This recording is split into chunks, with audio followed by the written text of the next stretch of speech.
Good morning, Howard. Morning, John. Can you hear me all right? Yes, audio and video sound good. Thank you. Good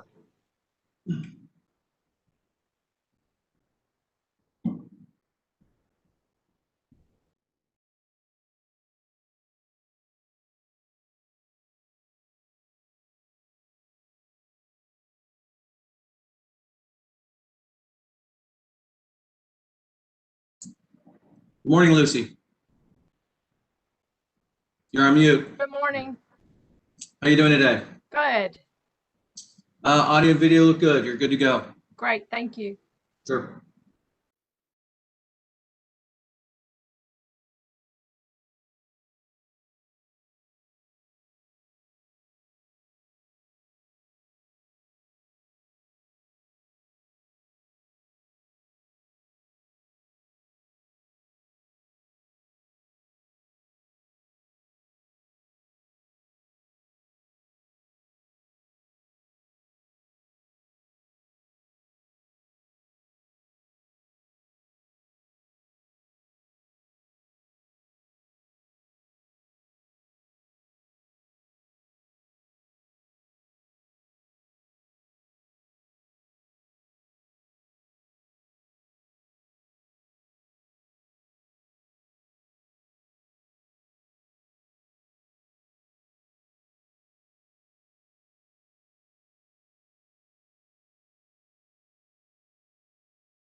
Anyone who has not done an audio video test, please turn on their video and raise their hand.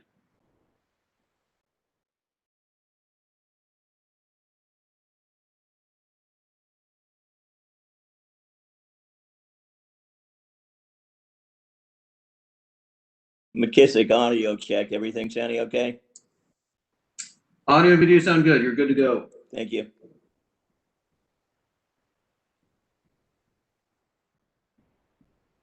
Good morning, John. This is Jeff. How does it sound? Audio and video sound good, sir. You're good to go.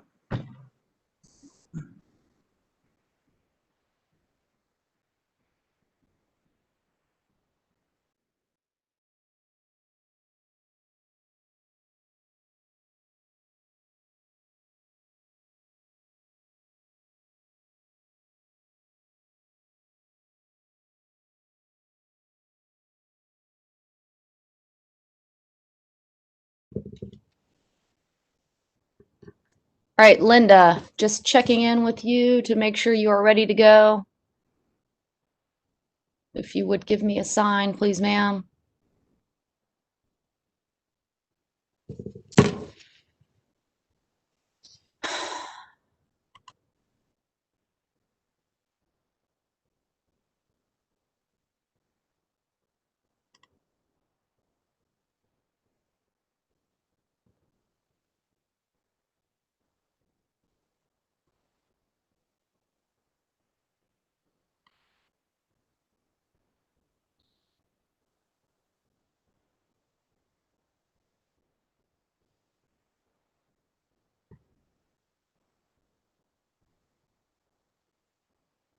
Oh, there you are. All right, Linda, are you ready? Okay, perfect. All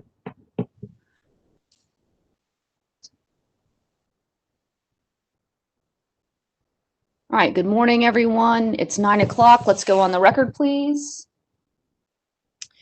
We will resume with questions on commission's questions for the Sparrows McManus panel. Any interveners have questions on commission's questions? Beginning with the public staff. No questions. Attorney General's office. No questions. Any additional interveners have questions on commission's questions? Questions from Duke? No questions, Chair Mitchell. I would just note that we're working on a more detailed accounting of DEC's cost of removal reserve as requested by Commissioner Claude Felter during commission questions, and we'll plan to file that as a late filed exhibit. Okay, thank you, Ms. Jagannathan. All right, at this time, do I need to entertain any motions?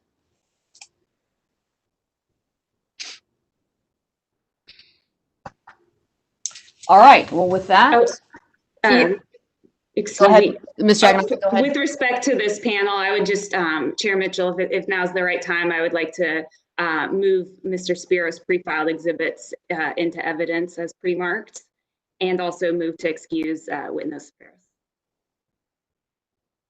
All right, hearing no objection to your motion, it will be allowed. The witnesses may step down and Mr. Spiros may be excused. Thank you. Chair Mitchell, this is Margaret Force. Yes, Ms. Force, you may proceed. Excuse me, I'd like to move the cross-examination exhibits marked as AGO, McManus, Spiros, cross exhibit 1 through 5, please. All right, Ms. Force, hearing no objection to your motion, it is allowed. Thank you. All right, and Ms. Force, Ms. Townsend, we are now with the Attorney General's office. You may call your witness. Chair Mitchell, I apologize for the interruption. This is Christina Kress with SIGFR. Now that Duke has finished its direct case and we are moving into the interveners portion of this proceeding, I would like to make a motion at the outset if the chair is so willing to hear it. All right, you may proceed, Ms. Kress. Thank you, Chair Mitchell. At this time, SIGFR makes a motion to strike the public staff witness Floyd's second supplemental testimony filed yesterday afternoon as it pertains to any testimony related to SIGFR's settlement with the company. In support of this motion, which by the way, I understand is supported by the company, in support of this motion, I would like to draw the Commission's attention to the fact that SIGFR's settlement with Duke was filed in this docket on May 29th. That was more than 3 months ago. The public staff has had ample opportunities since that time to either formally or informally object or protest to any of the provisions contained within that settlement agreement and has not done so. For the very first time in this proceeding, the public staff's witness Floyd, during the consolidated portion of the rate case, provided some live testimony, and that was SIGFR's very first notice that the public staff was going to be objecting to anything contained in SIGFR's settlement agreement. The public staff on July 7th filed a response to the company's second supplemental testimony. They could have included an objection at that time. They did not. On July 31st, the public staff filed testimony in support of its second partial stipulation and settlement with the company. That also would have been an appropriate time for the public staff to have noted its objection to SIGFR settlement. Again, they failed to do so. The public staff never so much as provided SIGFR the professional courtesy of informally notifying us that it was going to be protesting SIGFR's settlement or any of the terms contained therein. And in fact, SIGFR would contend that all signals received prior to the live testimony of Mr. Floyd in the consolidated portion of this hearing actually indicated to the contrary. For example, on Friday, July 17th, the public staff via email from Beth Culpepper affirmatively consented to SIGFR's then forthcoming motion to excuse witness Phillips from testifying in this proceeding. The public staff at that time, of course, had already indicated that it had no cross-examination for witness Phillips, and it did affirmatively consent to SIGFR's motion. But perhaps most concerning of all is the fact that the public staff's motion for leave to file the second supplemental testimony of witness Floyd, which was filed yesterday afternoon, specifically limited the purported scope of what that second supplemental testimony was supposed to address. relying on the veracity of representations made by the public staff to SIGFR. SIGFR did not object to public staff's motion for leave to file this testimony. But unfortunately, after having had the opportunity to review witness Floyd's testimony yesterday afternoon, I'm left to form no other conclusion other than to conclude that the representations made by the public staff in support of its motion for leave to file this testimony were either incomplete at best or deliberately misleading at worst.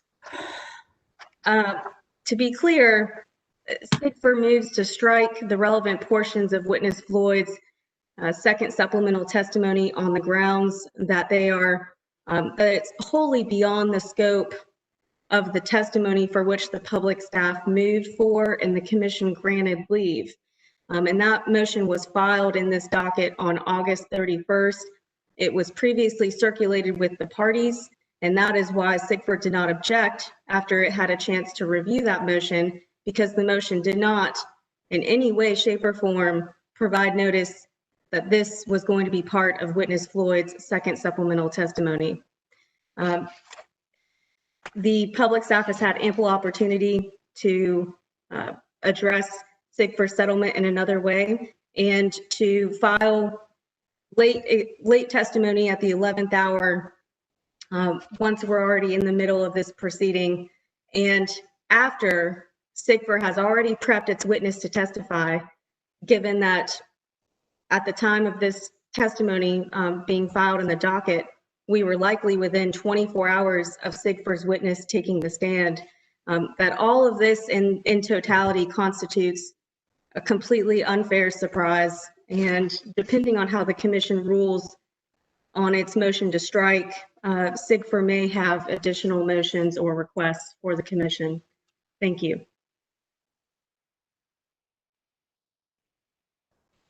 All right, I'd like to hear from public staff. This is Lucy Edmondson with the public staff. All right, let's proceed, Ms. Edmondson. And I've not been involved with the communications between SIGFR or with Duke. However, it is my understanding that we have communicated. I believe Mr. Summers has had some communications with Ms. Downey. Is aware that we were planning to, we had some concerns about intending to address them. Mr. Floyd's testimony, one of the biggest issues is how the EDIT is distributed. Does rate design differently than the SIGFR agreement, and he explains why he does that. Mr. Piro's second settlement testimony indicates that he distributes it pursuant to the SIGFR agreement. So it's only appropriate that Mr. Floyd's testimony explains why he does it differently. The motion to file the testimony indicated that we were going to address the second settlement testimony, which we did appropriately. The commission's order allows the parties to file rebuttal testimony, and we have no problem with that. And we said we were going to do rate design, and indeed that's what Mr. Floyd has done. The commercial group and Harris Teeter settlements were not directly addressed in Mr. Piro's testimony. I do agree with that. And however, those settlements will be used in the ultimate rate design, and Mr.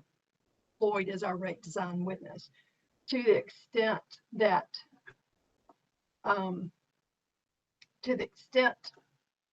the commission would strike that testimony, the public staff believes we should be able to address those at least in live testimony.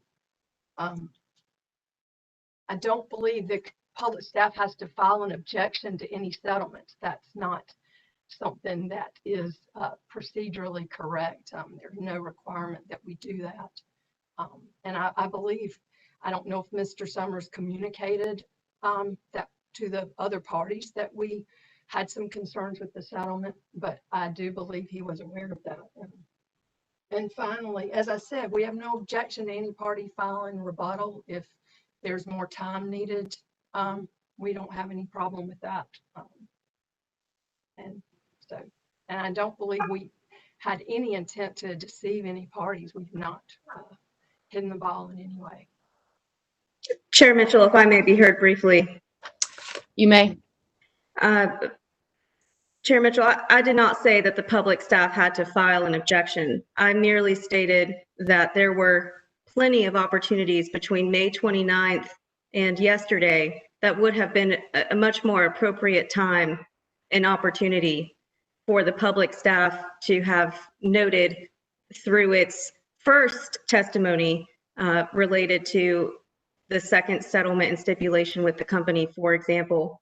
There's absolutely no reason why the SIGFR settlement was not addressed until the public staff's second supplemental testimony filed yesterday.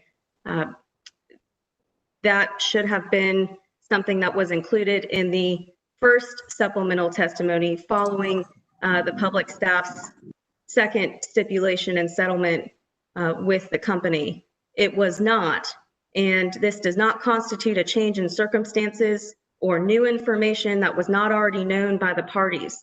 This was something, again, that's been in the docket, that's been in the record for 3 months, more than 3 months. So again, for these reasons, we would move to strike. And to the extent that the public staff intends for this to come in live testimony, SIGFR would also make a motion in limine that the public staff has at this point waived its opportunity to object to the provisions contained within SIGFR's settlement agreement.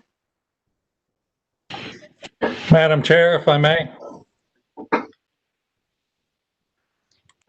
Ms. Alan Jenkins, commercial group. Mr. Jenkins, one moment, please. I'll just remind the parties, I'm looking at a screen right now that has approximately 30 people on it. So it would be most appreciated and helpful to me if prior to beginning to speak, announce who you are so that I can identify you and look for you on my screen. So Mr. Jenkins, you may proceed. Thank you. Commercial group also moves to strike portions of the Floyd testimony addressing the commercial settlement, namely the Harris Teeter and commercial group settlements. For all the same reasons as was already mentioned, but I'd also add that in July 2nd, Duke filed the testimony of witnesses McManus and Pirro, which addressed the commercial settlements and the financial impact of those settlements. A month later, staff filed its settlement testimony and did not say anything about the commercial settlements. And as now the day before the hearing on staff and intervener testimony, staff files this testimony. And I note an additional point that Mr. Floyd admits at page 5, lines 13 to 16, that Mr. Pirro's second settlement testimony, to which he's supposed to be responding, does not address the commercial settlements. And the rest of his testimony also notes that he only addressed the 2 settlements staff has with Duke and to some extent SIGFR settlement. So there's no mention in the Pirro testimony of the commercial settlements. And so it's way out of time for staff to be raising new testimony at this point. In fact, its testimony date was in February, way before COVID. So it would be patently unfair now for staff to introduce testimony at this point. And I note that 5 out of the 13 pages of Mr. Floyd's testimony addresses the commercial settlements. Again, something that was not even in Mr. Pirro's testimony. Specifically, we would move to strike beginning at page 3 from the word additionally, line 20, through page 4, line 4. Next, page 5, line 17 through page 6, line 9. And finally, pages 9, 10, 11, 12 in their entirety through page 13, line 18. Thank you.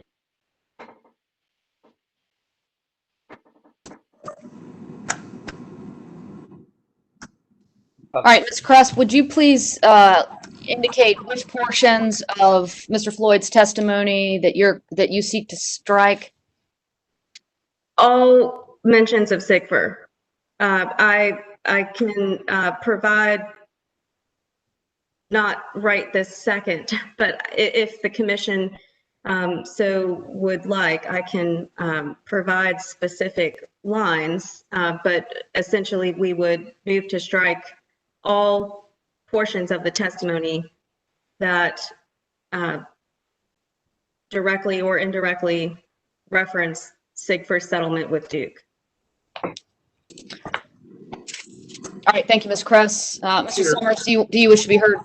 Yes, good morning, Chair Mitchell. This is Bo Summers. I'd just like to briefly comment on the motions that have been made today by the commercial group and SIGFR. In the company's settlement with the public staff reserved their right to cross-examine witnesses regarding other settlements reached. And the companies do not take any issue with the public staff's right to oppose any settlement that they want to. However, our concern is that the purpose of the second supplemental testimony filed yesterday, particularly by Mr. Floyd, was to address the audit of the May updates. That was the specific purpose of that testimony. And by getting into the settlements here, it's the company's position that that is outside the scope of what they were asking to do and what they've allowed to do here. Again, the companies have no objection if the public staff wants to cross-examine witnesses about the settlements, but we believe likewise that the testimony is inappropriate and for that reason should not be made part of the record. Thank you. Madam Chair, Kurt Boehm with Harris Teeter. All right, Mr. Boehm, you may proceed.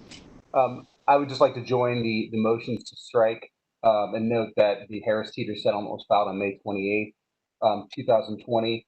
And as the counsel for SIGFR and the commercial group have indicated, we've also not had any indication from staff that they opposed the settlements until yesterday. So for all the reasons that the other attorneys have articulated, we join this motion.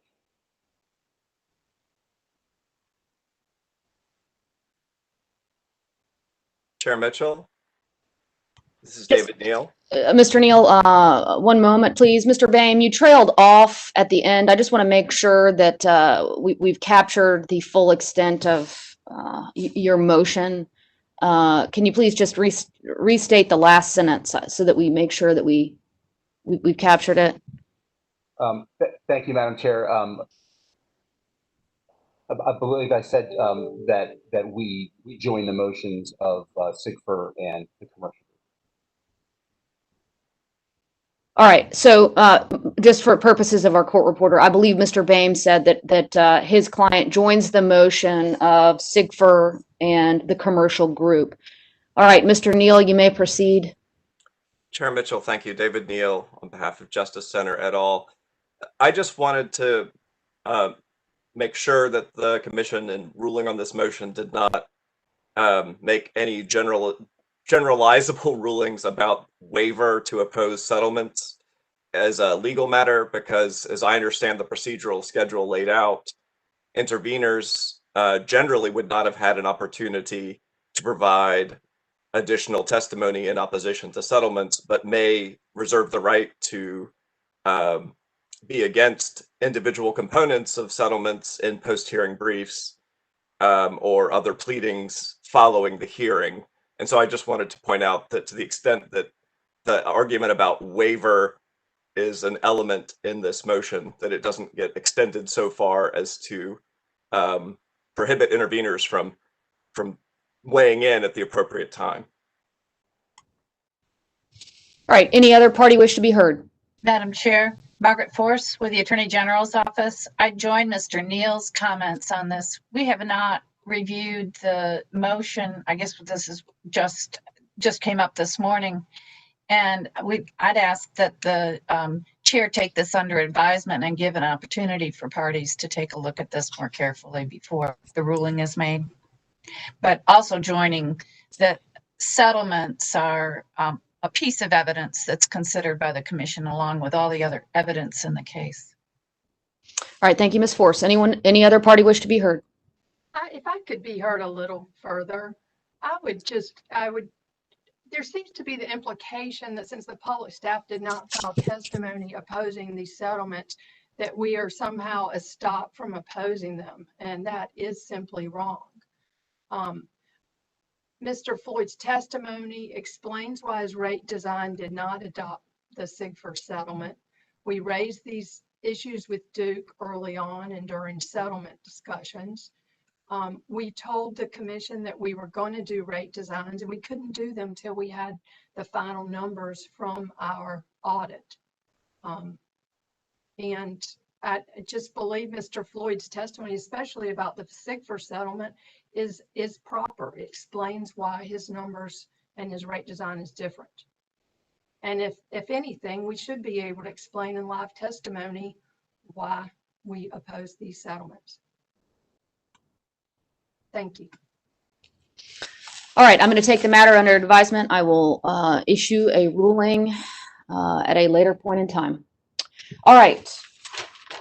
Chair Mitchell, I apologize. This is Christina Kress with SIGFR again.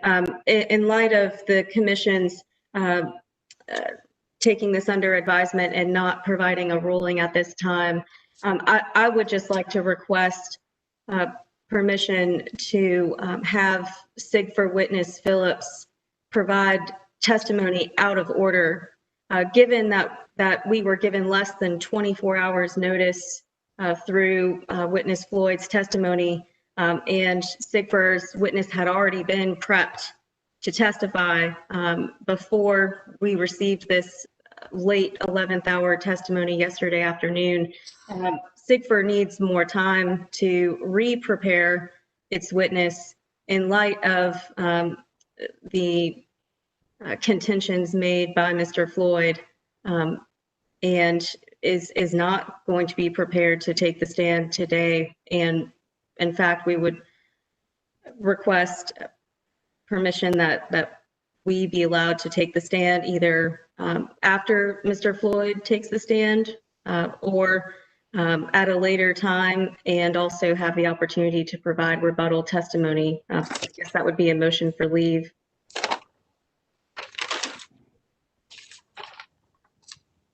Thank you. All right, Ms. Kress, this is what I'm going to ask of the parties. When we go on our first morning break for the court reporter, I want the parties to work together to figure out order of witnesses in light of this morning's events and motions made, and the fact that I've decided to take the motions under advisement. So when you all determine the appropriate order of witnesses for the intervening parties, I would ask that when we go back on the record after our morning break, you so inform us so that we will can proceed accordingly. All right, with that, Attorney General's office, please call your witness. Madam Chair, I apologize for the interruption. This is Matthew Quinn with NC Warren, and I have one procedural matter to address, and it's not nearly so exciting as what we just witnessed, but if this is an appropriate time to move into, now that we've begun intervener testimony, is this an appropriate time to move into the record pre-filed direct testimony for witnesses who have been excused from attending the hearing in person? You may do so, Mr. Quinn. All right, thank you. NC Warren sponsored witness William E. Powers in this docket. His pre-filed direct testimony consisting of 25 pages and no exhibits was filed in this docket on April 13th of 2020. Mr. Powers' presence was excused for this hearing by the commission on July 16th, 2020. And we would ask that pre-filed direct testimony be admitted into the record as if read from the stand. All right, hearing no objection to your motion, Mr. Quinn, it is allowed. Thank you. Madam Chair, Alan Jenkins, You may similar proceed, Mr. motion. Jenkins. Proceed, please. All parties have waived cross-examination of commercial group witness Steve W. Chris. So I hereby ask to copy into the record his direct testimony consisting of 18 pages with an Appendix A experience and 4 exhibits pre-marked as Chris Exhibits 1 through 4. All right, hearing no objection to your motion, Mr. Jenkins, it will be allowed. Thank you. Madam Chair, Marcus Trathan for Tech Customers. All right, Mr. Trathan. I have an identical motion from Mr. Kurt Strunk, if now is appropriate time. Please proceed. He has filed testimony consisting of 62 pages and 22 exhibits in this proceeding, and he has, by prior order, been excused from testimony in the separate proceeding. I'd ask that his testimony be copied into the record. All right, hearing no objections, Mr. Trathan, your motion is allowed. Thank you. Chair Mitchell, Howard Crystal for the Center for Biological Diversity and Appalachian Voices. All right, Mr. Crystal, you may proceed. Similar motion. I'd like to move the admission of the testimony of our excused witness, Dr. Shay Wolf. Dr. Wolf's testimony was filed February 18th, 2020, consisting of 36 pages and 1 exhibit, SW1. I move the testimony be entered into the record in the proceeding and copied into the record as if given orally from the stand at the appropriate time. Hearing no objection, your motion is allowed. Chair Mitchell, Thad Kelly with Vote Solar. Might as well add on here. We would also make a similar motion for our witnesses, James Van Nostren and Tyler Fitch, who were excused, and their testimony was previously put in at the consolidated hearing, consisting of 103 pages and 7 exhibits filed on February 18th. We'd ask that that be moved into the record and copied as if given orally from the stand. All right, Mr. Coley, hearing no objection, your motion is allowed. Thank you. And out of just abundance of caution and for purposes of the record, any intervening party whose witness, the testimony of whose witnesses was admitted during the consolidated hearing, that testimony will be copied into the record at this time. Again, just for purposes of clarity, was admitted into this proceeding during the consolidated hearing shall be copied into the record of this proceeding at this time. Chair Mitchell, Margaret Force. Ms. I Force, won't go through the. Sorry, I won't go through the details for Richard Bodino, assuming that your last statement covers his. But if you think there's a reason for me to go through it again, I will. It covers Mr. Bodino. Thank you. Madam Chair, Diana Downey from the public staff. Ms. Downey, you may proceed. We have 3 witnesses who were excused from this hearing. I will need to ask you about Mr. Metz, who filed testimony yesterday. We can address that at a later time, but with respect to Roxy McCullough, who was excused by the commission's order of August 31st, we would move into evidence her testimony and exhibits filed February 18, 2020, consisting of 35 pages and 8 exhibits, which include some confidential testimony and exhibits, and her supplemental testimony filed March 25th, 2020, consisting of 4 pages and Appendix A. All right, hearing no objection, Ms. Downey, that motion is allowed. And then with respect to public staff witness Scott J. Saylor, pursuant to the commission's order dated July 16th, 2020, we would move into evidence his testimony and exhibits filed February 18th, 2020, consisting of 11 pages in Appendix A and 5 exhibits, and supplemental testimony and exhibits filed March 25th, 2020, consisting of 4 pages and 5 exhibits. Hearing no objection, your motion is allowed. And Madam Chair, at some point, Mr. Metz was excused by order of August 13th, 2020. Do you want me to move his testimony in now, or do you want to deal with him later since he filed testimony yesterday? Well, we can go ahead. Ms. Downey, since you're in front of me now, let's go ahead and just get it done. Yes, Chair Mitchell.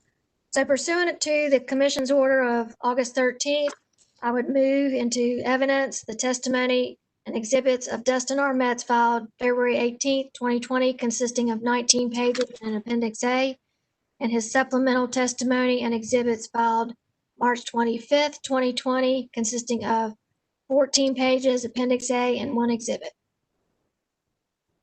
All right, hearing no objection, that motion is allowed. Thank you, Chair Mitchell.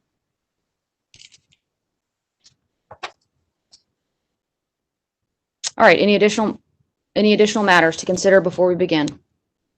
Chair Mitchell, this is Kiran Mehta. All right, Mr. Mehta. For the company. If there are no interveners to introduce testimony,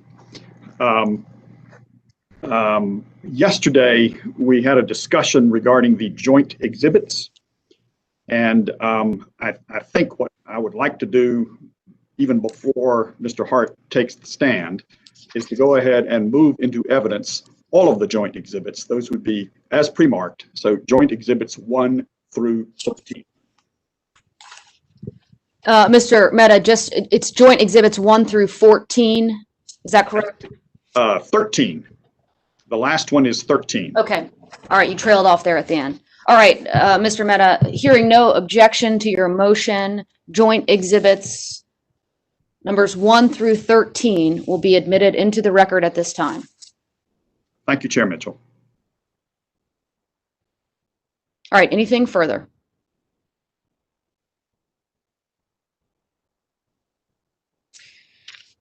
All right, with that, Ms. Forrest, Ms. Townsend, you may call your witness. Yes, Chair Mitchell, the Attorney General's office calls Stephen Hart. Steve, if you could put on your camera, please. Thank you. All right, Mr. Hart, let me see. There you are. Do you raise your right hand, please, sir? Do you affirm that the testimony you're about to give shall be the truth, the whole truth, and nothing but the truth? I do. All right, thank you. All right, Ms. Townsend, you may proceed. Okay, please state your name for the record. My name is Stephen with a V, Hart. All right, and what is your business address? It's 2923 South Tryon Street, Suite 100, Charlotte, 28203. Thank you. Did you cause to be pre-filed in this case on February 18th, 2020, direct testimony consisting of 128 pages and 62 exhibits numbered 1 through 39, 40A through 46A, 40B through 46B, and 47 through 55? Yes, I did. Do you have any corrections or changes to your testimony? Yes. And have you prepared an errata sheet with those changes? Yes, I have. With those corrections, if I were to ask you the same questions today, would your answers be the same? Yes. All right. And did you also cause to be pre-filed in this case on March 4th, 2020, supplemental testimony consisting of 6 pages numbered 126 through 131? Yes. Do you have any corrections or changes to your supplemental testimony? Yes. Have you prepared an errata sheet with those changes? Yes, I have. Okay, with those corrections, if I were to ask you the same questions today, would your answers be the same? Yes. All right. Mr. Hart, have you done a summary of your testimony? Yes, I have. Chair Mitchell, I would request that Mr. Hart's direct and supplemental testimony, the errata sheets regarding same, as well as his summary, be copied into the record as if given orally from the stand, and that his 62 exhibits be identified and marked. All right, Ms. Townsend, hearing no objection, your motion is allowed. Madam Chair, Mr. Hart is now available for cross-examination.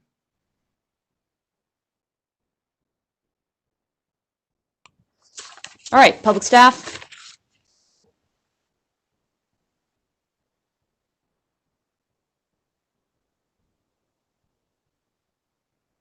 Apologies. The public staff has no questions for Mr. Hart. All right, Duke. Thank you, Chair Mitchell. And good morning, Mr. Hart. Good morning.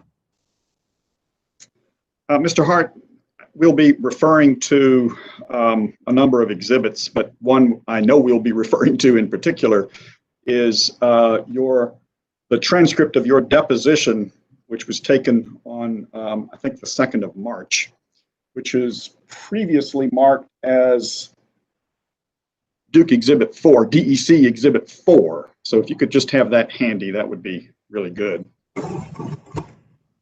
And Chair Mitchell, I would like to go ahead and identify for the record DEC Exhibit 4 as Part DEC Cross-Examination Exhibit number 1.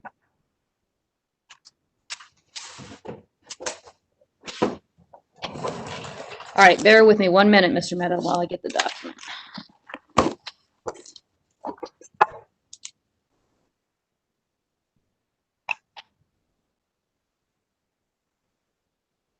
All right, the document will be so marked. Thank you, Chair Mitchell. Mr. Hart, this is your first appearance before the North Carolina Utilities Commission, right? That is correct. And I'm going to refer to it, I think, probably throughout this examination as the commission, and you'll understand what I mean when I say the commission, correct? Yes, I will. And you understand, Mr. Hart, that the commission is not an environmental regulator. Is that right? That's my understanding, yes. And in fact, Mr. Hart, in North Carolina, the environmental regulator for Duke Energy Carolinas is the North Carolina Department of Environmental Quality, correct? That and EPA, yes. And if I refer to the North Carolina Department as the DEQ, no matter what its name was, at whatever the time frame was that in which we're talking about it, you'll understand what I'm talking about, correct? Correct. The Utilities Commission does not regulate coal ash storage or disposal, does it? I don't know that. Well, look, if you would, Mr. Hart, at DEC Exhibit 7.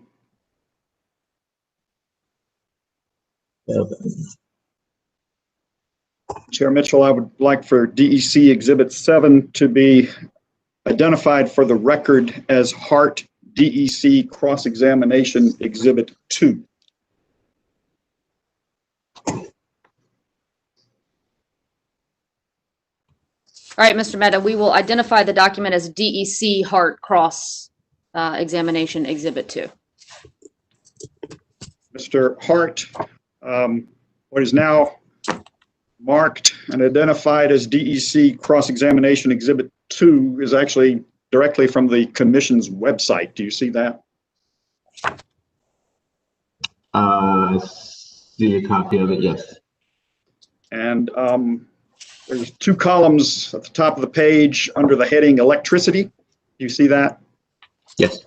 The one on the left said the NCUC, which is the Commission, regulates, and the one on the right says the NCUC does not regulate. Do you see that? Yes, I do see that. And there's a number of bullets under the heading what it does not regulate. The second to last bullet is that the Commission does not regulate coal ash storage or disposal. Do you see that? Yes. And right under that, the Commission also does not regulate air or water emissions from power plants. Do you see that? Yes. And both of those things, Mr. Hart, are the responsibility in terms of regulation of DEC in North Carolina, the responsibility of the DEQ, correct? I would say the DEQ and the United States Environmental Protection Agency, yes. Okay. And just to be clear, I guess the EPA delegates to the DEQ much authority that the EPA has with respect to coal ash or water emissions from power plants. Am I understanding that correctly, or am I wrong about that? Well, they do for the most part. But for example, the Dan River spill, of course, EPA was heavily involved with, and it's certainly related to coal ash storage and disposal and releases. So there are cases when EPA feels like they need to be involved. and may come and join in with the DEQ to address certain issues. Understand, but in the sort of normal, everyday, run-of-the-mill operation of the power plants that are run by DEC, the DEQ has delegated authority from the US EPA to oversee and regulate the operation of the power plants, correct? I would say from an environmental standpoint, for the most part, yes.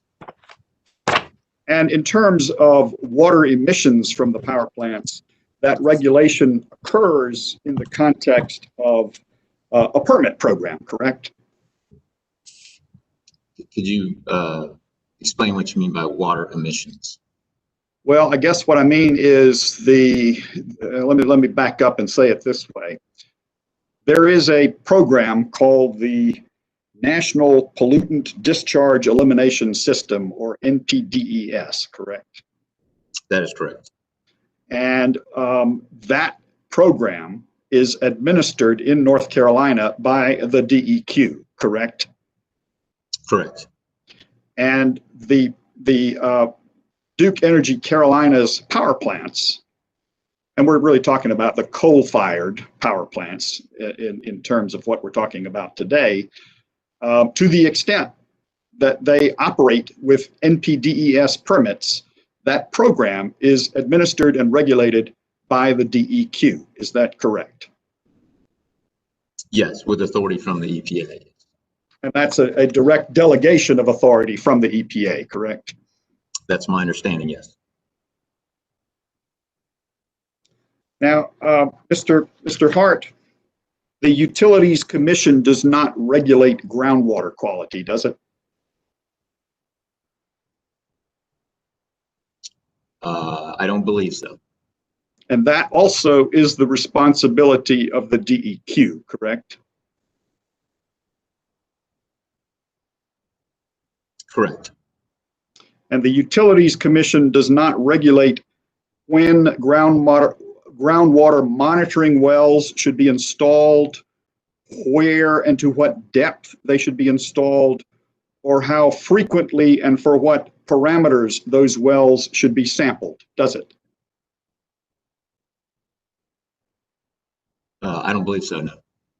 And those things also are the responsibility of the DEQ, correct? In North Carolina.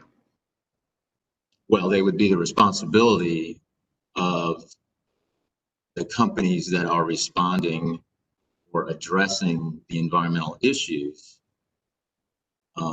in accordance with the laws of the state of North Carolina, the environmental laws which are overseen and by the DEQ.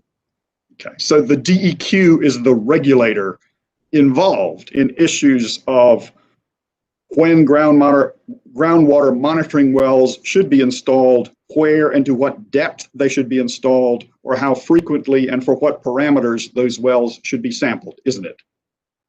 No, I would disagree with that. And you would disagree with that, why? Well, the DEQ doesn't necessarily make those decisions. It's up to the individual company to make those decisions. And in some cases, DEQ isn't involved at all in some of those decisions. It's up to the individual companies that are regulated by the groundwater standards or the surface water standards or something of that nature to determine, if we're talking about a groundwater issue, where to put wells, how deep to put wells, in accordance with the rules, in order to comply with the rules. Are you saying that the DEQ has no involvement in those kinds of issues, Mr. Hart? No, I didn't. What I'm saying is that the companies have primary responsibility. The regulated people of the state have the primary responsibility to determine where to put wells, how deep to put the wells, and those kind of things. The state may oversee and provide comments, but in most cases, it's not a dictation of thou shalt do this. It's a self-implementing in some cases. A groundwater assessment or remediation can be self-implementing. Certainly there are procedures in place for the state to provide feedback, comments, and if non-compliance, notice of regulatory requirements or notices of violation. But it's not the sole responsibility of DEQ to make those decisions. No, I understand, Mr. Hart, that it's not the sole responsibility of the DEQ to make those kinds of decisions. But it would be very foolish of a company to make those decisions on its own without involving the DEQ, would it not?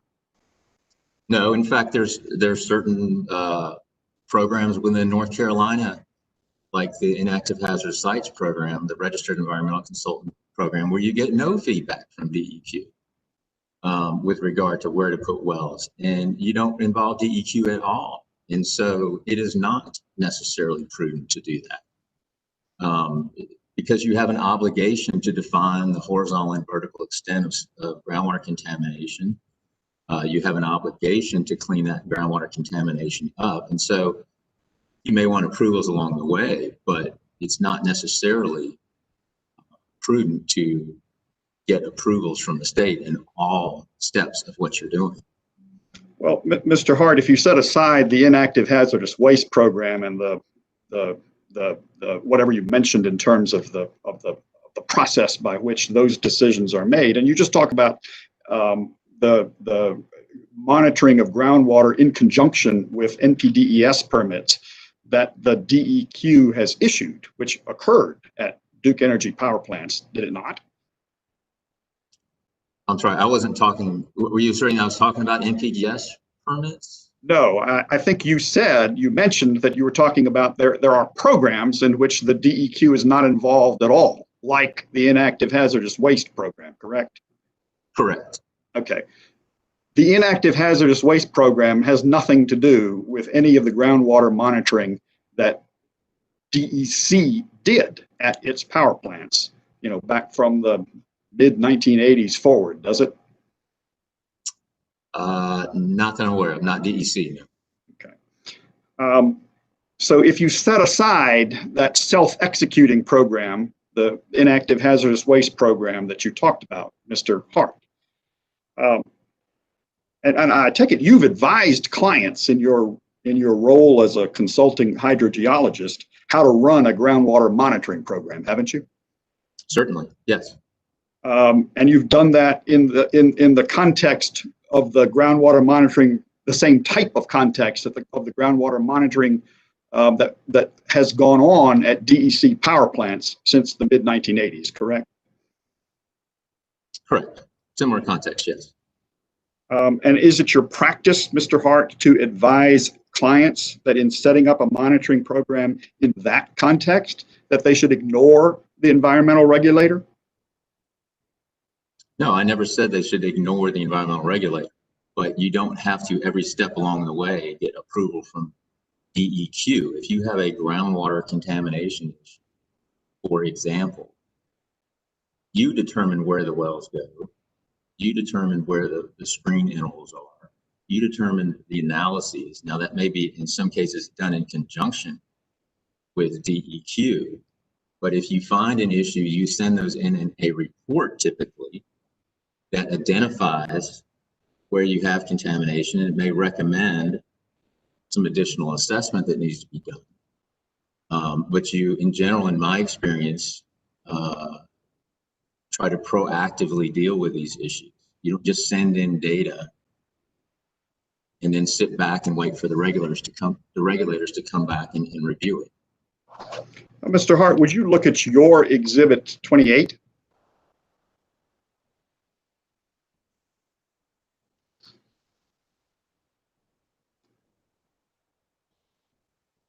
My testimony.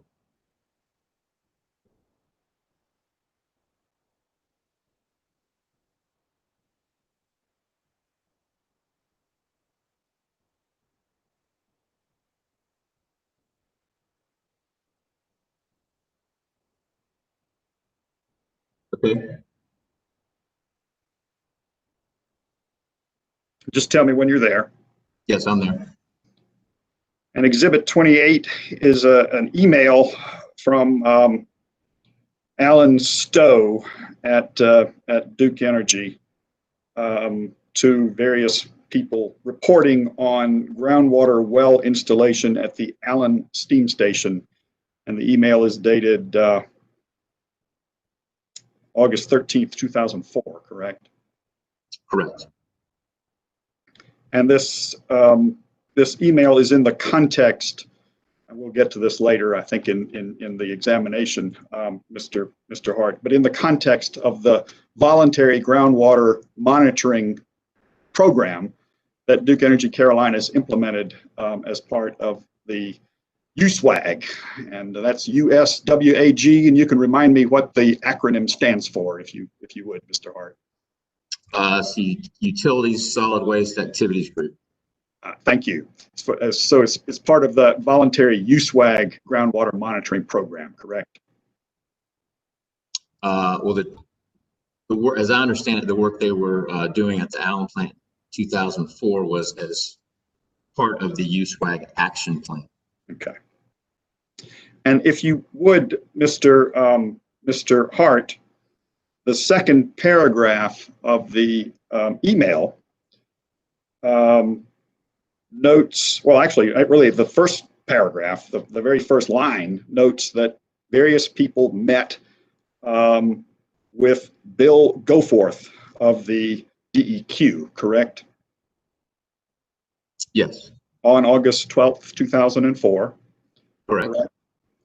And Mr. Allen, in the second paragraph, reports on that meeting, correct?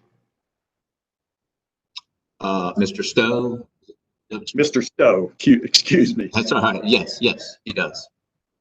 And he says, quote, after a brief review of site maps by Bill Miller and Don Scruggs, a tour of the ash basin and the surrounding areas was given, correct?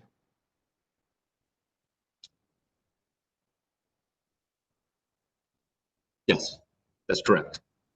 And he says, going forward, Mr. Goforth stated that the company could, investigate a certain area of the plant with, quote, with minor modifications, correct?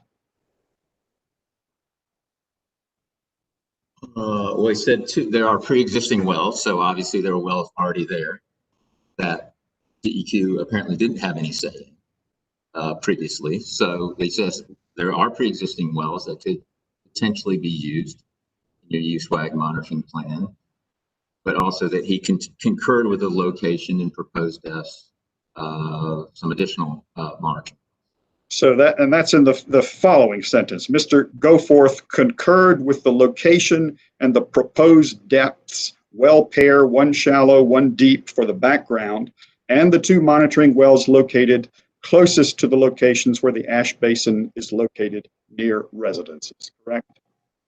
Correct.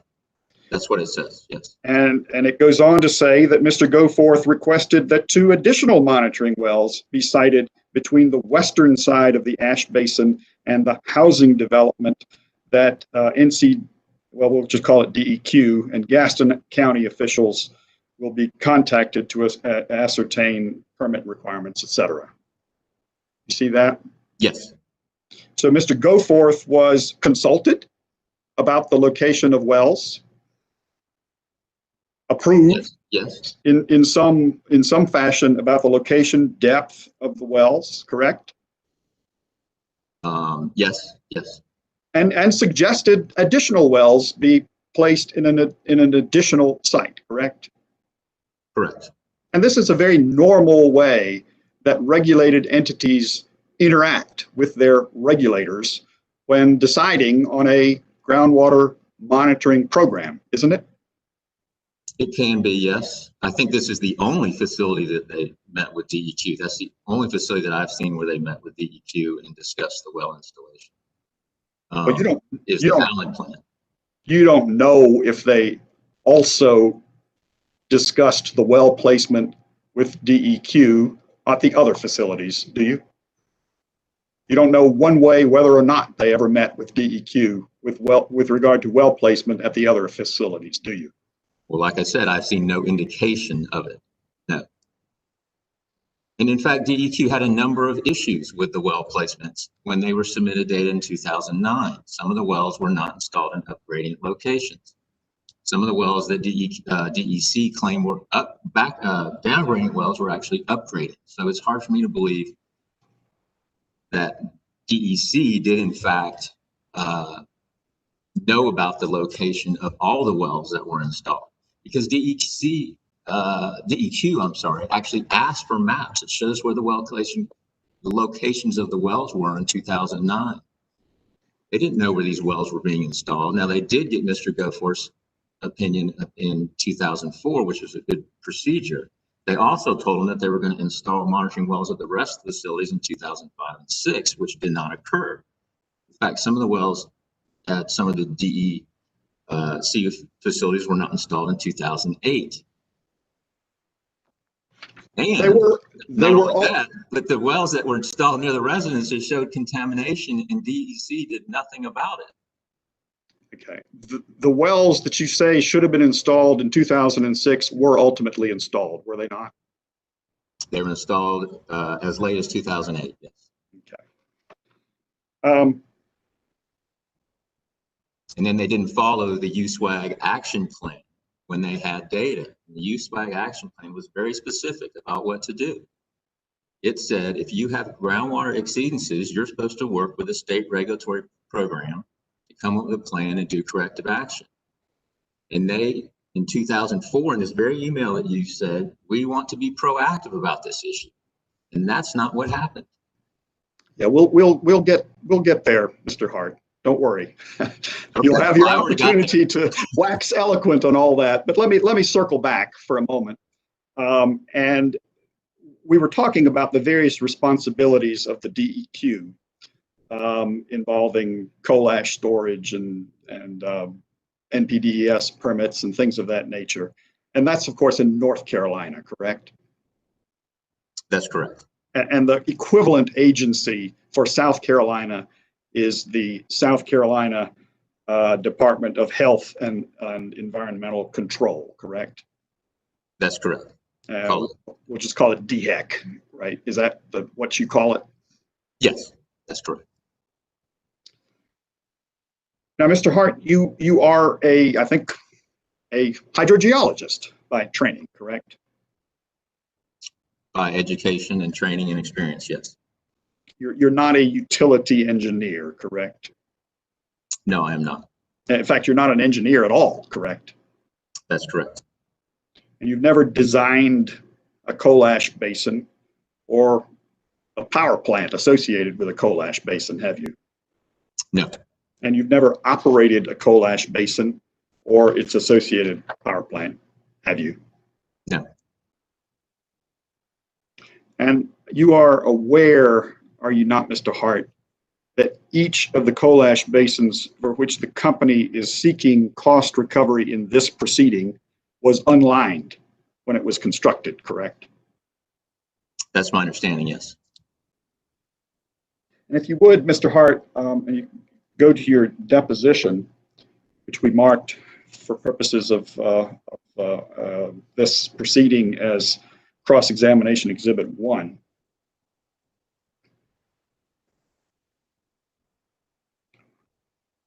And particularly to page 6 of that deposition. Okay. And I asked you at line 16 of page 6 about testimony received in Duke Energy Carolina's last rate case from the Attorney General witness Dan Whitliff. Do you see that? Yes, I do. And you indicated that you in fact had not reviewed the testimony of Mr. Whitliff, correct? That's correct. And if you go on to page 7 of the deposition, Mr. Hart, I asked you if you were aware that Mr. Whitliff was asked by the then chair of the Utilities Commission about whether it was his view that a utility that used unlined ponds, if that utility was imprudent when it first sluiced coal ash to the impoundments that were unlined. Do you see that? Yes. And you, after a lot of back and forth with Ms. Townsend, I think if you flip over to page 8 of your deposition. Okay. And I asked you on line 5 if you would accept, subject to check, that the chairman of the commission did ask that question of Mr. Whitliff. Do you see that? Yes. And that Mr. Whitliff responded, this is line 12, no, the law allowed them to do it, and the law continued to allow them to do it, even though there was a concern. Do you see that? Yeah. Do you have the actual testimony that I could review? I believe that is something that Mr. Marsko asked for yesterday, the actual testimony, rather than just the subject to check. Well, we could get it for you if you'd like, but that really wasn't the purpose of my question. Let me ask you this: did you check after the deposition whether or not Chairman Finley at the time asked the question and Mr. Whitliff answered it in that way? I did not. Okay. And then I asked you, Mr. Hart, at line 17, if you agreed or disagreed with Mr. Whitliff, correct? Yes, subject to check. That's exactly what he said, which I don't have in front of me and never have been shown. And actually, your answer to that question, Mr. Hart, was that you hadn't formulated an opinion about that, correct? That's correct. And I asked you if there was a reason you hadn't formulated opinion about that, correct? That's correct. And on line 22, you said it wasn't part of my scope of work, correct? Correct. What I looked at was when DEC was aware of groundwater contamination, violation of the 2L standards and the 2L rules, what actions did it take? And when there was, after they first determined that there was contamination associated with it. And that's essentially what you said. Following my scope of work, you said, I looked at groundwater contamination associated with the basins, correct? Correct. And DEC's response to the groundwater contamination. And so you still today have no opinion one way or the other, or agreement one way or the other with whatever Mr. Whitliff said in the last proceeding, correct? Again, I'm not sure what Mr. Whitliff said in the last proceeding. Now, when you, if I'm looking at I'm looking at your deposition testimony, line 22, 23 on page 8, where you say that your scope of work was really associated with groundwater contamination associated with the basins. What, Mr. Hart, do you mean by contamination?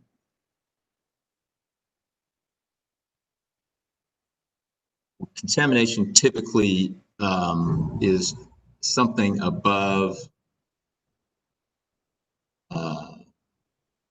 background for a naturally occurring substance, or in any detectable quantity if it's a man-made substance.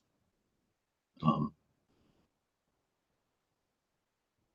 is that what we also compare that to the standards as well? So you can have contamination that's not above the standard. You can have contamination that's below the standard. Well, I guess my question to you, Mr. Hart, is what do you mean by contamination when you said that your scope of work was to look at groundwater, quote, contamination associated with the basins? Well, I mean, I think I answered that. It's contamination is something in groundwater that's either above background concentration, or if it's a man-made substance, something that's there in a detectable concentration. Now, that's contamination. It could be above or below the standard in some cases. And of course, in coal ash basins, there is a compliance boundary too, but there's still contamination, even as within, for example, a compliance boundary. And so, I mean, if you take it to the extreme, Mr. Hart, you would say one molecule above the standard, whatever the standard is quote, contamination. Well, yeah, I don't know that you could detect one molecule, so it's got to be detectable. Well, if you could detect one molecule above the standard would, under your definition, be contamination, correct? That would be, yes.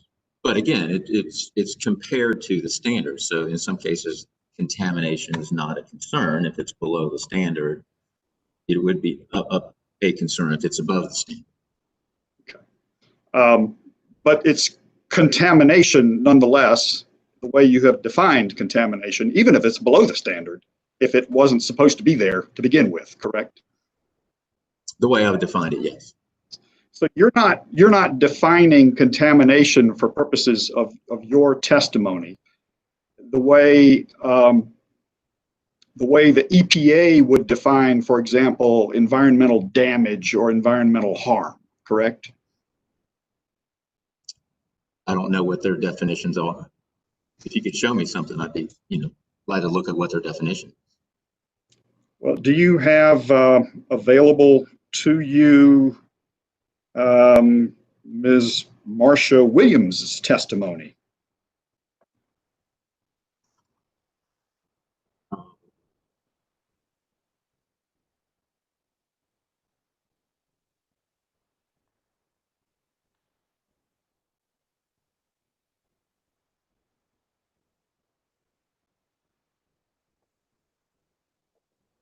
Yes, I have it. Yes. If you would turn with me, Mr. Hart, to page 80 of her testimony.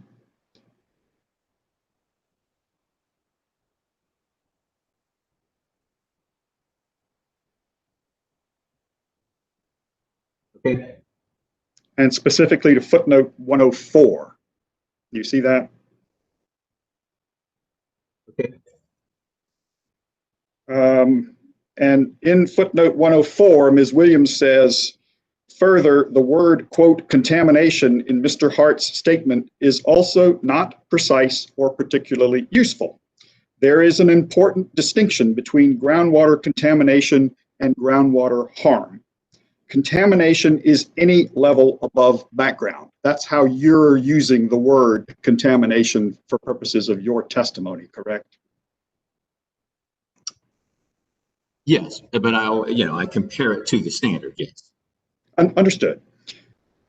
And Ms. Williams goes on to say, this could include low levels of nitrates in groundwater below farm properties as a result of fertilizer use, correct? It could. I mean, the word contamination now would only be a concern if it was above 10 milligrams per liter, which is the standard. But assuming it was above 10 milligrams per liter, you would call that contamination, correct?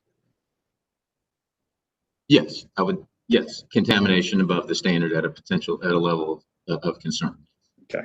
And Ms. Williams goes on to say, environmental harm is levels of contamination above some type of health-based level that results in exposures to receptors that come into contact with that groundwater, whether from drinking water use or another beneficial use. Do you see that?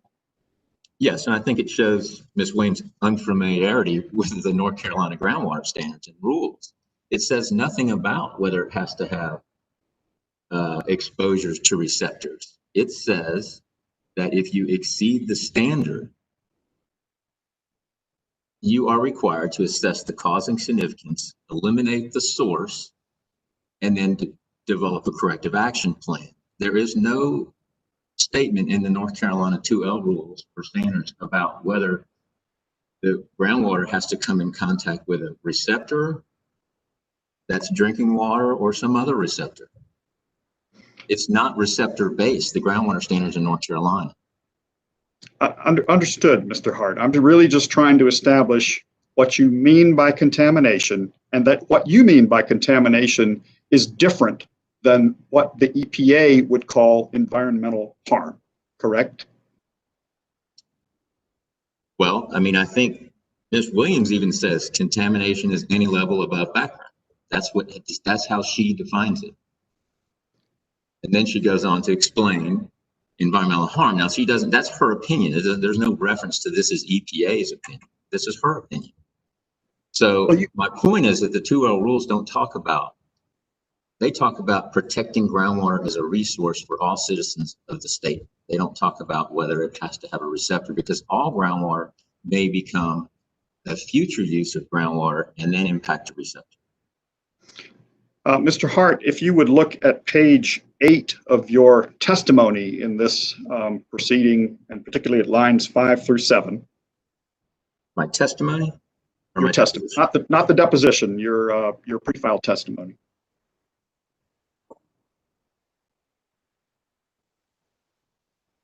Okay, what page? I'm sorry.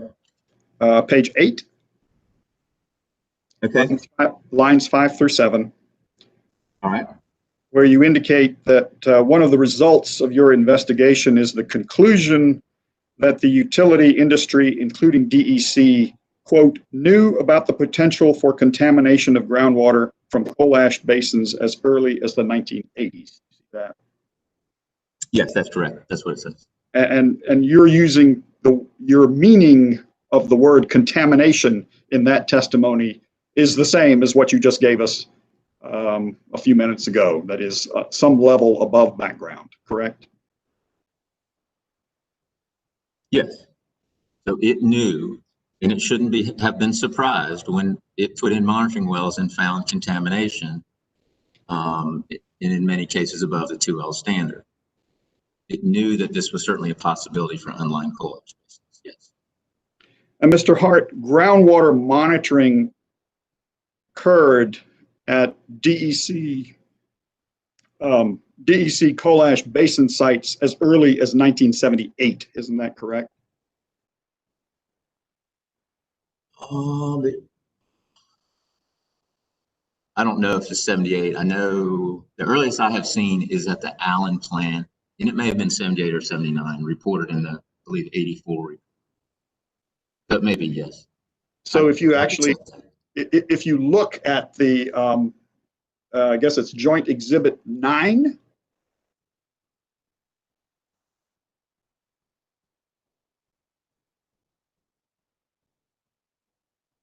Okay, I have that.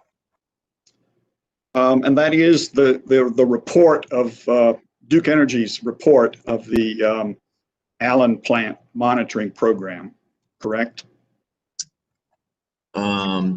Yes, the investigation of the coal ash basin groundwater at the Allen plant as part of a broader EPA stuff. Yes. Okay. And the page, I guess they're actually, since this was part of the appellate record from the last case, which I guess is still at the Supreme Court right now, but there's a page number at the top of each page that makes it. I don't have that page number, but I can. Well, why don't you go to page 14 of the report then? Okay, I'm sorry. Yes. Is also called Doc X 4909 for anybody that happens to have that, happens to have the appellate record. And right at the top of the page, the report describes the monitoring program at Allen, correct? Correct. And it says, quote, a monitoring program more extensive than that required by RCRA, RCRA, has been in progress at the Allen Steam Station since 1978, correct? Correct. And the investigations at the Allen plant, the results of those investigations were published in this report, Joint Exhibit 9, correct? Yes, they were. Well, a summary of them. Well, they weren't hidden under a bushel somewhere, Mr. Hart, were they? They were published. Well, the actual data isn't published, is my point. That we have summaries of the data. Okay. Was the actual data hidden somewhere? I don't know. It wasn't provided in any ones that I have seen the actual data to be able to verify tables and see if other, constituents, for example, were analyzed for.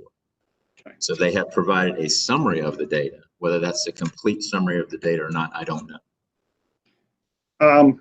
And the Allen plant also underwent additional investigation in the mid-1980s by Arthur D. Little under contract with US EPA, correct? Yes, yes. And that data is in that report, which I think is Joint Exhibit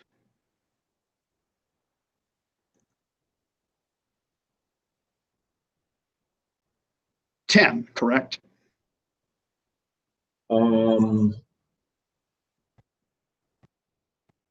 Yes, I have not looked at that report. And that report is well over 1,000 pages long, and it includes all the data that was collected in connection with the Arthur D. Little study, correct? I don't know that. I'm not saying it's not. I just don't have. I haven't looked at that report.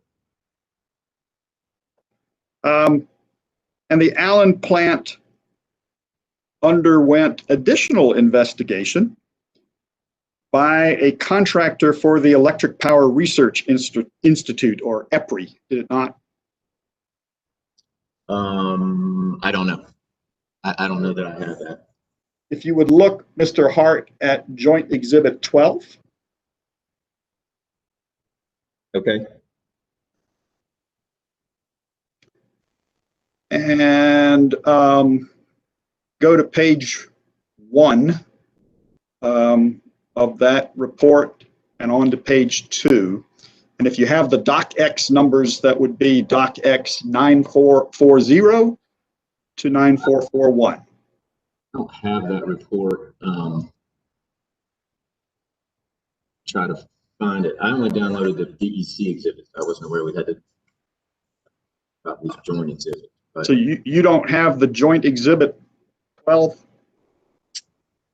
No, I do not. Well, let me just read it to you, and we'll do this again, subject to check. You can check later and see if I read it correctly. From like the data site, if I need to. Okay. Well, I don't know where you would find it on the data site, but the report is a report. And it's also from the last case, Wells Public Staff Cross-Examination Exhibit number 8, if you happen to have that. Okay.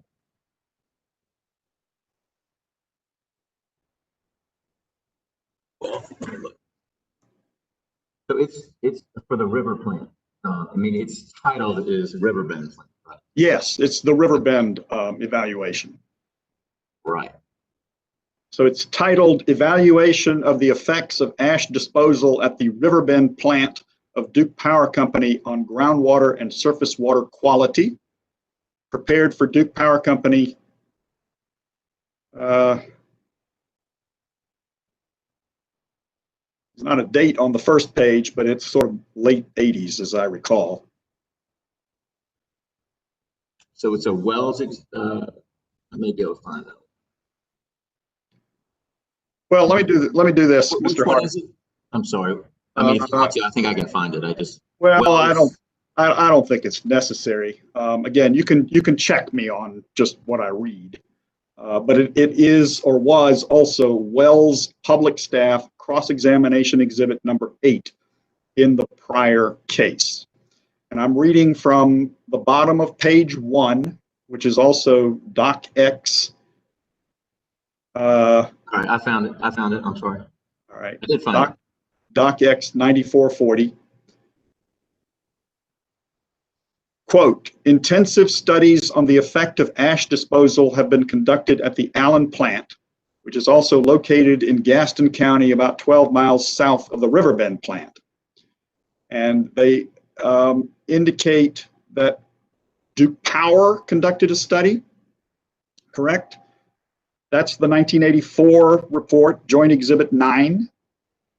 Yes. And they indicate Arthur D. Little conducted a study under contract with the Environmental Protection Agency, and that's Joint Exhibit 10, correct? Correct. And they indicate that Tetra Tech, under contract with the Electric Power Research Institute, also conducted studies in July of 1985, correct? So I'm sorry, what page are you? I don't have this doc on my copy. What page of the report? I'm looking at page 1 and 2 of the report. Okay, I'm sorry.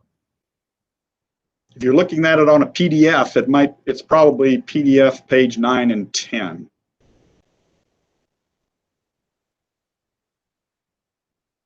Okay. Yes, I'm sorry, I'm there. Okay. So those 3 studies were conducted at the Allen plant in the mid-1980s, correct? Correct. And they showed groundwater contamination associated with the basin. In fact, that's documented in EPA's 1988 report. In fact, it says that manganese concentrations were high and unlikely to be steady state, and they expected further migration of manganese in groundwater at the Allen plant. And this, of course, is before the time when there was a compliance penalty. So any violation of the standard would be a violation of the standard. Okay. Mr. Hart, if you look back at page 1 of the Riverbend report, Joint Exhibit 12. Yes. The report itself states that the studies show that groundwater quality has not been significantly degraded by seepage from the Allen plant ash ponds, does it not? It says that, but that's incorrect. What the conclusion of that report was that the mass discharge from the Allen plant into surface water was much smaller than the flow of the adjacent river. So yes, that's obvious, right? So the river is going to have a flow rate in the thousands of cubic feet per second, and a groundwater flow might be in the range of a tenth of a cubic foot per second, right? A flux into the river. But it didn't mean that there wasn't a problem with the groundwater. What they concluded was the groundwater that was impacted at the Allen plant wasn't having an effect upon the surface water. And that was their barometer for determining whether there was impact, not whether the groundwater was contaminated. In fact, the data showed that the groundwater was contaminated at the ash basin at the Allen plant. All right, so when they say these studies show that groundwater quality has not been significantly degraded by seepage from the Allen plant ash ponds, are they wrong? Well, I think it's how you interpret the word significantly. They had contamination above the 2L standards in some cases. Okay. And so we're going back to really the difference between a definition of contamination that's something above background versus something that would cause environmental harm, correct? Well, no, this is contamination that was above the 2L standards. But what their conclusion is that it was attenuated to a certain extent, and then it was further diluted in the river. The conclusion being that dilution is the solution to pollution from their standpoint. And that's why it's, quote, not significantly degraded, correct? I don't know what they mean by that. It was above the 2L standards for several constituents. And as I mentioned in EPA's 1988 report, they identify that manganese, I believe, was up to 120,000 parts per billion versus the standard of 50. And they say that they believe that it's not in steady state and will continue to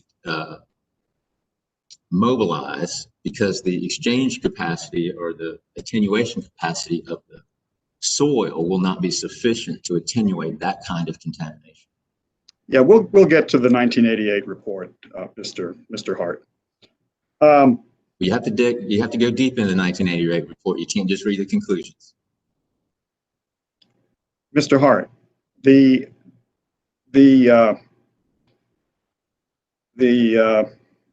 we were talking about the groundwater monitoring program at the Allen plant that began as early as 1978, correct?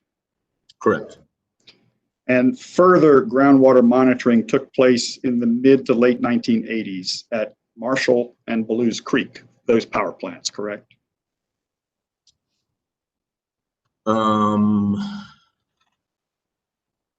Looking. Yes. And this was in connection with NPDES permits issued in connection with the operation of those plants, Marshall and Blues Creek, correct? Well, I believe in both of them is 1989. Okay, so late 1980s, not mid 1980s, correct? Right. And then the monitoring that was done was for a landfill, but it was, in some cases, the groundwater wells were put adjacent or very near the coal ash ponds. They weren't specifically, as I understand it, intended to be monitoring points for the coal ash basins. But you actually use the data from those wells in connection with your evaluation of groundwater quote contamination, your definition of contamination at those plants from the ash basins, correct? Well, sure. If you're going to put a well next to the ash basin, even though it was intended to monitor landfill, it doesn't mean you ignore the data because it was put next to the ash basin. So my question to you is, there was groundwater monitoring in the mid to late 1980s at both Marshall and Blues Creek as part of an NPDES permit program, correct? Correct. Late 1989 is when I show the earliest groundwater monitoring. Okay. And there was further groundwater monitoring at Dan River and the W.S. Lee plants beginning in the early 1990s as part of a NPDES permit program with respect to those plants, correct? Correct. 1993, yes, at both of them. And that monitoring program was, in fact, with respect to the ash basins at those plants, correct? That's correct. That's my understanding, yes. And then we talked already about the groundwater monitoring that took place as part of the USWAG voluntary monitoring program, correct? That's correct. I mean, we touched on it briefly, yes. And that involved essentially all of the Duke Energy Carolinas plants, starting with Allen at around 2004 and going forward with a number of the other plants until the late 2000s, correct? That's correct. And Mr. Hart, do you have any information that suggests to you that these monitoring wells, all of them that we've just been talking about, apart from the Allen early time period, were all done in connection with either the USWAG study or NPDES permits, that the location and number of wells, the depths of the wells, the sampling frequency, and the sampling parameters were not established in conjunction with whichever environmental regulatory agency, DEQ or DEC, was in charge of those programs?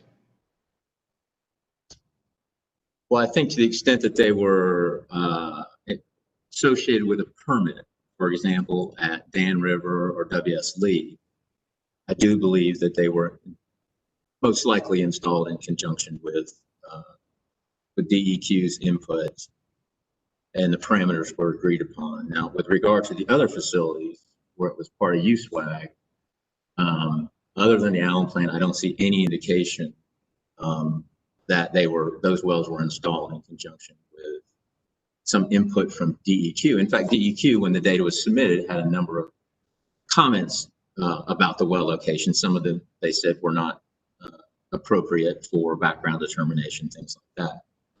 And they also said at that time we need to increase the parameter list to come up with a larger set of parameters for things like boron and vanadium that weren't analyzed for the use WAG. Well, they had comments about the well placement for the Allen plant too, didn't they? When they in the latter part of the 2000s. I don't know. I'd have to look.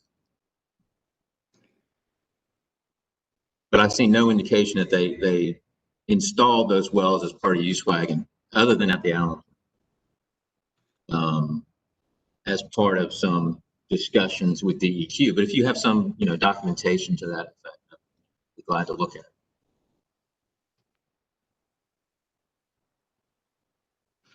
Well, let's move just slightly, Mr. Hart.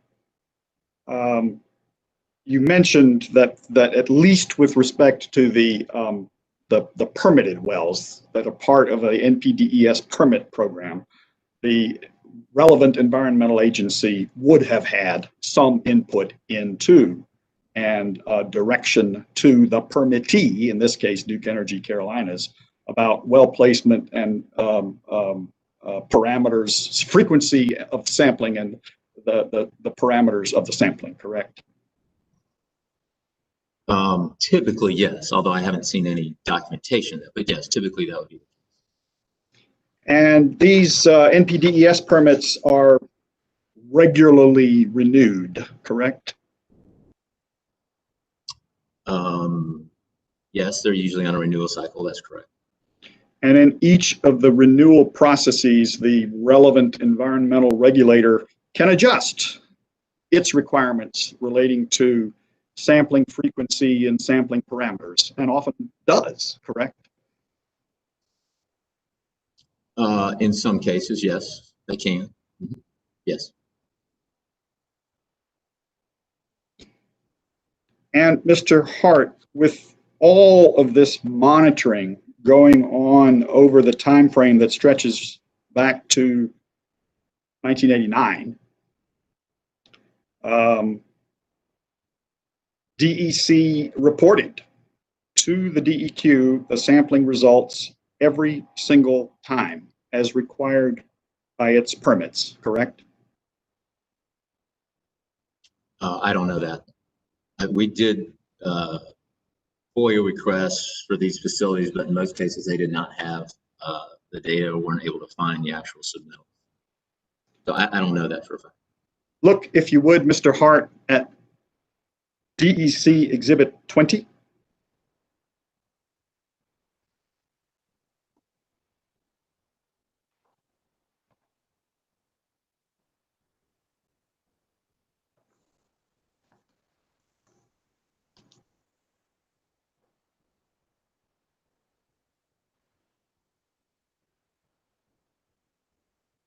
Okay.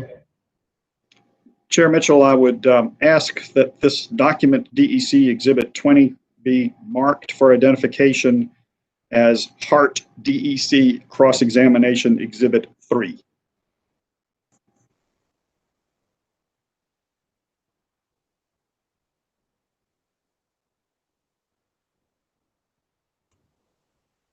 All right, Mr. Mehta, just keeping with the convention we've established for your previous exhibits, we will mark this document as DEC Hart Cross-Examination Exhibit 3. Thank you, Chair Mitchell. And Mr. Hart, what this document is what's commonly referred to in the last proceeding and presumably will be referred to in this proceeding as the Sutton settlement. Do you understand that? Yes. Yeah. So yes, if that's what you want to call it, that's fine. Well, you can check me in the voluminous record from the last proceeding, but we called it the Sutton settlement. Totally fine. I understand. And if you look at the bottom of page 2, there's a whereas clause It says, whereas the National Pollutant Discharge Elimination System, NPDES permits associated with the Duke Energy sites contain requirements for Duke Energy to monitor groundwater at the Duke Energy sites and report the results to DEQ. Correct? Yes. It's not really talking about what time period. So a lot of them didn't have groundwater monitoring requirements in them until fairly like post Dan River, I would say. This is a 2015. So I think it was mostly post Dan River. So the only one that I think that preceded this, and I could be wrong, is Dan River itself.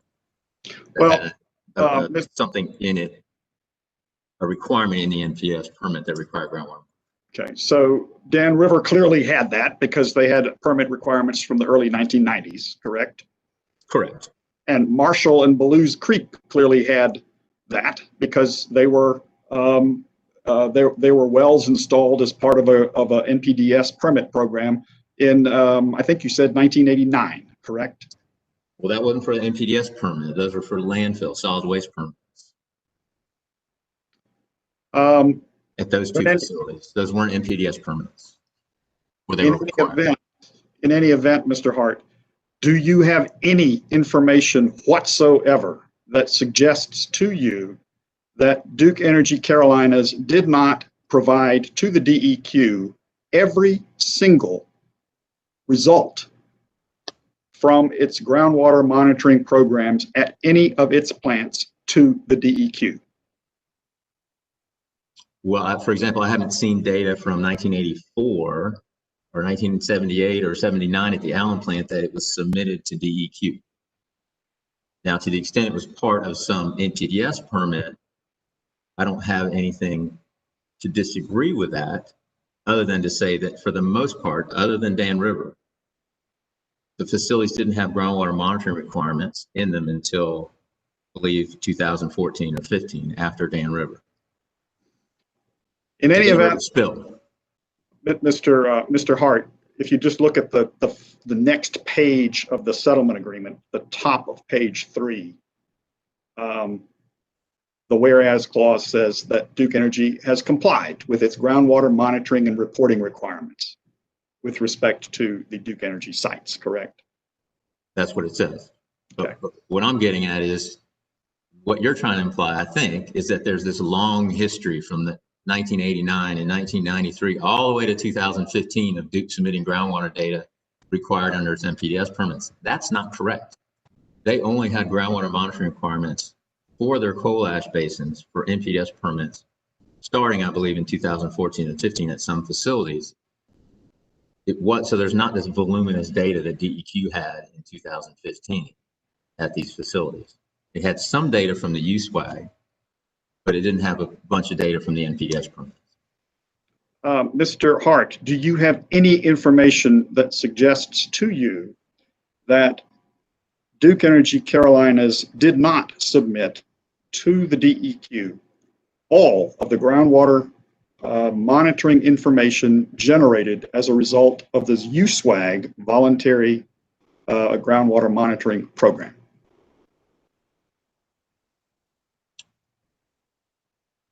I don't have any information to that effect, but I haven't looked at, well, again, we did FOIA requests at DEQ for these facilities. There are some data submittals, but I don't know if they're every single one. But there are some that were submitted to DEQ, yes. Well, Mr. Hart, let's talk then about what you did or what you looked at in conjunction with your investigation of this matter. And I think if you look at pages 6 and 7 of your pre-filed testimony, you outline what you looked at, right?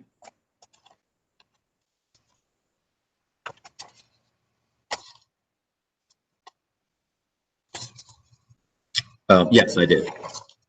So you reviewed the coal ash related testimony in this case, correct? I'm not sure I understand what you mean.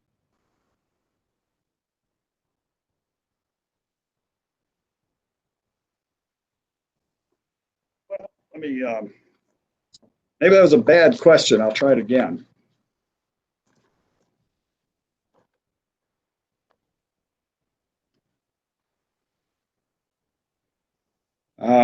I'm looking at lines 6 and 7 on page 6. Right. Yes. And I believe- Go ahead. you say there, I reviewed the parts of DEC's 2019 rate case application and testimony relating to coal ash, right? Correct. And the To the next, extent that I knew it was coal ash related. Now, there's a lot of documents in there, and not every one of it's listed as coal ash. But if it had some indication of coal ash, or for example, Ms. Bednarsik's testimony, I did review. okay. And you also indicate that you were provided access to the Merrill data site, which is a document portal for documents produced in connection with this case, correct? Well, I've had access to it, and I did some queries. Now, that's a very, it's not a particularly user-friendly document portal, but I did do some queries and was able to get some documents. And you also indicate in the third bullet that you were provided access to the Concilio Relativity online database and performed queries and reviewed various documents in that portal, which, as I understand it, houses billions of documents that have been produced by Duke Energy over the course of years in connection with any number of legal proceedings, correct? That's my understanding, yes. But again, no way to review every document on there. Did some queries to the extent I could, and was able to find some documents. So I guess, Mr. Hart, you would actually be the first to admit that you did not review every single document in that database to assess its impact on the question of whether Duke Energy Carolinas was, proactive enough with with its environmental regulators, did you? I don't know that anyone could review every single document in that database in the time frame of which I did my work. I would think it would be humanly impossible. Understood, and I would agree with you. You did not actually talk to anybody at DEQ to investigate its view of whether DEC was being proactive enough, did you?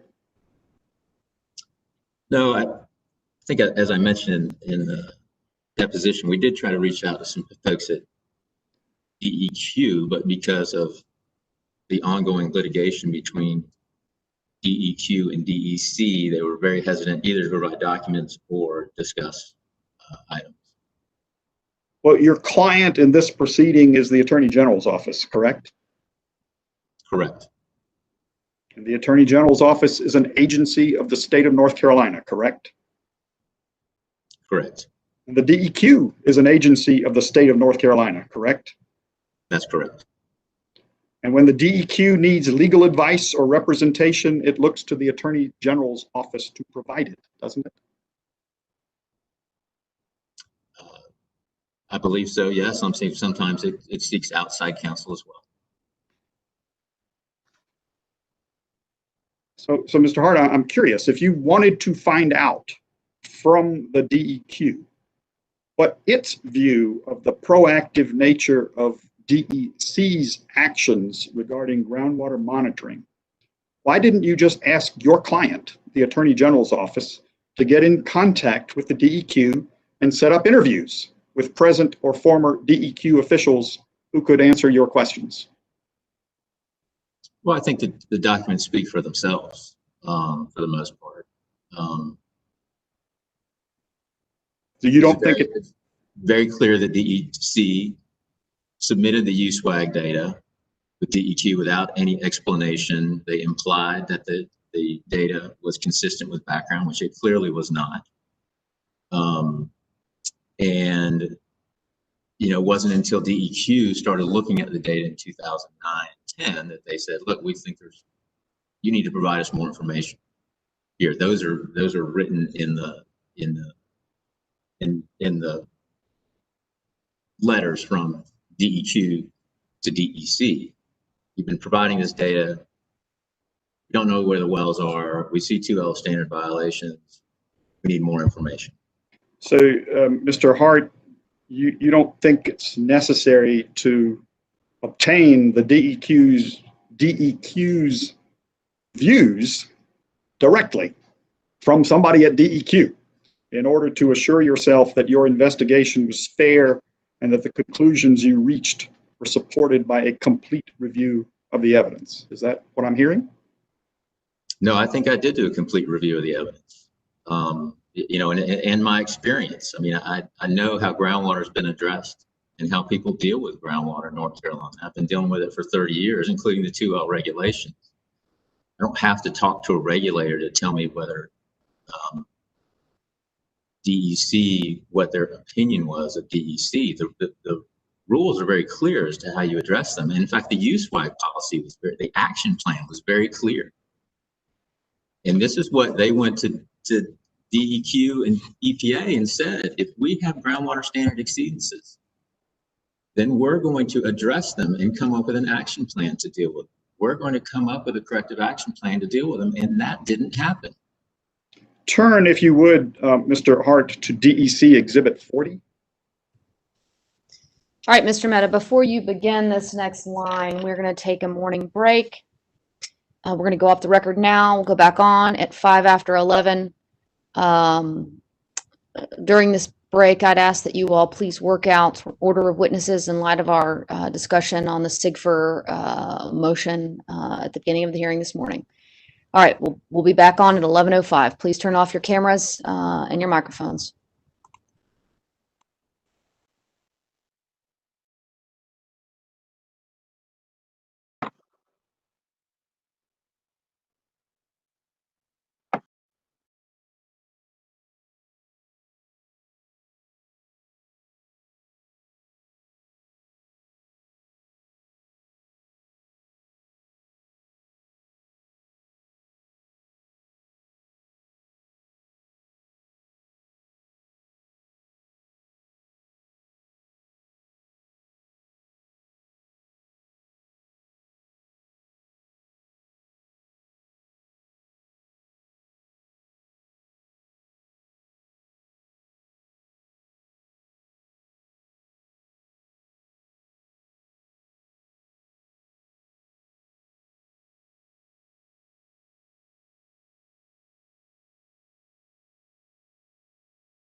Greer, are you there?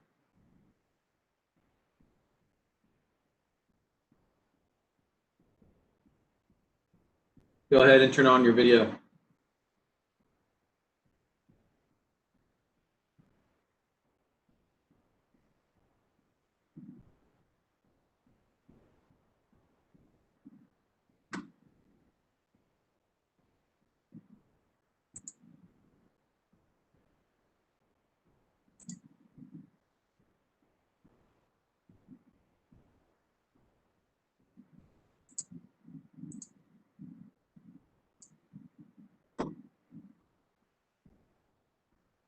Go ahead and try it again. Try to unmute.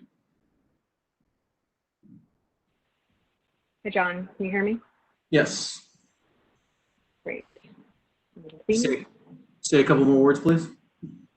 Can you see me? Yes, video looks good. Audio sounds good. You're good to go. Thank you. Sure.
All right, Linda, just checking in with you. Are you ready to go?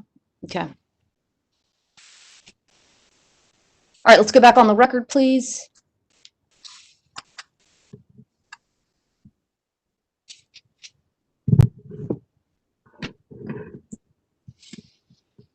Can y'all hear me?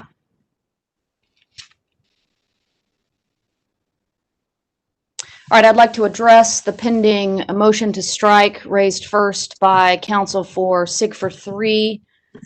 I am going to deny the motion and allow the testimony of Mr. Floyd to stand.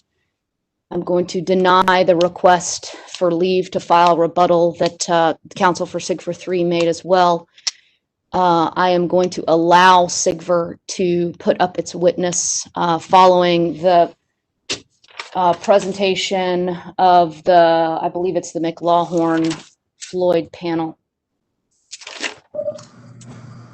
And with that, any additional matters for me to consider before we get back into the cross-examination of AGO witness Hart? Mr. Roberts. Chair, go ahead, Kamal. Yeah, sure. Hi, Chair Mitchell. Just wanted to at least report back. So we did have a call with some of the parties on break. Not every party was on the phone. And through the discussion, just to notify you, the parties had generally agreed that Mr. Phillips could be cross-examination, could be the last attorney, excuse me, the last witness to testify after the public staff. So just wanted to flag that for you and we'll defer to Ms. Kress and Ms. Downey and Mr. Neal for anything further. All right. I believe that's Ms. Downey. Yes, Chair Mitchell. In light of that, the public staff would like to reserve cross time. We had not done so up to this point. You reserve cross time for SIG for witness Phillips? Yes, Chair Mitchell. Okay, understood. Chair Mitchell, this is David Neal. Yeah, you may proceed, Mr. Neal. NC Justice Center et al. Would also ask to reserve cross time following additional testimony from Mr. Phillips.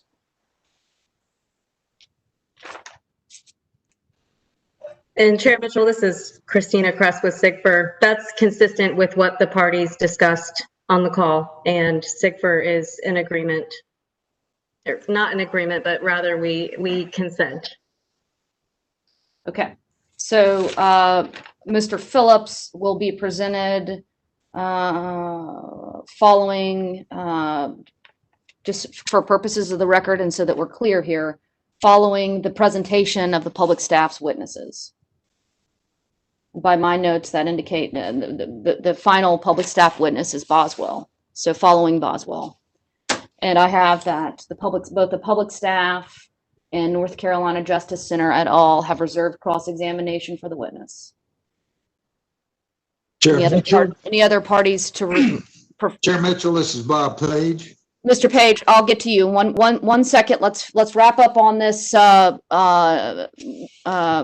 for witness Phillips issue. Any additional parties reserving cross-examination for the witness?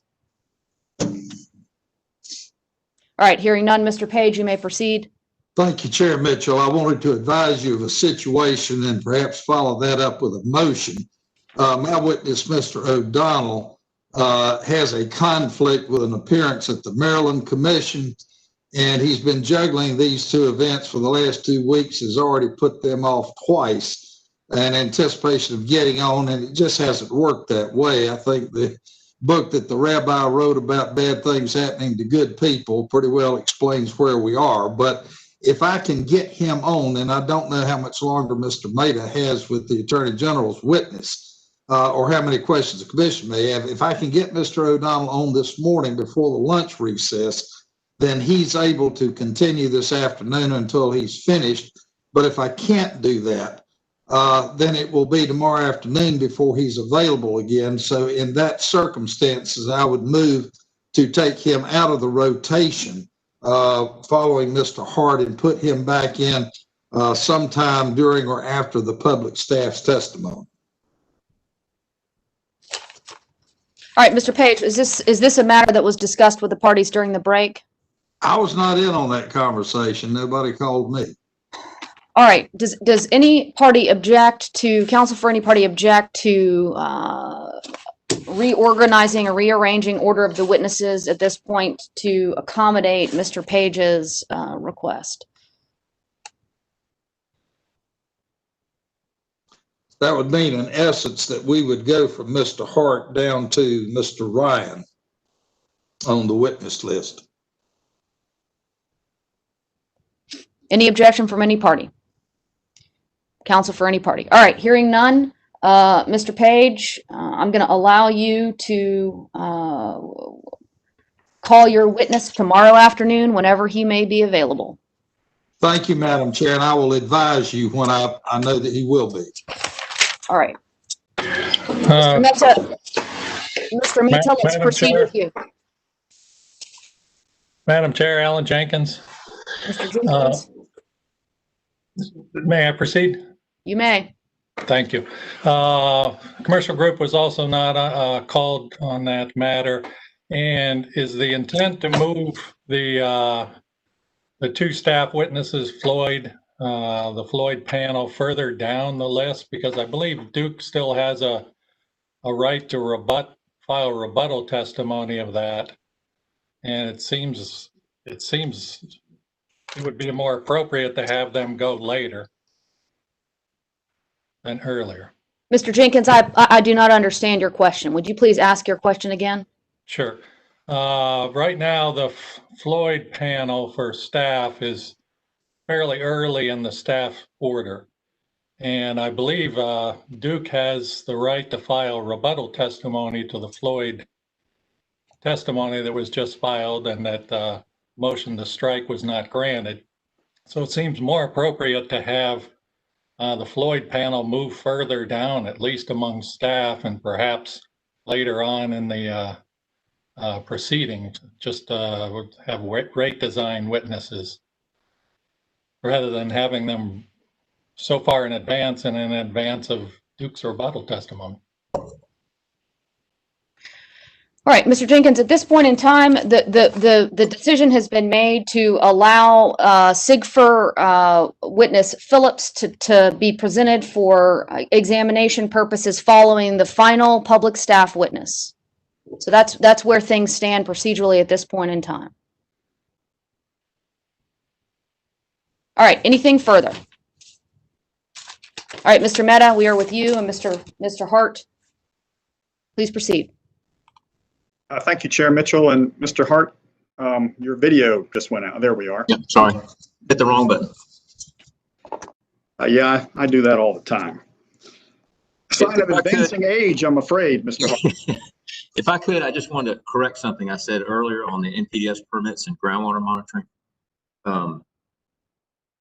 The NPDES permits, I went back and looked at some of the permits started requiring groundwater monitoring in some facilities in around the 2011 to 2013 time period after the USWAG data had been submitted, not after the Dan River spill. So that's my apologies. I just wanted to correct it on the record to be accurate. Okay, thank you, Mr. Hart. And actually, on that subject, if you would take a look at your deposition, which we marked as Exhibit 1, Cross Exhibit 1. My deposition, okay, yes. And page 79 of your deposition. Okay. And the subject matter on this page is the submission of data by Duke Energy Carolinas to the DEQ, correct?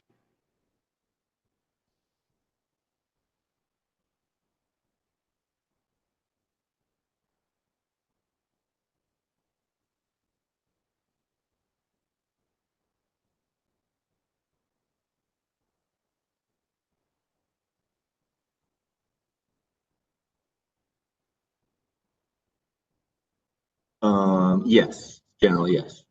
Okay, and you indicate at line 15, starting at line 15, that the earliest data submittals that you've seen or you had seen was from the 2009 timeframe, correct?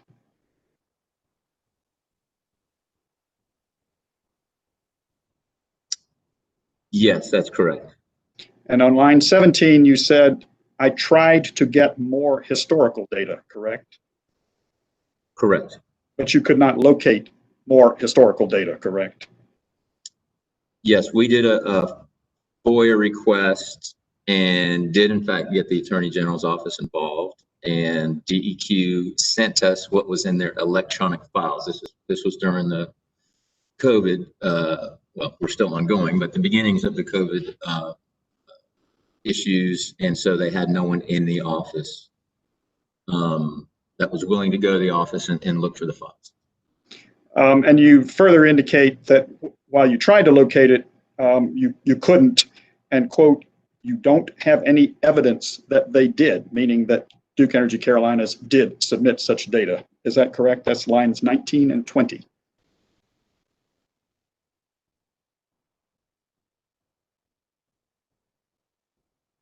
Right, so it's not saying that they didn't submit it, but I don't have evidence that they did.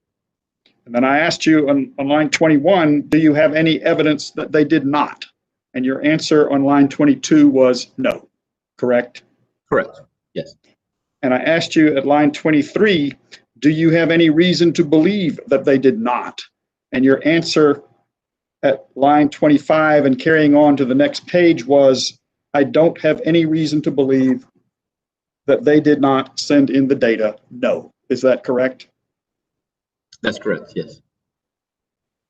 Now, Mr. Hart, look, if you would, at DEC Exhibit 40. Okay. And Chair Mitchell, I'd like to go ahead and mark this document as, to get my sequence straight. I guess this would be DEC Hart Cross-Examination Exhibit 4.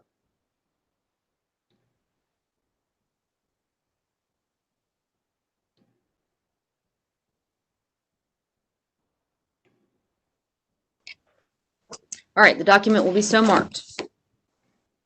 And Mr. Hart, this is a deposition of Colleen Sullins taken in what we've come to call the Sutton OAH proceeding, correct?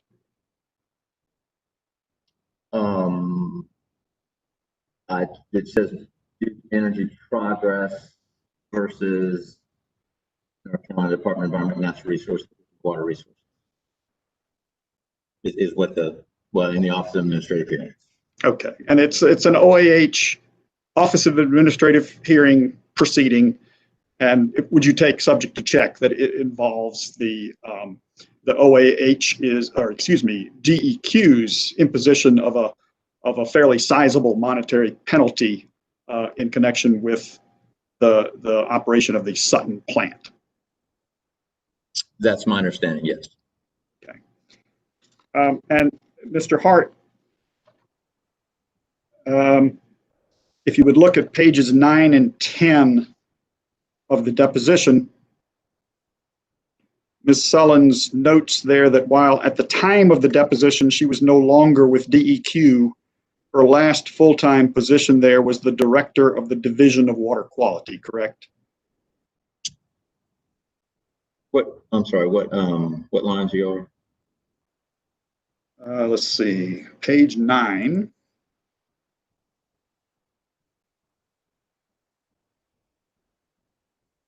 Page 9, at the very bottom of the page, she's asked, what's your current employment status? And she said, and the answer is, I'm unemployed, correct? Yes, that's what she says, right, yes. And then if you go on to page 10, the question is, what was your last full-time employment? The answer is director of the Division of Water Quality, correct? Yes, that's what it says, yes. And line 7, the question is, when did you leave that employment? And the answer is December of 2011, correct? Correct. And Mr. Hart, just to level set us, the questions being posed to Ms. Sullins, if you go up to probably page very early, page 2. The questions are being posed by Mr. Wheeler, correct?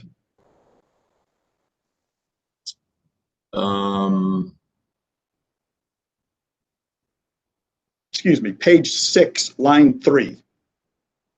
6, 3. Yes, by Mr. Wheeler. I see that. Yes. And if you go, maybe this is what's on page 2.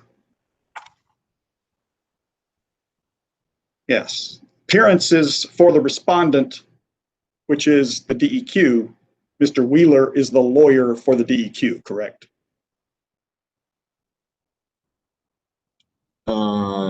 Yes, that's my understanding. Yes. Okay.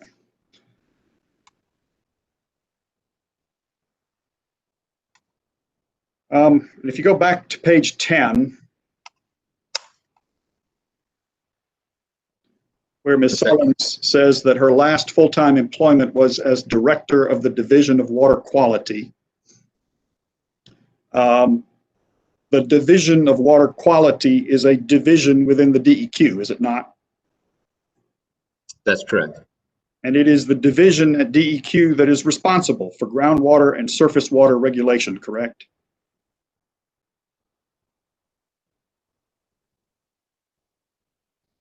Well, I mean, there are other divisions. Division of Waste Management also is involved in groundwater rules and groundwater conditions, but they are the ones that are responsible for example, the coal ash basins and for rules that are associated with surface water. The Division of Water Quality is, or the Division of Solid Waste Management? The Division of Water Quality, which is now the Division of Water Resources. Okay. And the Division of Water Quality is the division, or whatever its name is now, but certainly it's the division responsible for example, enforcement of the 2L rules, right?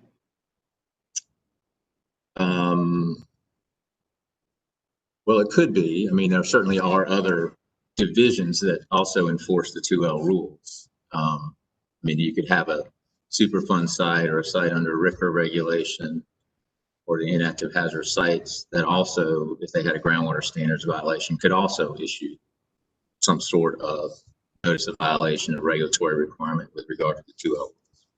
But the Division of Water Quality is an agency that is involved in the enforcement of the 2L rules, correct? That's correct.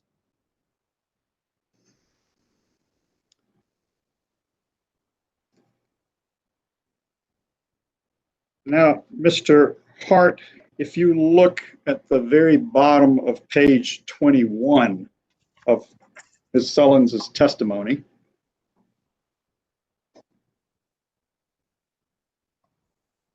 are you there? Yes, I am.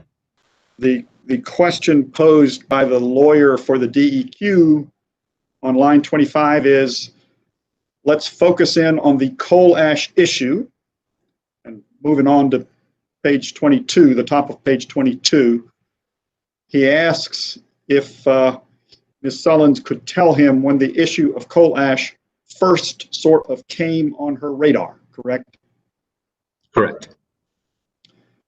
And he indicates that what he really wants in lines 5 and 6 is when it came on her radar anytime during her tenure at DEQ, correct? Yes. And on line 7, she answers that it came on her radar when she was a permit supervisor over the NPDES permitting programs, correct? Correct. And if you look back at page 13 of her deposition, Mr. Hart, she indicates that she became the permit supervisor back in 1992, correct?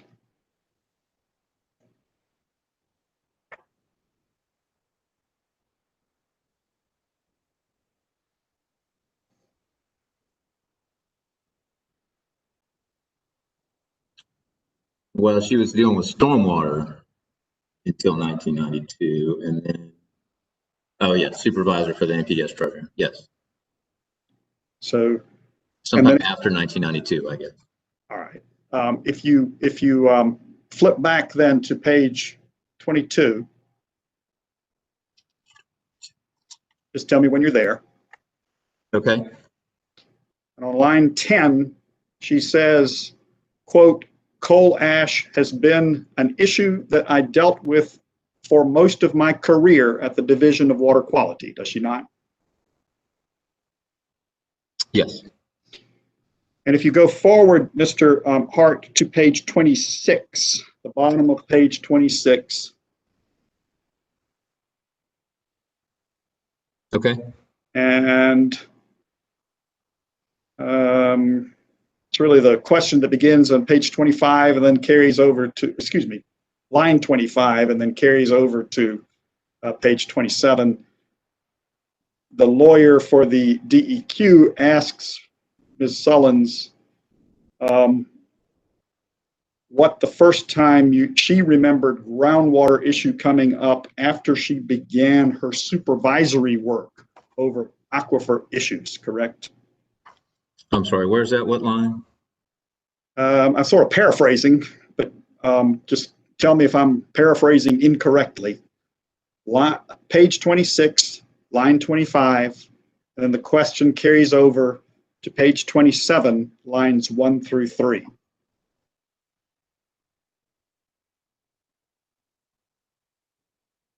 Okay, yep. And just to level set us on the timing then, Mr. Hart, if you go back to page 15 of her deposition, lines 12 through 19, just tell me when you're there. Okay, yep, I'm there. Ms. Sullins indicates that she first gained supervisory control over aquifer protection when she became the deputy director of the Division of Water Quality, which was in 2004, correct? Correct, yes. And then if you again flip forward, Mr. Hart, to page 27 of Ms. Sullins' deposition. Okay. Lines 4 through 7, after the lawyer for the DEQ asked her when the first time she remembers the groundwater issue coming up after she became in a supervisory role was in the wake of the TVA dam collapse, correct? Correct. And the TVA dam collapse took place in 2008, if my memory serves. Does that sound right to you? Yes, she's saying, yes, 2008, she's saying is when we started looking at coal ash more holistically in the state. Okay. And then if you move forward, Mr. Hart, to page 29 of her deposition. Okay. Starting at line 2, the lawyer for the DEQ asks Ms. Sullins if it was her understanding that until the Tennessee Valley spill, there had not been any other activity on that subject. Do you see that? Yes. And if you just go up a page, to page 28, lines 24 and 25, that subject that the lawyer for the DEQ is talking about is groundwater monitoring, correct?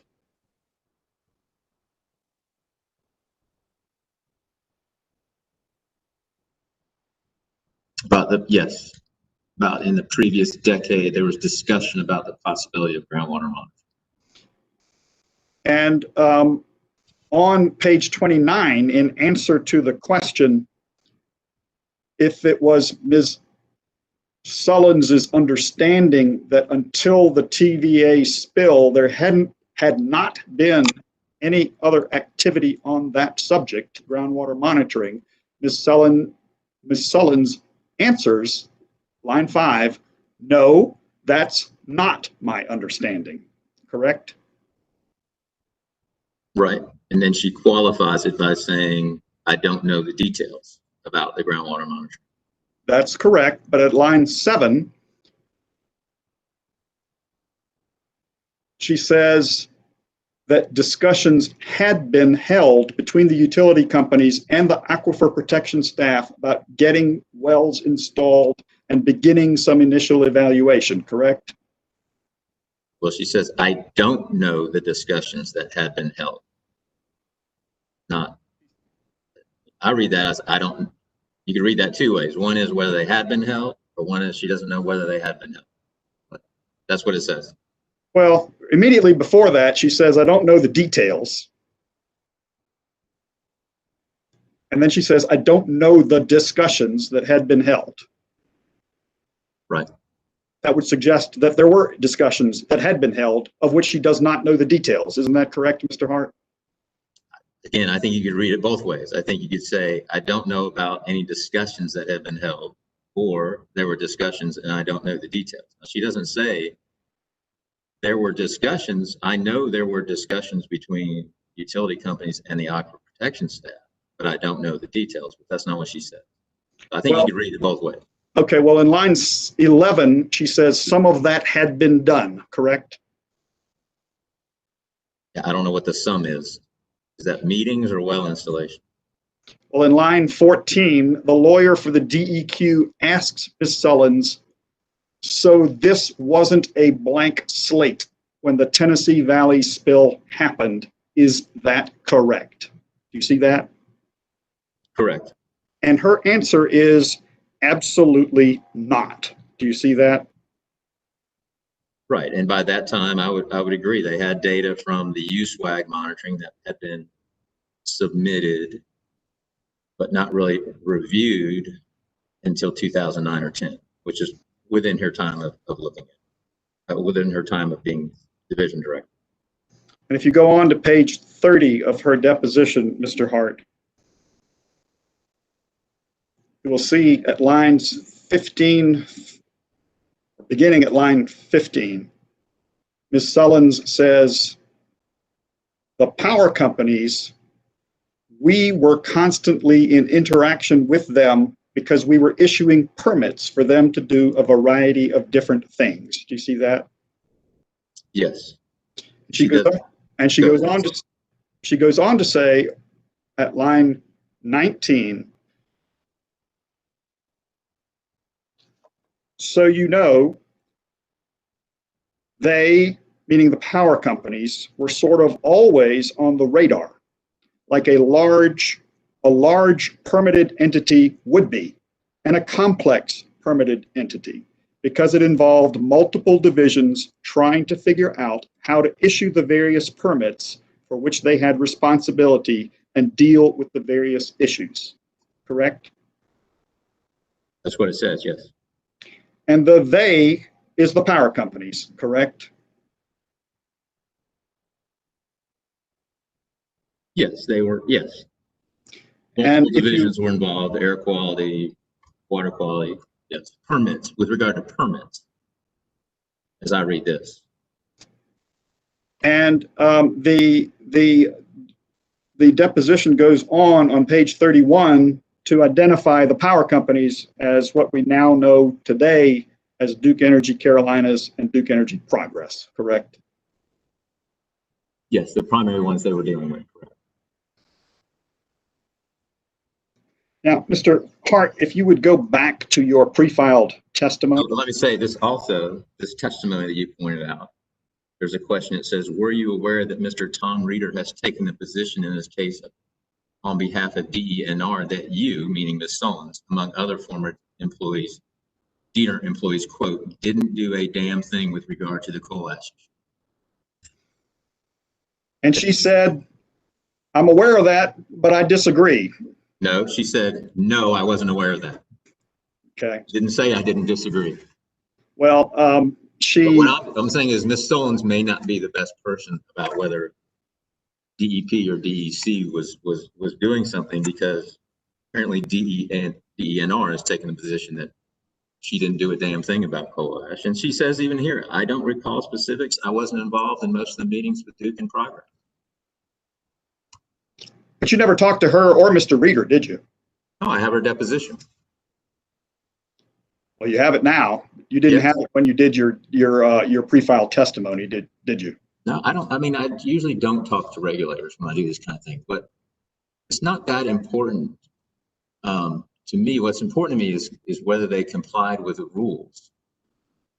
And they didn't comply with the 2L rules. This is saying they were on our radar for permits.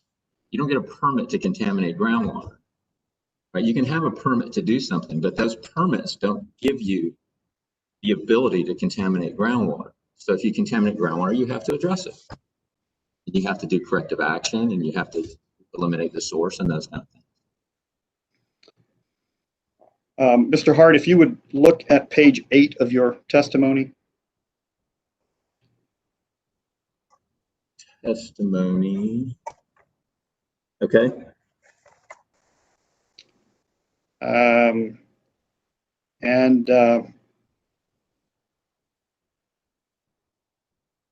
think we went over this earlier, but your first conclusion that you summarized there says that DEC, the utility industry and DEC knew about the potential for contamination of groundwater from coal ash as early as the 1980s, right? Yes. And I think we had a discussion about what you meant by the word contamination. Correct. We don't need to revisit that. What do you mean by the word potential? Well, that there was some reasonable potential that coal ash basins could lead to groundwater contamination. It wasn't some hypothetical, it wasn't something that only happened in a few places. There was a reasonable potential that if you had a coal ash basin, you could have groundwater contamination. It wasn't absolute, but it was reasonably potential, probably more likely than not, maybe not in the 1980s, but certainly there was the potential that something could happen. And Mr. Hart, if I'm understanding your testimony correctly, up through probably the middle part of the first decade of the 2000s, the exceedances of the 2L standards experienced at Duke Energy Carolina, whether or not they're at the compliance boundary or not, just exceedances. I'm sorry, you cut out for a second. I didn't hear you. Sorry. If I read your testimony pre-filed correctly, up until the sort of middle of the first decade of the 2000s, maybe a little bit towards the latter part of the middle,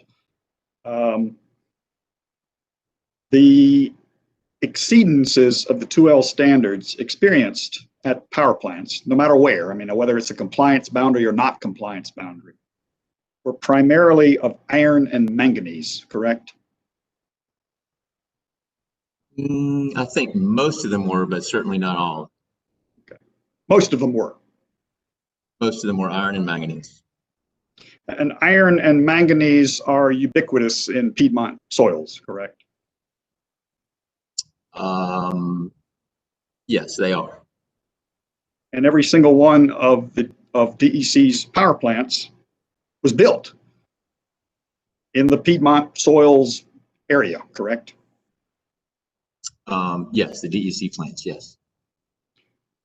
And neither iron nor manganese is a hazardous substance, is it? I don't know. I'd have to check. I don't believe iron and manganese some forms of manganese could be. Some forms of iron could be. Ferric chloride or something could be a hazardous substance. I'm not sure. So is it your testimony that the EPA has lists of hazardous substances, iron and manganese on that list? Well, iron and manganese rarely occur just by themselves and they're usually complex with something. So they're not usually a ferric oxide, would be a iron and oxygen, or ferric chloride. And so I don't know if some of those complexes might be in there. So iron usually doesn't disassociate itself and just appear as disassociated metal in the environment. And one of the reasons you find high levels of manganese and iron around coal ash plants is because they create a low oxygen environment. And when you do that, you liberate naturally occurring iron and manganese in the environment. So when you see concentrations, if you have concentrations that are near the standard or slightly above them, you could say that's background. But if you have 10,000 parts per billion of iron or manganese in groundwater, that can't be background. It's not possible without some, in the Piedmont, without some intervening contamination or some non-natural issue. And Mr. Hart, just make sure I understand. There is a 2L standard for both iron and manganese, correct? Correct. And that 2L standard is the same as the drinking water standard, correct?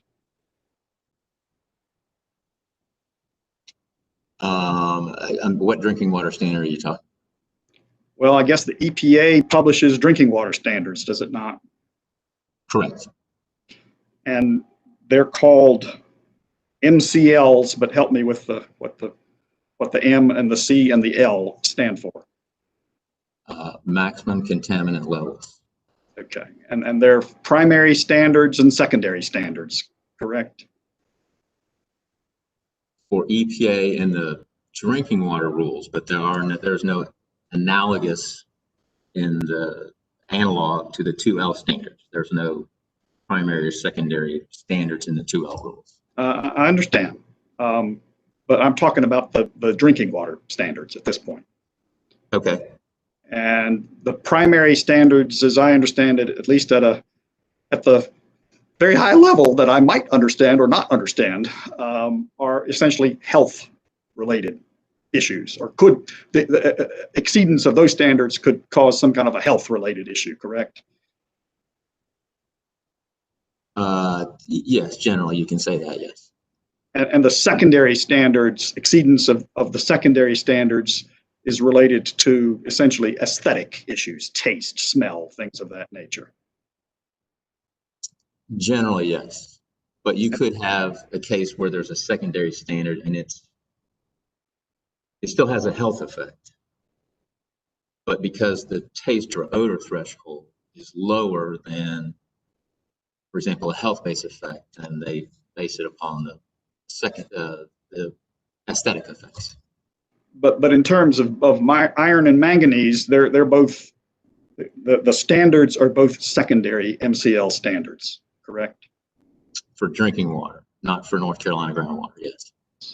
But the drinking water standard is the same standard as the 2L standard for groundwater in North Carolina, correct? That's correct. So, Mr. Hart, when you came to the conclusion that Duke Energy Carolinas was not proactive enough in dealing with the DEQ,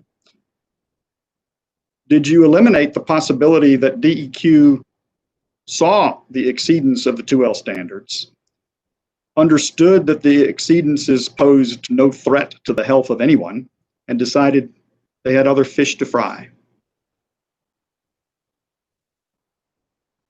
Well, I don't have any reason not to believe that, other than in 2009, DEQ sends out a letter to DEC and says, we've been getting this data. It's showing us exceedances of the 2L standards. We need to understand where the wells are at your facilities. All we've gotten is just data, right? We need to understand background. We need to understand the compliance boundary. We need to understand the waste boundary. So at least in 2009, they weren't just decided that they had other things to do. Now, that's certainly the case. DEQ often is overworked and they have limited staff, so that does happen, but that doesn't mean that you can ignore the rules. Just because somebody doesn't issue a notice of violation, a notice of regulatory requirement, doesn't mean it's not a violation and it has to be addressed in accordance with the rules. I understand, Mr. Hart. And if you would look at your exhibit 11. Exhibit 11.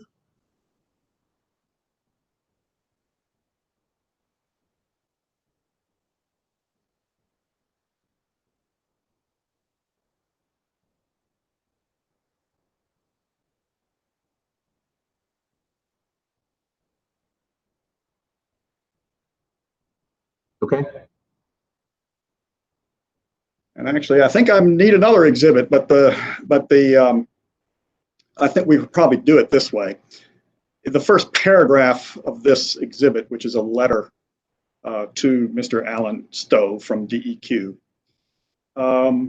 indicates that the DWQ, Division of Water Quality, has been reviewing the data and maps submitted by Duke Energy on April 30th. That. Yes. Right. In response to their request earlier to provide the maps. Yes. And a summary of the data. Earlier, there was a letter that preceded this one that said, all we've been getting is data.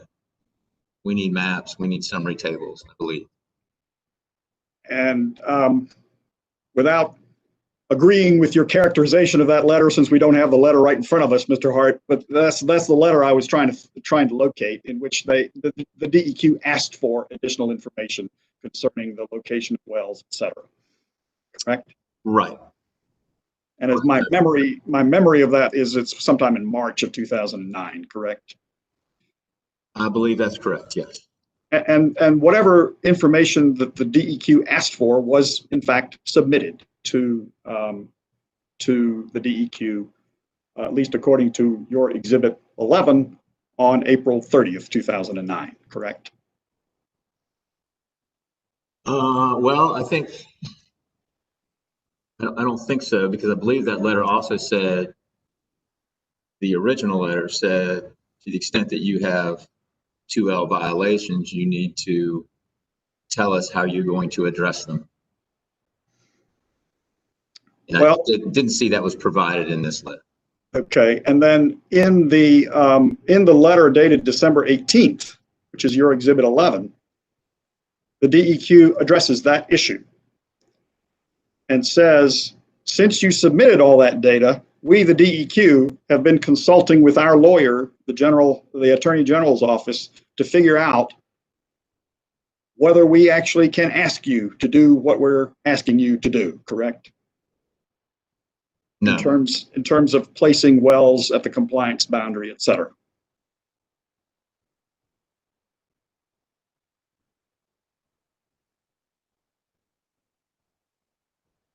No. What this is saying is whether DEC can use the provisions of 2L.0106, which are the corrective action rules, which allow natural attenuation. So it doesn't say, it just says, do we have to do, is DEC allowed to do natural attenuation under rules that had been promulgated, not, I believe, pretty like 2008 or so, that allowed companies to seek or regulated people to seek what they call alternate remediation, which can be by natural attenuation or not cleaning up or getting a variance and things like that. Okay, in any event, Mr. Hart, let's just go back to your pre-file testimony concerning the potential for groundwater contamination known to the industry and DEC from the 1980s. Okay. And I was looking, Mr. Hart, through the authorities that you cite in your testimony, and there appear to be 3 from the 1980s, correct? The first one is the 1980 EPA TVA report, which is Joint Exhibit 5. It's referenced at your testimony yes. on pages 50 to 51. Right. I'd have to check and see which all are from the 80s. And the second one that I found is the 1988 EPA report to Congress, which is Joint Exhibit 13. That's referenced at your testimony at page 51 and 52. And the third one that I found was your reference to the 1984 investigation at the Allen plant, which is Joint Exhibit 9 at your testimony, pages 57, 58. If I missed one, just let me know.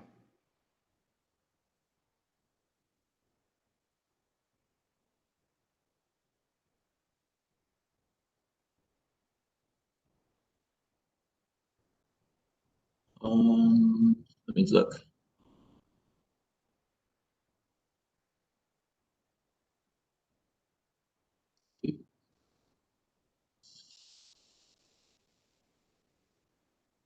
You had the March 80 EPA effects coal ash leachate on groundwater, 1988 EPA report to Congress, and then the Duke coal ash disposal report from 1984. Those are the ones that you had? Yes. I believe that's correct, yes. Okay. So these are your sources for the conclusion that as early as the 1980s, the industry and DEC knew of the potential for groundwater contamination, correct? Well, there were some of the sources. I did not attach everything I reviewed as an exhibit. So I believe I did provide some other documents in response to DEC's request for my files that aren't necessarily attached as exhibits to my testimony. So I believe there's some others from the 1980s as well. Well, not to belabor it, Mr. Hart, but these are the ones that you actually referred to in your testimony. That's right. That's correct. And again, all of this is in the context of your definitions of the words potential and your definition of the word contamination, correct? Yes, I would say that's supportive of the testimony summary 1 about the potential for groundwater contamination as early as the 1980s from coal ash basins. Let's take a look at the EPA TVA report first, Mr. Hart, which is Joint Exhibit 5.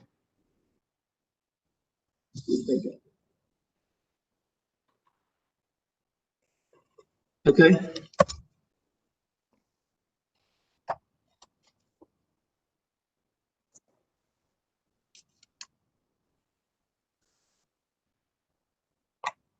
Okay.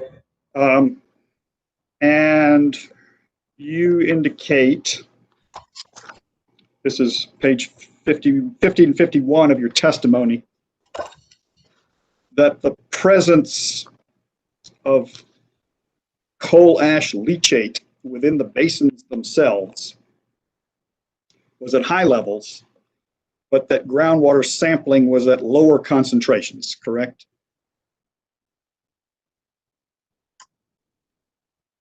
Yes, results of the study indicated that the water in the pore spaces of the coal ash basin contained high levels of TDS, boron, iron, manganese, and sulfate, pH as low as 2, and results of groundwater sampling indicated elevated levels of TDS, boron, iron, manganese, and sulfate, although at lower concentrations than in the ash basin water.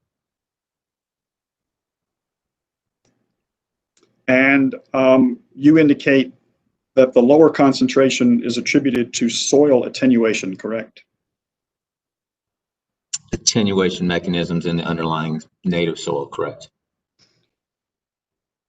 And the conclusions and recommendations of the report are summarized in section 2 of the report, which begins on page 2.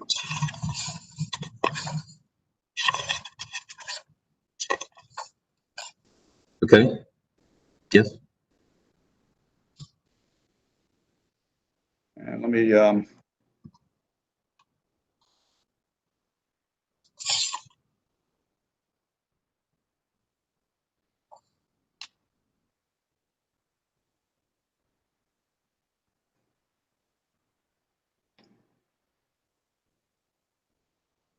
get to that page, sorry.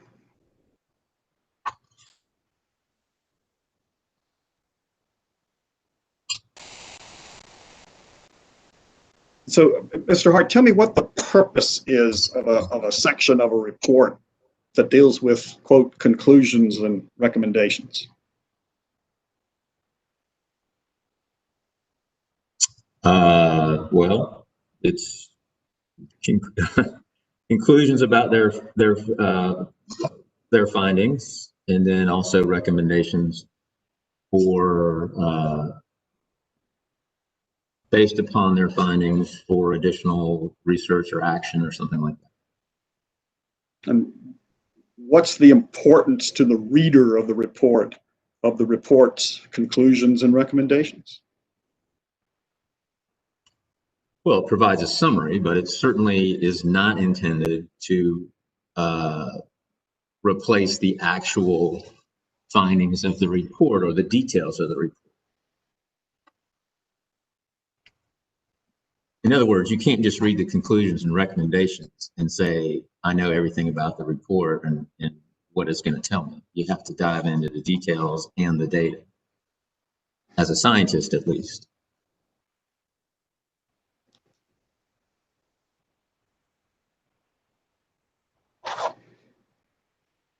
And I guess, Mr. Hart, my question, maybe it's not a good question, or maybe I didn't phrase it correctly. But the reason to look back at documents such as this particular one, the 1980 EPA TVA report, or the 1988 report to Congress, or the 1984 report about the Allen plant, is to look to see what the industry knew and what the environmental community knew and what regulators knew at those various points in time, correct? Yes, I'd say in a general sense, yes. And the purpose for that is to provide historical context around the documents that are being reviewed today in 2020, correct?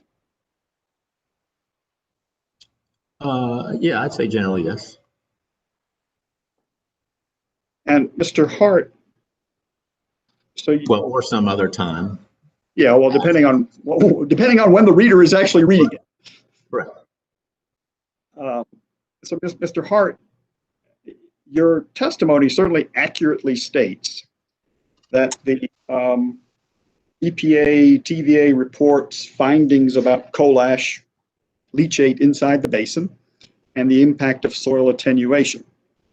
But my question or my curiosity about it is why you didn't go further and state from the report's own conclusions, conclusion number 10, which is on page 3, and states soils containing a large percentage of clay were better attenuators than other types of soils, right? You're asking me why I didn't include that? Yeah. I mean, at least from my perspective, it's an obvious statement. It doesn't need repetition from my standpoint.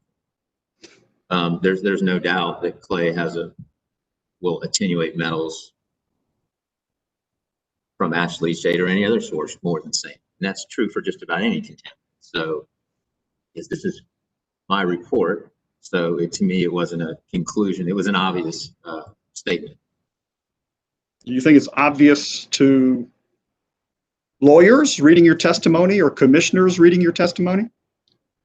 I don't know, but to me, it's very clear that there is attenuation, and I say that the underlying native soil.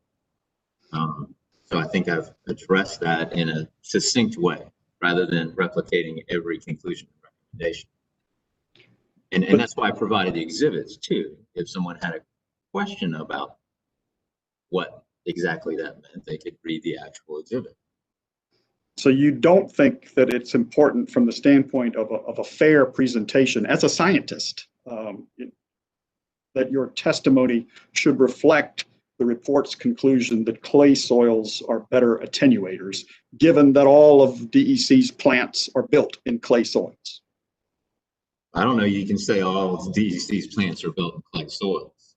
Not all of the Piedmont, especially as you get deep, as you get close to bedrock, you get into sand. And in many of these basins, especially the DEC basins, were placed into stream channels, or at least surface water conveyance channels. And so rather than being on the top of the hill where you would expect more clay, they were actually put to the bottom of a valley where you're closer to bedrock and closer to sandy soil.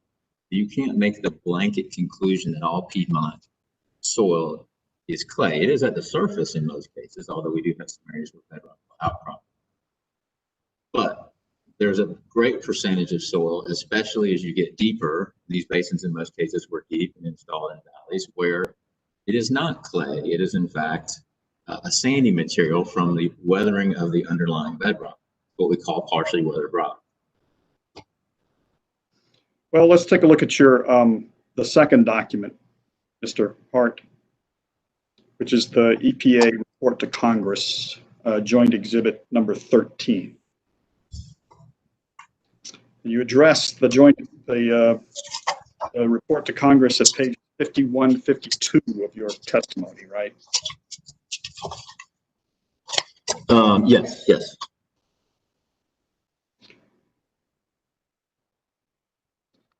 And on page 52,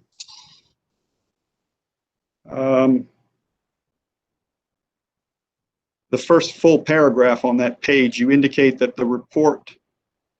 in the report, EPA documented current waste disposal practices on a state-by-state basis, correct? Yes. But you didn't actually provide in your testimony the commission with the details of what the EPA documented, do you?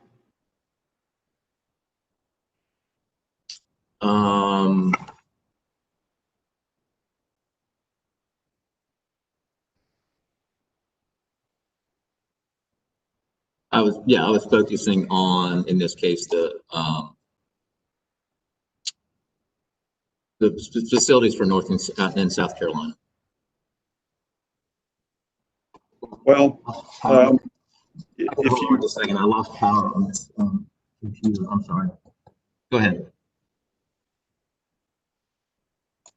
You all right?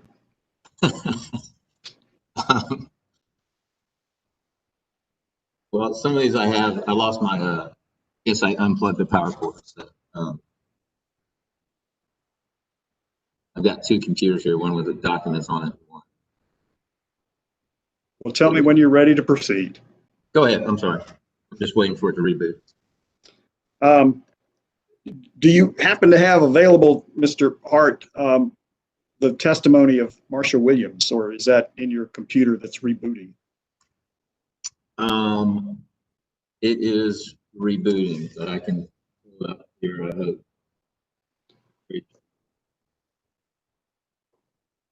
Well, again, just subject to check. You can always check me. I'm going to refer to page 73 of her testimony, where she indicates that the report indicates that only 10% of the 483 surface impoundments were lined. And in EPA Region 4, which essentially is the southeastern United States and includes both North and South Carolina, less than 2% were lined, correct? I had to bring up her testimony, but what page are you on? 73.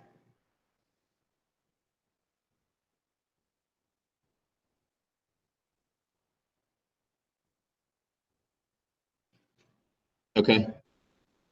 Sorry. Did I accurately summarize what she said in terms of the percentages of lined and unlined ponds? Yes, that's correct.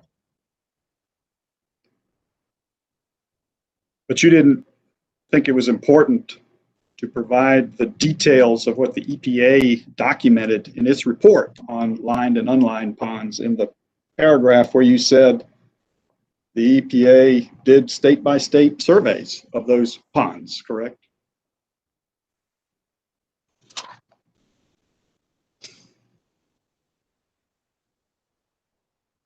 Yeah, well, my focus isn't on whether ponds are lined or unlined. I mean, they were unlined, so that's a given fact we have. The question is, once groundwater, from my standpoint at least, is once groundwater contamination was detected, what did DEC do in response to that in accordance with North Carolina regulations? So it's really not important to me whether it was lined, whether people were doing lining or not lining. Impoundments as much as it was about what we were seeing. I think I do talk about some lining, but it was more important to me to see what people knew about groundwater contamination from the unlined lagoons. Well, if you go on, I guess, down to the bottom of page 52 I'm sorry, of what? Of your testimony. Yeah. You talk about various technologies available, for example, liners, to deal with what you indicate the report said was a, quote, leaky pond issue, correct? Right, that lining was becoming more common because of concern that groundwater contamination may occur from leaky ponds. Well, did you mean by that paragraph to give the reader of your testimony the impression that DEC should have been retrofitting its ash basins with liners back at this time frame? You talking about in 1988? Sure. No, that was not my intention. My intention is to say that in response to the ground that during this time period, there was knowledge that unlined lagoons, such as at the DEC facilities, could lead to groundwater contamination, which is in fact what was found when groundwater monitoring started. So it shouldn't have been a concern. I mean, it shouldn't have been a surprise when groundwater monitoring indicated that there was contamination associated with ponds. I mean, so from that standpoint, what I'm saying here is lining was becoming more common because people were finding groundwater contamination associated with leaky ponds. So if a reader came away with the impression that you were advocating that liners, ash ponds back then should have been retrofitted with liners, that would be a misimpression, correct? That's correct. Now, once they found groundwater contamination, I mean, there are certain things that can be done to limit contamination, further migration, and control the source, which could include lining, but there's many other things that could be done too, as I discussed in my testimony. And the EPA itself made no recommendation that existing ash ponds should be retrofitted with liners, correct? I don't recall that. It's what, in this document? Yes. I don't recall that. And this document, just like every other document from the historical time period that we've been looking at, has a section on conclusions and recommendations, does it not? It does, yes. But again, that's not intended to be a substitute for the actual data or foundation behind the report, in my opinion. And the conclusions and recommendations of the EPA in its 1988 report are in Chapter 7 of the report, correct? Yes. And if we look at Chapter 7, I have to.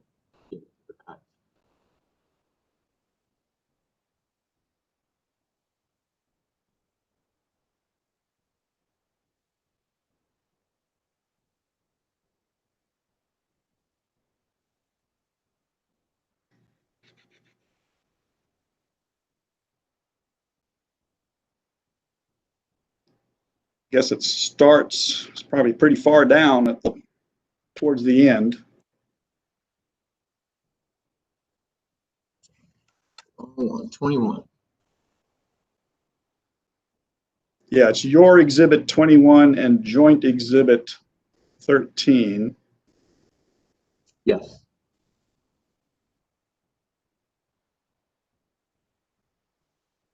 Looks like it's, well, again, in Joint Exhibit 13, because the pages are sequentially numbered, it's Doc X 6710. But if you're looking at your exhibit, you'll just have to find Chapter 7. Yeah, I found Chapter 7.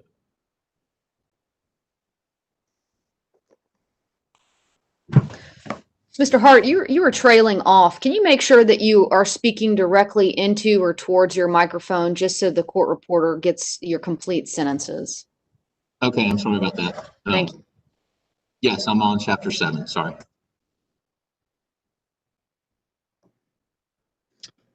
And if you go to page 7-7, which in Joint Exhibit 13 is Doc X 6716. There's a section of the conclusions and recommendations that talks about evidence of environmental transport of potentially hazardous constituents, correct? What page 7-7? 7-7.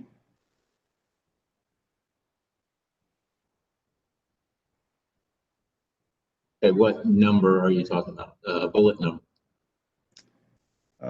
It's section 7.2.5. Okay. At the bottom of the page. Are you there? Yes. And the first conclusion of the EPA is that migration of potentially hazardous constituents has occurred from coal ash combustion waste sites, correct? Yes. So they indicate that they actually have seen what you say was found, for example, at the Allen plant. Not that it's hazardous concentrations, but that constituents were in groundwater, correct? Right, above the drinking water standards. Well, at Allen, they were probably not above the drinking water standards, but they perhaps were above whatever the 2L standards were at the time, correct? I'd have to go back and check. I was talking about this. They're saying that there are exceedance. I'm talking about the 1988 report. Okay. They're talking about how there are exceedances of drinking water standards for cadmium, chromium, lead, selenium, and arsen. Right. And so the EPA, in fact, found that there were exceedances of drinking water standards at some power plants, correct? That's correct. And the second conclusion that they drew was that this what they called contamination does not appear to be widespread, correct?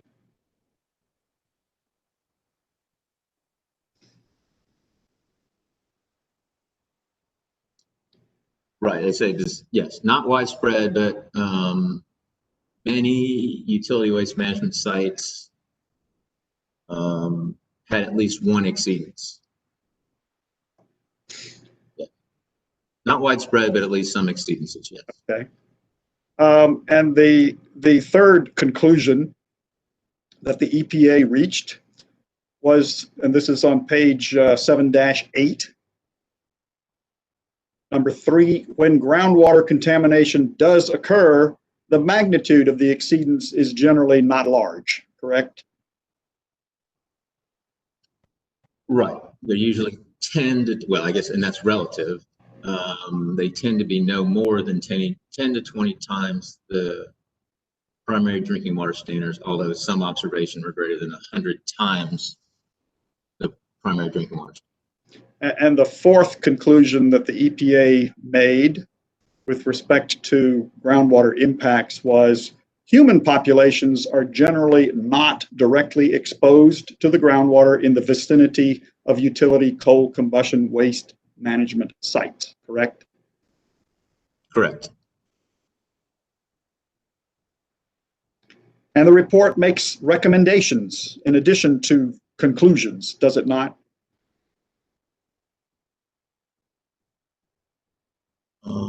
After it discusses evidence of damage from coal ash plant, does have recommendations, yes. And that's starting on page 7-11, correct? Yes. And for the Joint Exhibit 13 reference, it's Doc X 6720. And the recommendations are there to provide guidance, the EPA's guidance about what it thinks ought to happen in the future, correct?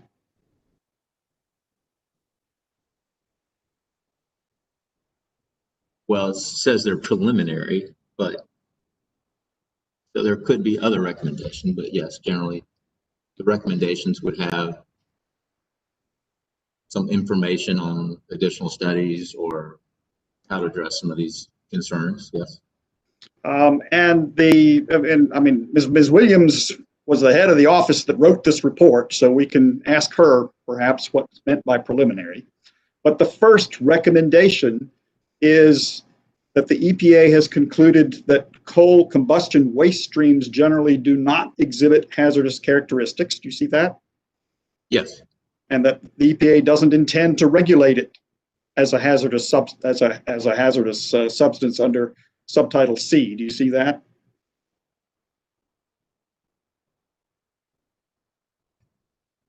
Yeah, I read this as it's not a hazardous waste.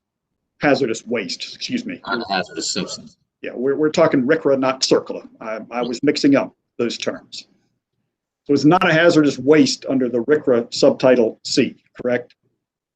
Correct. And they go on to say that their conclusion, or at least tentative conclusion, is that, quote, current waste management practices appear to be adequate for protecting human health and the environment. Is that right? Where is that? The very next sentence after the underlined sentences in that paragraph. Right, EPA's tentative conclusion. And its tentative conclusion is that, quote, current waste management practices appear to be adequate for protecting human health and the environment, correct? That's what it says. Now, I read this under the context of RCRA. In other words, it shouldn't be a RCRA hazardous waste because it's under that heading.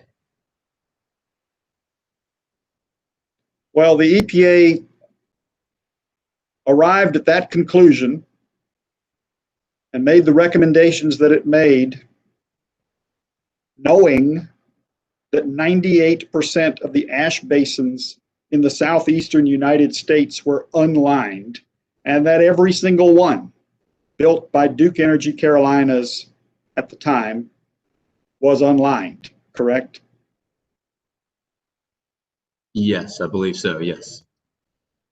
And did you not think that that is a conclusion that ought to be presented in your testimony in order to make it fair and balanced? Well, you can use it for different things. That's why I attached the document itself, because there's no way I could go through all the conclusions and recommendations in these reports. As I mentioned before, it also has a discussion of the Allen plant where it says high concentrations of manganese are in groundwater at this facility. It's going to continue to migrate. It's not in steady state, and there's concentrations that are 120,000 part per billion versus the standard of 50. So I could have included that as well, but I didn't. There's no way I can include everything in these reports. That to me, I was just using it for some of the information that I presented here. But there was no intention on my part, certainly, to not include some balanced report. I even say that. So, Mr. Hart, if you let me finish, please. Sure, of course. I'm sorry. that, you know, the understanding of groundwater contamination evolved over time. It did. It was associated with coal ash plants.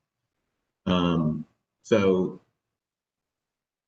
you know, the intention was not to, if I didn't include some specific recommendation in a 386-page document, it wasn't an intention to hide it. That's why I attached it. There's just no chance that you could include all the recommendations and conclusions in the report. I was providing the reader some information that I gleaned from it that was important to my evaluation. Mr. Hart, the EPA was clearly aware of the underlying data that you just recited about the Allen plant, was it not, when it wrote this report? The EPA was, yes, and it's a violation of the 2L standard, to which DEC did nothing until it was required to do so in 2014. Chair Mitchell, I'm going to move on to a different subject. I don't know if this is a good time for a lunch break, or I can keep going. Why don't you keep going, Mr. Mehta? We will take a lunch break at 12:45. Very good. Mr. Hart, let's take a look then at the third of your 1980s documents, which is the 1984 Duke report on Allen, which is Joint Exhibit 9.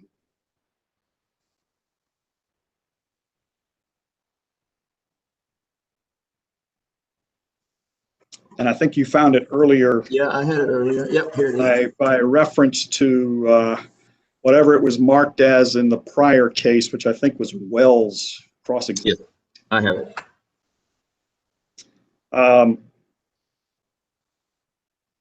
And Mr. Hart, you talk about this report at pages 57 and 58 of your testimony, correct?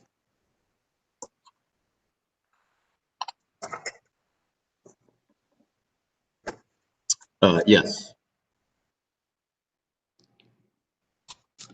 And that's placed in the section, or the sort of lead-in question is about your review of internal documents internal to DEC,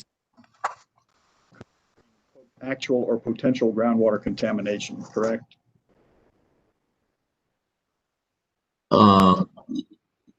Yes, I'm sorry, yes, it's in that section. Yes. Now, this particular document, though, Mr. Hart, was published, was it not? I mean, it's not just an internal DEC document, correct? I don't know. I don't know that. The report by Little, and I think this was done in parallel with the, I believe this Little report was published, but I don't know if this one was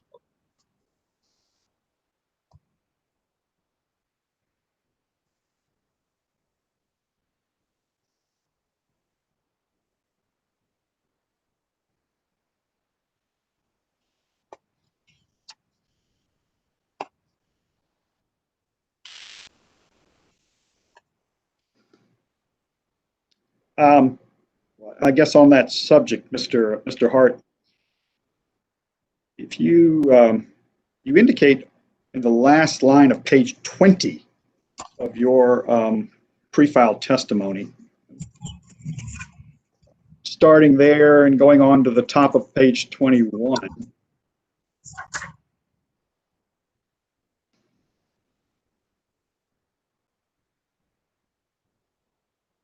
that one of the, quote, proven damage cases cited by the EPA in the document under discussion there, which I believe is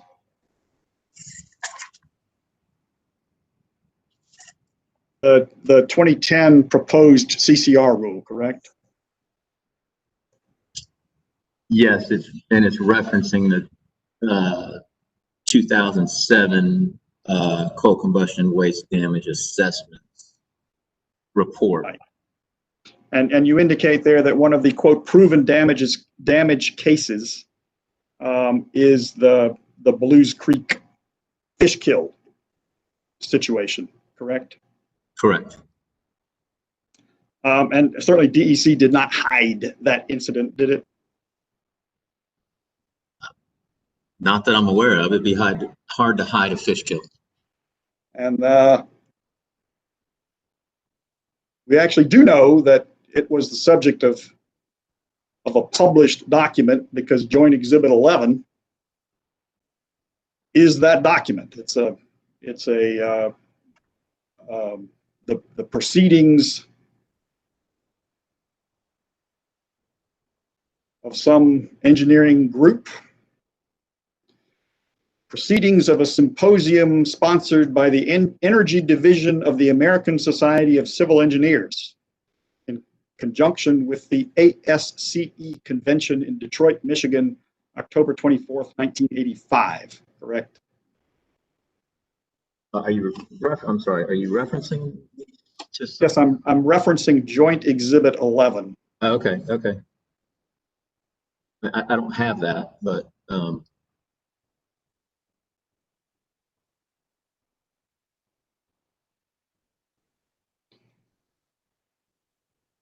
and this particular incident, the fish kill, impacted surface waters, basically Blues Lake, correct?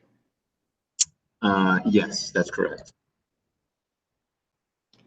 And DEC addressed the issue by, among other things, modifying its production to shift to dry handling of the fly ash produced by the Blues Creek power plant, correct?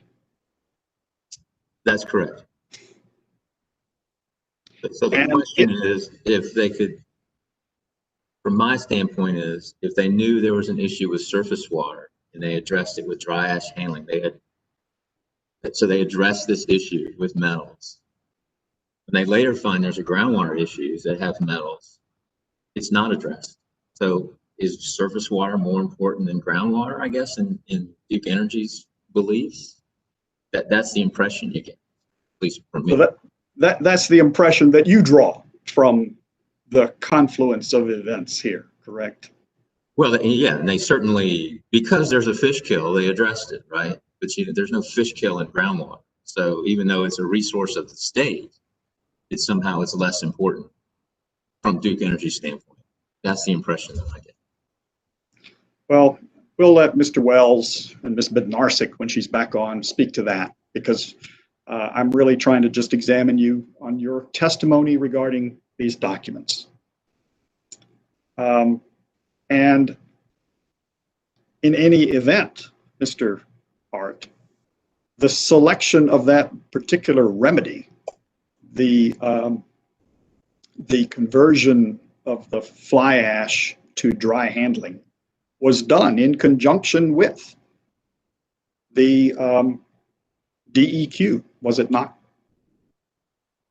I don't know. As far as I know, it was. Now, this is 1984, so I don't really have any documents from that time period related specifically to that. But I would think so, yes.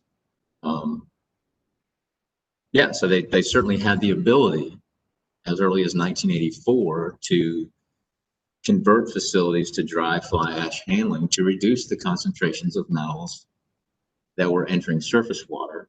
And that same water was also infiltrating into groundwater.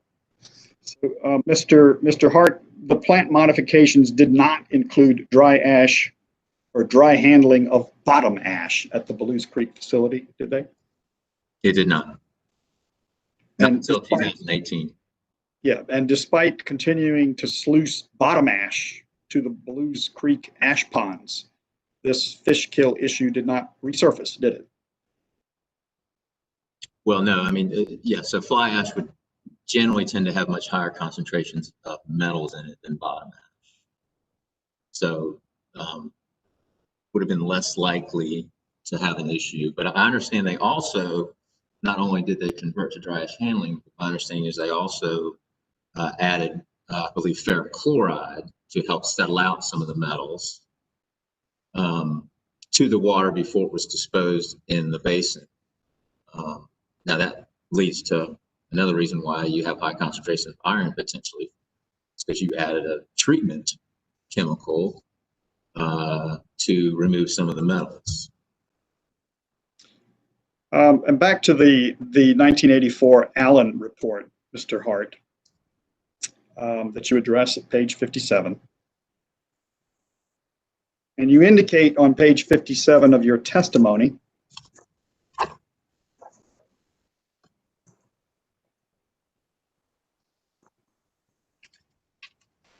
okay.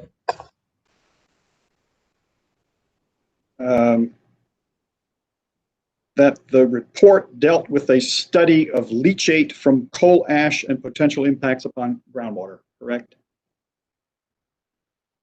Yes. And the executive summary of that report, Mr. Hart,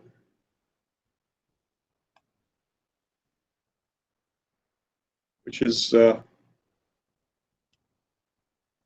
Joint Exhibit 9. Okay.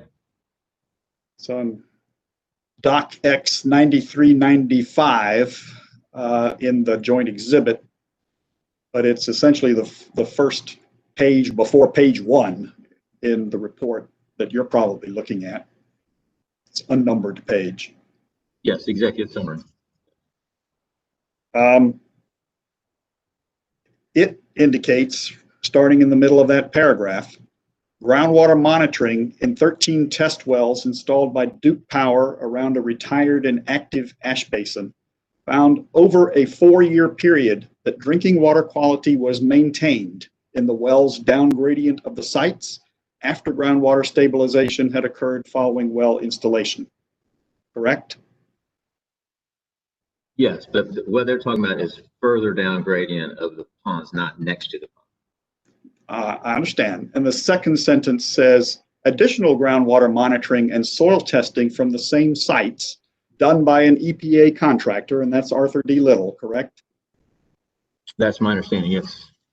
So additional groundwater monitoring by Arthur D. Little for the EPA, quote, also found the down gradient groundwater to be drinking water quality and suggested the high ion exchange capacity of the soil lining the ash basin to be the mechanism preventing migration of soluble metals from the ash basins, correct? Correct.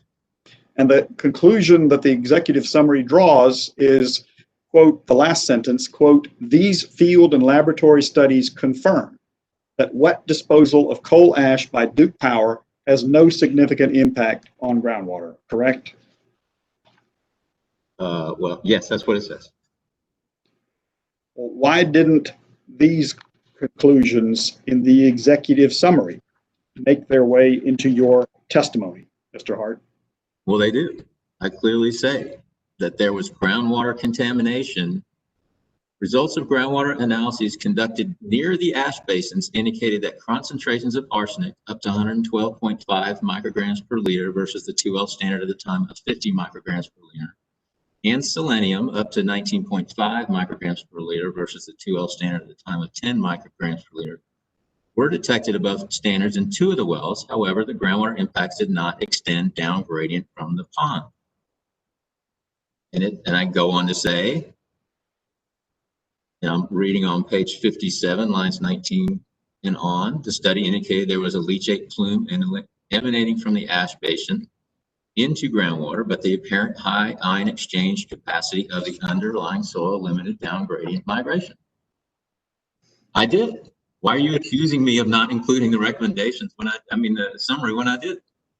Well, I'm looking for some acknowledgement, Mr. Hart, in your testimony, and I didn't find it. Perhaps you can show it to me. That, quote, these field and laboratory studies confirm that wet disposal of coal ash by Duke Power has no significant impact on groundwater. Because I disagree with the conclusion. It's not accurate. It did have an impact on groundwater. It didn't extend down gradient. And this is a Duke Power report prepared for Duke Power. Of course, they may not say that their coal ash is going to have an impact on groundwater. It did have an impact on groundwater. We see it in this report, and we see it in the Arthur D. Little report. To say that it had no significant impact ignores the fact that there are groundwater rules and standards. It did not extend down gradient. It also ignores the fact that the high ion exchange capacity may be exhausted in the future, and it was. It did lead to groundwater contamination. Mr. Hart, look if you would at page 40 and 41 of your deposition testimony. All right, Mr. Mehta, I believe this is a good time to break for lunch. Chair Mitchell, actually, if we could get one question in, we will be done with the subject and can break and go to a completely different subject. All right, well, I'll allow you to proceed. You are standing between us and our lunch break. I understand. And I will try to be very brief. Of course, one question for a lawyer always turns into a few more, but it's basically one. I'm very aware of that. I understand. So, Mr. Hart, are you at pages 40 and 41 of your deposition, which is Exhibit 1? Yes. And at the very bottom of page 40, your testimony concerns the report of the Allen plant, which is what we've just been talking about, the Joint Exhibit 9, correct?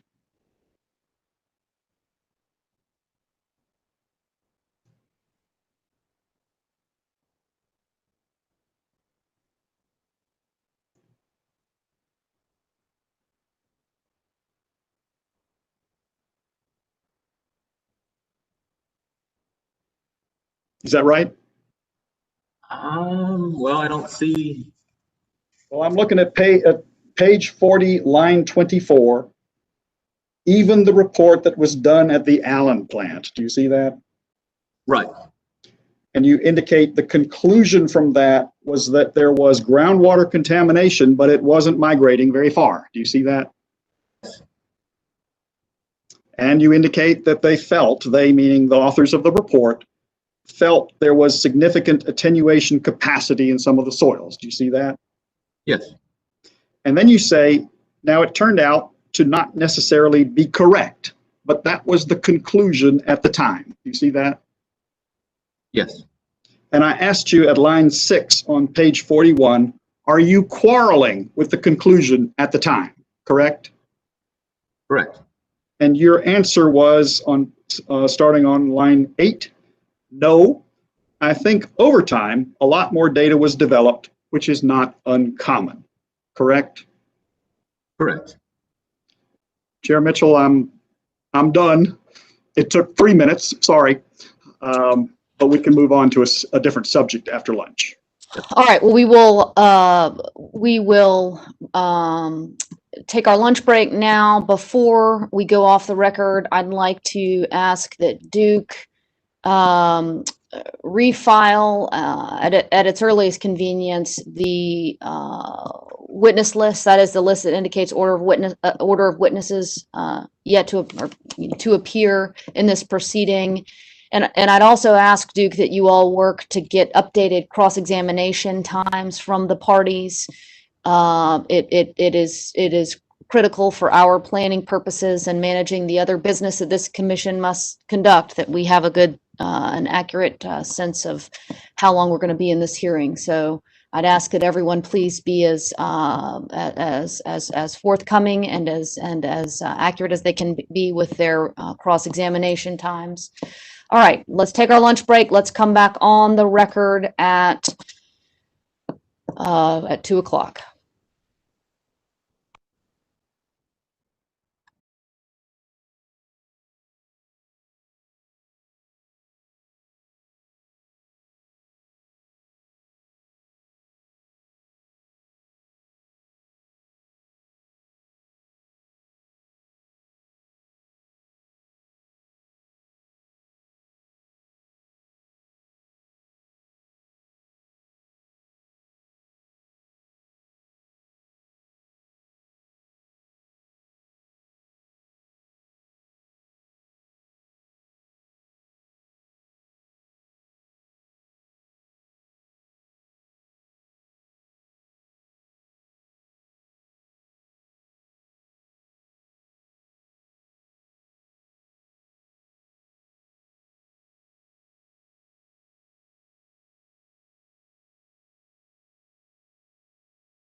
All right, Linda, are you ready?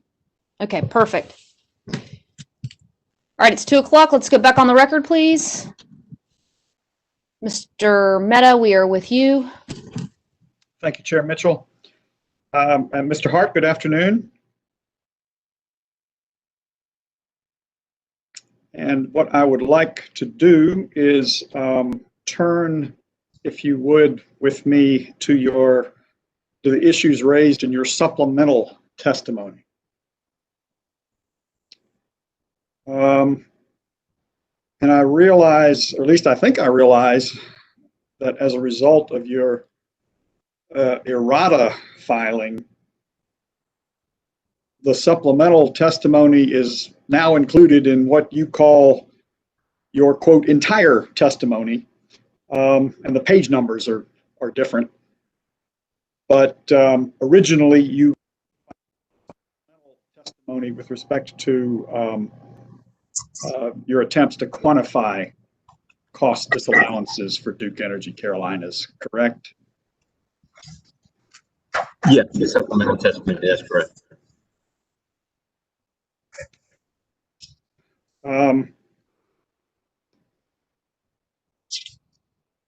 Now, I think similar to the morning session, Mr. Hart, you may as well have available to you and handy 2 documents that we will be referring to, I suspect, repeatedly.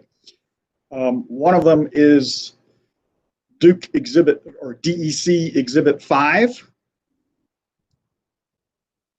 And the other one is DEC Exhibit 6.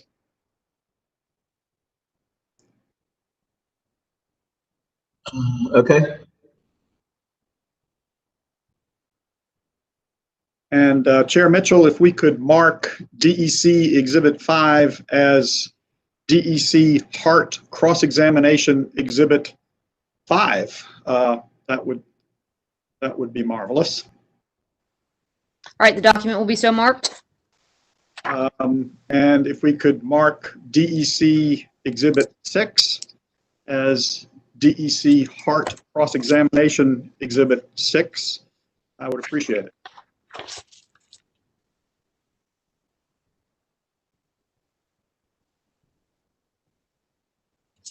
All right, the document will be so marked. Thank you, Chair Mitchell. And Mr. Hart, just to level set us, the document marked as DEC Hart Exhibit 5, Cross-Examination Exhibit 5, is your work papers associated with your quantification of disallowance, correct? Yes, I'm sorry. I was in my testimony Exhibit 5. Sorry. Yes, work papers. Yes. Sorry, I'm there. And DEC Hart Cross-Examination Exhibit number 6 is that portion of your deposition taken April 28th, 2020, by video, that deals with your supplemental DEC testimony, correct? Yes, it is. Now, Mr. Hart, the quantification that you presented in your supplemental testimony is in 2 basic buckets, correct? If I'm looking at it correctly. One deals with the disallowance of public water supply hookups, and the other dealing with various amounts based on what you call your time value of money analysis. So did I frame that correctly? Yes, the water supply connection removal, and then what I call the time value money may not be the actual accounting correct term, but it's just an adjustment for inflation over time. And then also took out the Chara contract costs and didn't consider that in my analysis at all. Okay, and so that when we look at your work papers, Cross-Examination Exhibit 5, even though it deals with a number of different time frames, 1989, 1995, 2003, 2010. In each of those time frames, you removed the alternative water supply cost amount, which is about $17.5 million from each of those time periods, correct? Correct. And we'll come back to the alternative water supply in a few minutes, Mr. Hart. And you also, as you just indicated, removed the CHARA fee item from each of the time periods, correct?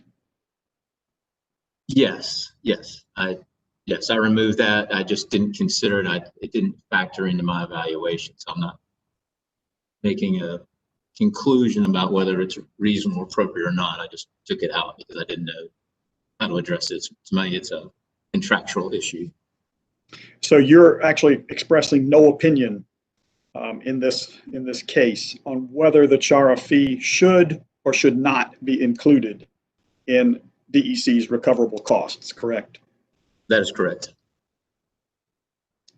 Now, beginning on page 127 of your supplemental testimony, which I think under the errata filing is now page 128 of your entire testimony, you set out a series of bullet points that you say are illustrations of increased costs, correct? Yes, correct. And the first one deals with the impact of acceleration, Mr. Hart, is that right? Yes. And in order... Yes, accelerated timeframes to do work, yes. And in order to quantify the impact of acceleration, you would need to compare the costs actually incurred in their accelerated mode to what they would have been in a non-accelerated mode, calculated to a reasonable degree of engineering certainty, correct? Well, it's just a general statement to come up with an actual number. Yes. Now, I did not factor in, the only thing I took into account was inflation. So I did not take into account, in terms of cost disallowance, the accelerated actions. And my point is just based upon my experience, the accelerated actions can lead to increased costs typically because you can't necessarily dispose of coal ash at your own facility. You have to dispose of it off-site. So again, that didn't factor into my ultimate analysis of cost, just an evaluation, statement about how costs were likely higher because of the accelerated actions caused by the Dan River spill. And Mr. Hart, you're actually not an engineer, so I guess even if you wanted to make that assessment, a quantification assessment of the impact of acceleration, you would not be able to do that, would you? No, I think I could if I wanted to. It's not, it would be analysis of what the cost would be under a non-accelerated time frame versus an accelerated. It's not necessarily an engineering thing. So you think somebody who is not an engineer and not an expert in engineering could do that analysis and present a comparison of costs on an accelerated versus non-accelerated mode? Well, I guess it depends on what cost you're talking about. If it's just remediation costs, coal ash removal, I think certainly, like I could do that. If you're talking about constructing, or somebody like myself could do that, environmental professional. If you're talking about accelerated costs to do a dry ash conversion, that would not be my area of expertise. Okay. In any event, you didn't do a comparison of accelerated versus non-accelerated costs, did you? I did not, no. And your second bullet on page 127 of your supplemental, which again, I think is page 128 of your entire testimony under the errata format, indicates that regulators and the public lost confidence in DEC and prompted higher cost requirements, correct? Yes. And likewise, you have not calculated and presented in your testimony the dollar difference between what the costs would have been had regulators and the public not lost confidence in DEC and what the actual costs were, correct? That is correct. And in your third bullet, you indicate that had DEC taken action sooner, it would have been able to include cost of service earlier while the plants were in use, correct? Correct. You're not a rate-making expert, are you, Mr. Hart? No, I'm not. So in order to actually calculate that difference, you would have to make an assessment of the amount by which the rates were too low in the past, and you have not made that kind of assessment in this case, have you? I have not, no. Other than, I mean, I have not done a specific calculation, no. And if you look back, for example, Mr. Hart, at page 127 of your supplemental testimony, excuse me, 126 of your supplemental testimony, which I think might be 127 of the reformatted entire testimony, you indicate that DEC should have instituted a systematic plan sooner, including converting to dry ash handling, correct?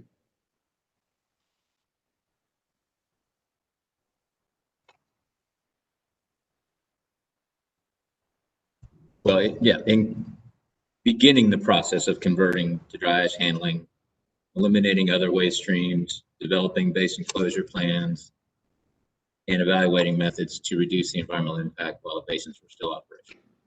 And in order to quantify, just for example, the disallowance of costs involved with that systematic plan, and just for example, on dry ash handling, you would have had to establish with a reasonable degree of engineering certainty what it would have cost to have made the dry ash conversion at some earlier point in time, which you have not done and which you do not possess the expertise to do. Is that correct? I mean, not other than the increase in costs related to inflation over time, but not specifically to any dry ash handling, version of waste streams, that kind of thing. Those are certainly part of the costs as I understand it, that are being requested for. So to the extent they're included in them, I looked at different time periods and what inflation did to those costs over time, assuming the cost today. Well, in order to quantify the impact of that, or in order to fully quantify the impact of earlier dry ash handling systems being put into place, you would also have to quantify the impact of DEC being entitled to recover those earlier incurred dry ash conversion costs, plus a return on its increased rate base over the period, whatever the period is, from the time that the dry ash conversion took place to today, correct?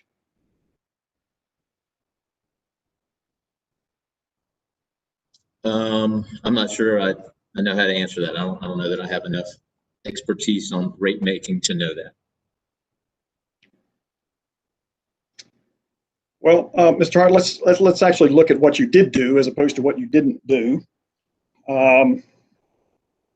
And why don't you turn to cross-examination exhibit 6, which is the sort of part 2 of your deposition testimony.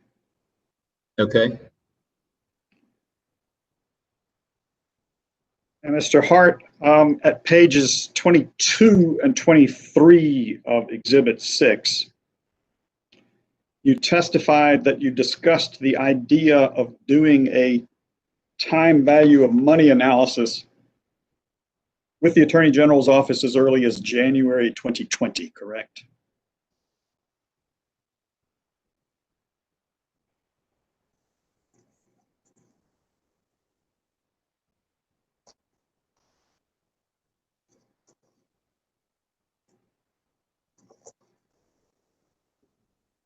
Where do I say January? I'm looking at the top, page 23. Yes. Correct. Probably January. Yes, 2020. And your testimony, your original testimony, not the supplemental, was filed in March of 2020 without that analysis, right? That's correct. Why didn't you include that analysis? Well, as I think I indicated in my deposition, that we just had some, there was some uncertainty about how we wanted to approach costs, whether we wanted to include specific costs or not. And so we decided not to include specific cost in the original testimony.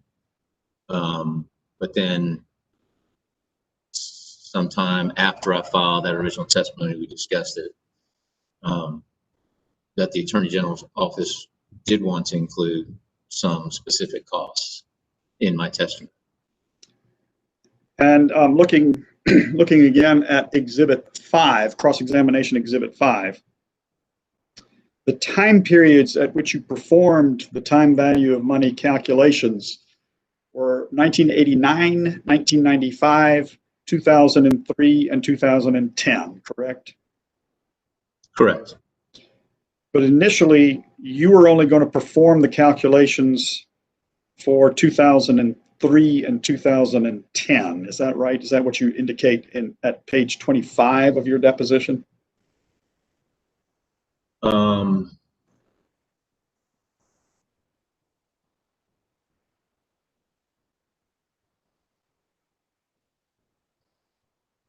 Yes, early 2000s to 2009 timeframe or 2010. That's correct. And it's the attorneys for the Attorney General's office that asked you to go back to the 1980s and 1990s, correct? Yes. Are you in the habit, Mr. Hart, of letting your client tell you how to do your analyses? Objection for the record. Well, I certainly listen to my clients as I. Mr. Hart, Ms. Townsend, would you state the basis for your objection? Yes, client-attorney privilege. What our discussions were, et cetera. We objected to them at the time of the deposition, and we object to them now. Mr. Mehta. Well, I'm looking at the deposition, and Mr. Hart says that they, meaning the attorneys, suggested going back to the earlier times. And I think to the extent that that is even part of the attorney-client privilege, which I doubt sincerely, it's been waived. All right, I'll allow the question. Overrule the objection. Mr. Hart, are you in the habit of letting your clients tell you how to do your analyses? Well, no, but I'm certainly in the habit that I think we all are of listening to our clients and taking their suggestions. And so I think the thought process is we would give different time frames and let the commission determine which time frame they felt was most appropriate. And in any event, you did add, at the suggestion of the Attorney General's office, 1989 and 1995 to your calculations, correct? That's correct. Mr. Hart, why don't we walk through the calculation just using 1989 as an example? And the methodology you used for each of these years is basically the same, correct? Yes, that's correct. And you started, and you can see this on Exhibit 5, you start with a total cost figure of a shade under $406 million, correct? Correct. You got that from Ms. Bednarsik's direct testimony, is that right? Yes. Well, yes, I did. And I think we discussed this at your deposition, but that number, that almost $406 million number, is a system number, not a North Carolina retail number, correct? That's what I understand, yes. And what that number represents is the costs incurred on a system basis by DEC for coal ash basin closure activities from January 1st, 2018 through June 30th, 2019, correct? I would have to go back and check Ms. Bednarsik's testimony, but I believe that's the correct time. And then you took that total cost number, you removed, as we discussed earlier, the CHARA fee, correct? Correct. And the water supply.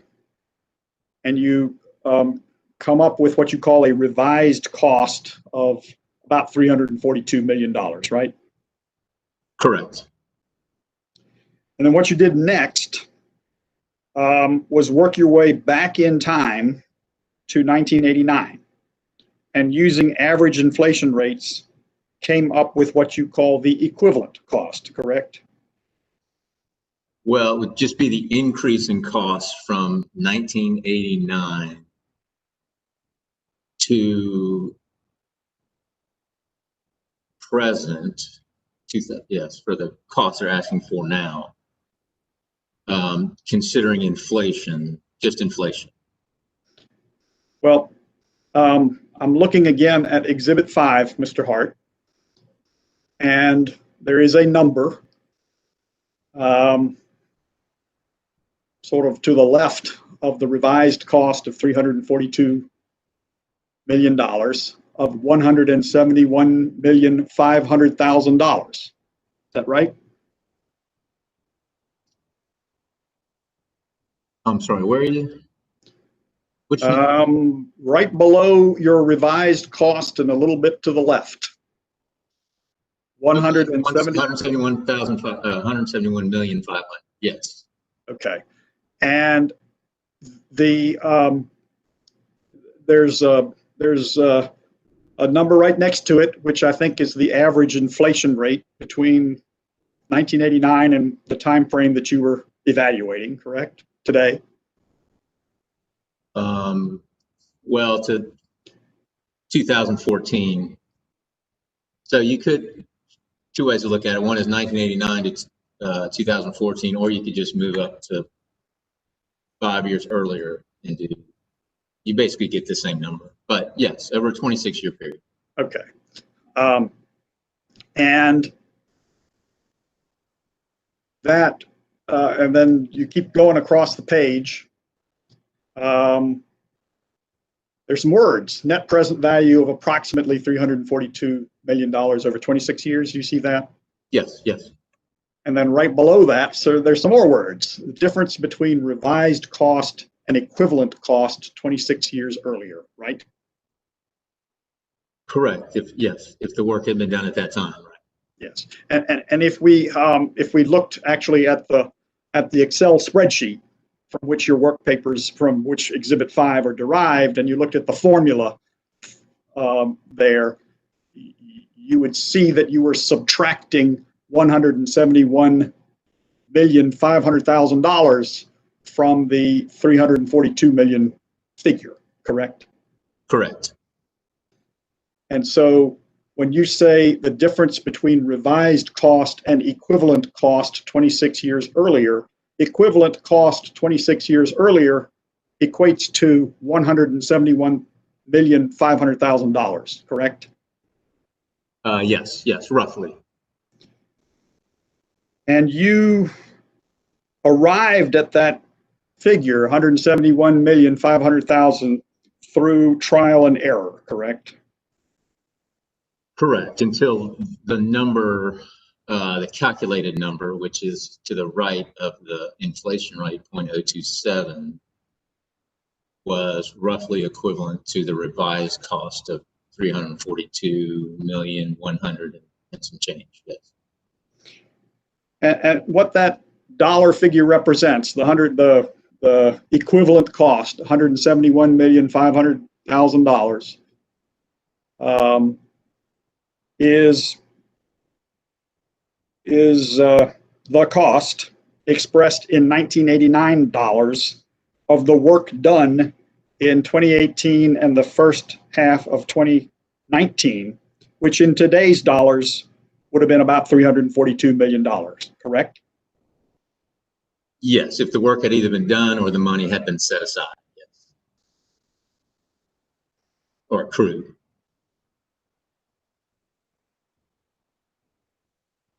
And to make it work, to make the equivalent cost actually be an equivalent cost, you have to assume that exactly the same work as was done in 2018 and the first half of 2019 would have been done in 1989, don't you?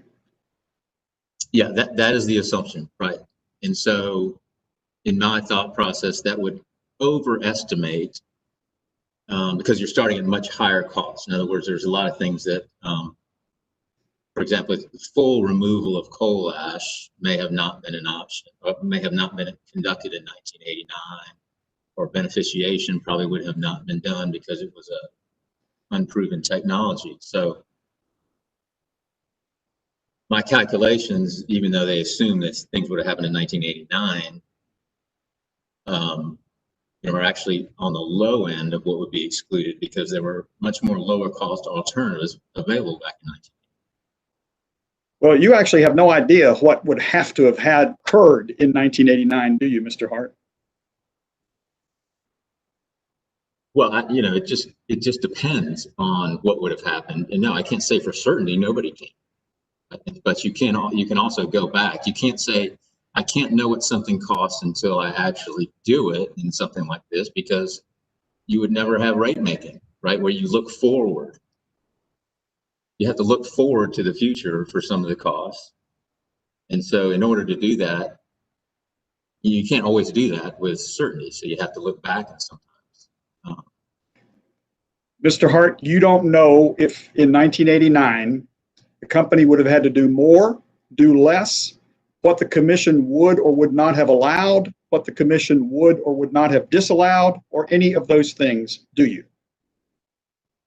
I don't, but I can say that there were certainly lower cost alternatives available to the company to start planning. I didn't say they had to do all these things at a particular time to shut down, but they didn't need to respond to the groundwater contamination at some point and do some of these things like dry ash conversions, closure of the ponds. And certainly back in 1989, people were closing out ponds in the state, and they were doing it by closing them in place. And people were addressing groundwater contamination and things of that nature. So it's not something that didn't occur in 1980. I can't say for certainty what would have been required, no. And you did not factor at all in your time value of money disallowance recommendation for 1989 or any of the other years the impact of DEC being able to recover and earn on some or all of those costs incurred at earlier points in time, correct? That's correct. I did not. All right, now, Mr. Hart, in the final step of your time value of money analysis for 1989, you took what you call the equivalent cost, which is that $171,500,000 figure, and subtracted it from $342 million, the revised cost, to come up with a difference of approximately $171 million, correct? Correct. So that what you did was subtract a figure expressed in 1989 dollars from a figure expressed in today's dollars and indicated that the difference was meaningful to your analysis, correct?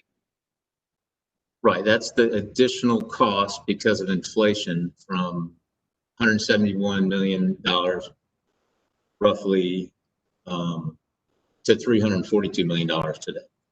But Mr. Hart, those two figures, $171,500,000 and $342 million, are the same dollars for the same work, just expressed in dollar values reflecting different points of time. Isn't that correct? Well, that's only correct if you actually did the work or set aside the money, but no one did that. So you can't say I had $171 million set aside. Duke didn't do that. So it's not the same money. It can't be. If you're just saying, well, all I had to do was say I'm going to spend 171 million in 1989, and now it's cost me 342 million. That's you didn't spend the 171 million back in 1989, nor did you set it aside. It's not the same money. But it's the same figure, just expressed at different points in time and adjusted by inflation under your own analysis, isn't it? It's the same figure if the money had been spent or accrued. But the whole purpose behind what you're doing, Mr. Hart, is to say X amount of money should be disallowed. And the X amount of money is the equivalent amount of money that is being spent today, just 26 years earlier, according to your analysis in the year 1989. Isn't that right? I don't see it that way. What I see is because of Duke's delay in addressing its groundwater contamination, it had to spend extra money because it delayed, and because of the inflation, that money is more today than it would have been previously. And therefore it's going to cost more. And should the ratepayers today, their delay be foisted upon the ratepayers today for their delay in inaction when they knew they had groundwater problems at their coalesced basin a long time ago that they had to address in some fashion? Didn't have to be closure necessarily, but it could have been dry ash conversions like they did for selenium and surface water. It could have been starting a closure process. So I disagree with what you're saying. Mr. Hart, if I have $50,000 in the say I'm going to put $50,000 away,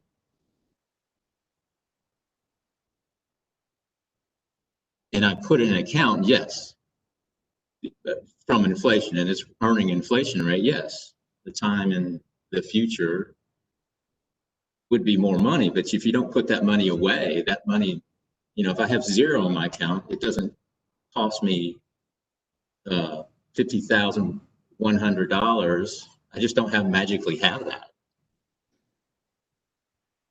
Mr. Hart, in your deposition, Exhibit 6, I asked you if you knew of any standard text or peer-reviewed article that supports this just subtraction methodology that you've been talking about.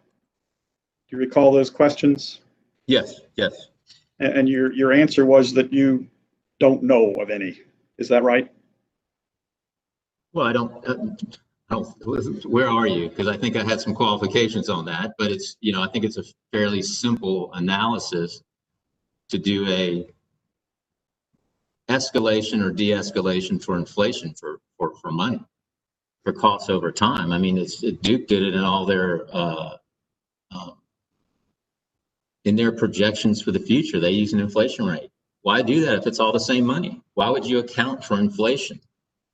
If it's the same money, I don't have to account for inflation, right? But it's not the same money.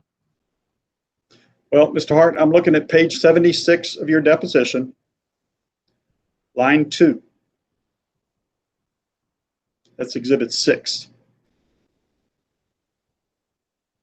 Question. So the answer to my question, is there a standard text or a peer-reviewed article that you should say no? Perhaps there's an error in transcription, or perhaps I just said it wrong. But your answer was you don't know of one, correct? Well, I said to me, it's subtraction. I don't know any specific, I don't know what specific methodology you would want, but I'm not aware of any other than just its subtraction. Okay, so you in fact do not know of any standard text or peer-reviewed article or journal that supports your quote just subtraction methodology, an application of just subtraction to a time value of money methodology, correct? I don't, other than say it is standard practice for us to look at cost increases from inflation over time for for projects like this. What is the delay? What is the delay going to cost me more? And the answer is yes. And so those are factors we take into account. we have to do financial assurance calculations for our clients for reserves analysis. And so, you know, the state now requires you to do an inflation adjustment. Well, if it's the same money, why would I have to do an inflation adjustment every year? That's because it's going to cost me more now. I don't have enough money anymore, right? So to me, it's a standard methodology. But you can't point to a standard text or a peer-reviewed article that indicates that just subtraction in this context is a standard methodology, right? Again, it's based upon my experience. So that's what I'm relying upon.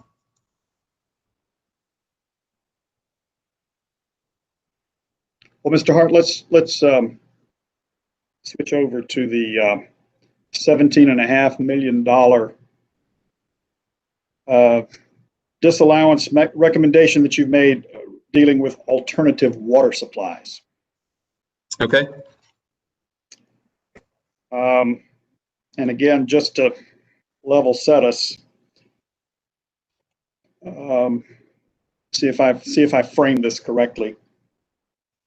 The 2016 amendments to CAMA, Coal Ash Management Act, obligated DEC to establish permanent replacement water supplies to replace drinking water supply wells located within a half-mile radius of the compliance boundary for its coal ash basin sites, correct? Yes, that's my understanding, yes. And those amendments became effective in July of 2016? That sounds right, yes. And in your supplemental testimony at page 128,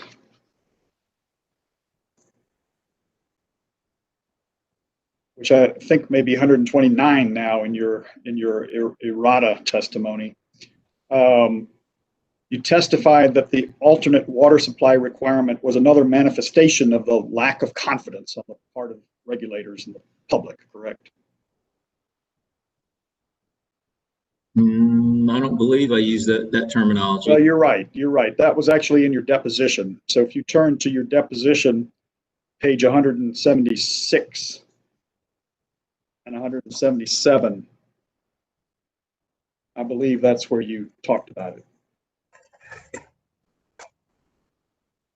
126, is that what you said?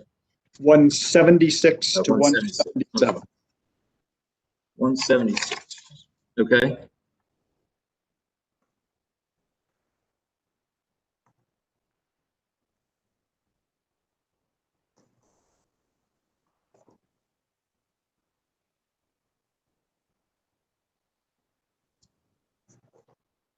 I'm sorry. We have to go back to your first deposition. That would be exhibit 1. Yeah, yes, right. First deposition. Yes, I see it here. Yeah, I was at 176 of your second deposition, and I was reading all about Duke Energy Progress stuff, and I thought, well, that's just not right. So Right. yes, the first deposition. And you indicate there that the CAMA amendments with respect to water supply, this is around line 1314, was because of a lack of confidence, correct? Well, that's what I say here now, and I would also supplement with what I've said in my testimony, which is that DEC failed to determine the extent of groundwater impacts, reliably establish background concentrations, and perform adequate receptor evaluations. I understand, and actually the specific testimony that you gave in your deposition at line 19 was a lack of confidence in DEQ, not DEC. Do you see that? Yes. And when I saw that, I thought, well,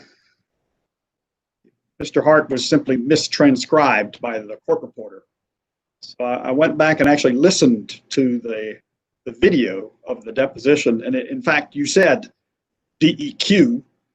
You may have meant DEC. Or did you? This is my question. I think I meant DEC.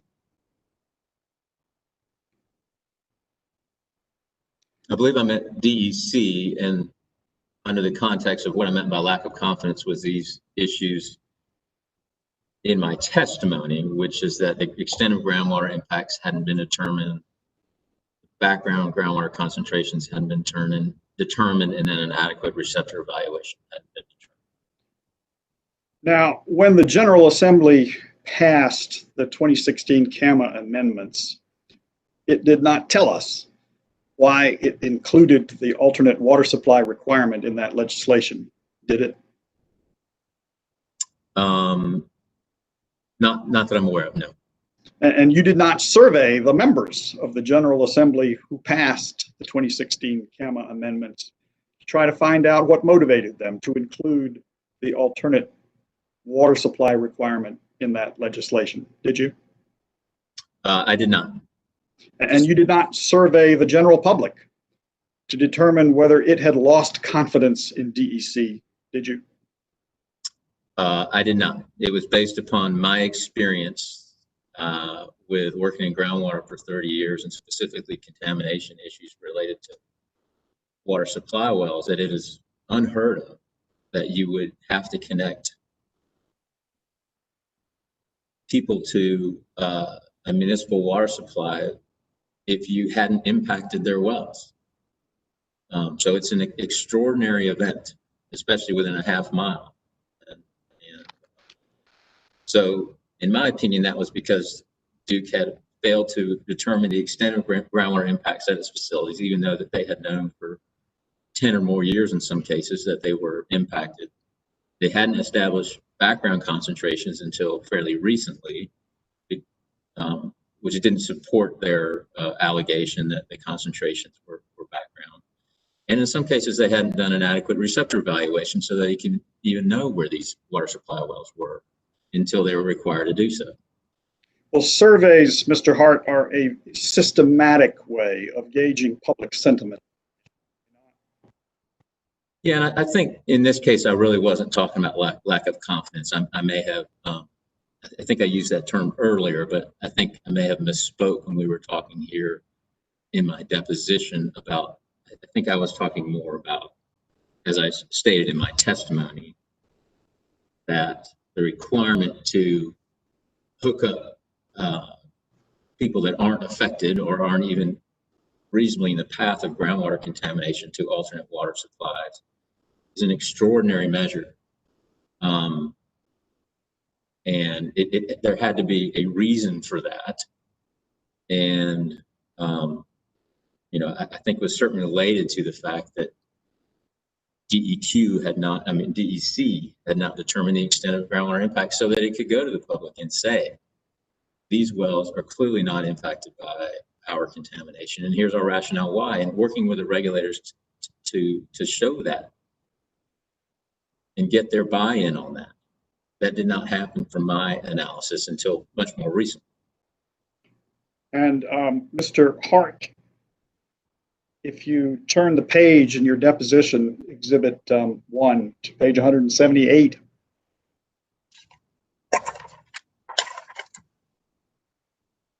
and on to page 179 as well, you indicate, and particularly at the top of 179, that you yourself directly experienced through press and newspaper articles and things of that nature the concerns that were out there regarding potential groundwater issues around these plants, correct? Yes, it's something that I was certainly interested in as a professional in the field, yes. And you yourself had a client in Belmont that asked you to test their water supply well, correct? That's correct. And you tested that well, correct? Correct. And you found no impact in that well from the coal ash basins at the Allen plant, which is also in Belmont, correct? Well, we were specifically looking at contamination from a large fill area that Duke had placed on these people's property of coal ash. It was a home for disadvantaged children and adults from the Belmont nuns. And so they were very concerned that they had allowed Duke to give them free fill back in the day, and it was all coal ash. And they filled in probably a 30 or 40 foot deep ravine with coal ash, and I believe it was in the hundreds of thousands of tons. And so they were very concerned that that was going to lead to groundwater contamination, and this camp was serviced by a water supply well. But we did not find significant groundwater contamination. There was fairly significant surface water contamination that was discharging to Lake Wiley from the coal ash that they had filled onto this property that Duke had. Okay, but this coal ash fill, which was a permitted fill, correct? It was permitted, yes. Had no impact on your client's water supply well, correct? No, just Lake Wiley, which is the water supply for several places. Now, Mr. Hart,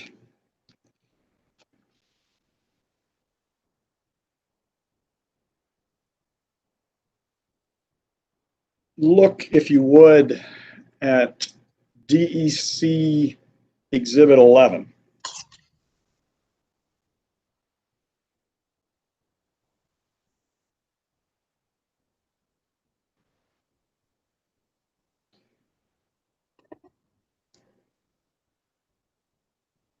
Okay. And Chair Mitchell, I would like to have DEC Exhibit 11 marked for identification as DEC Hart Cross-Examination Exhibit 7.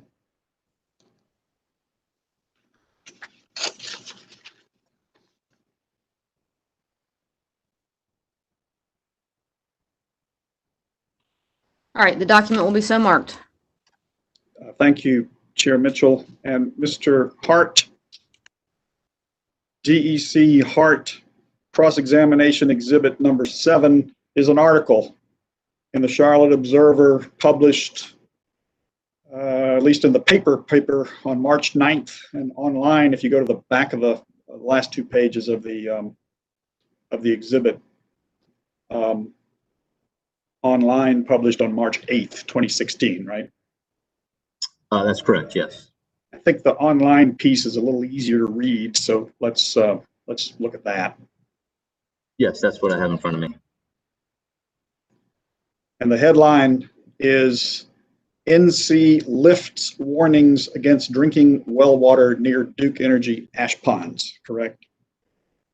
Correct.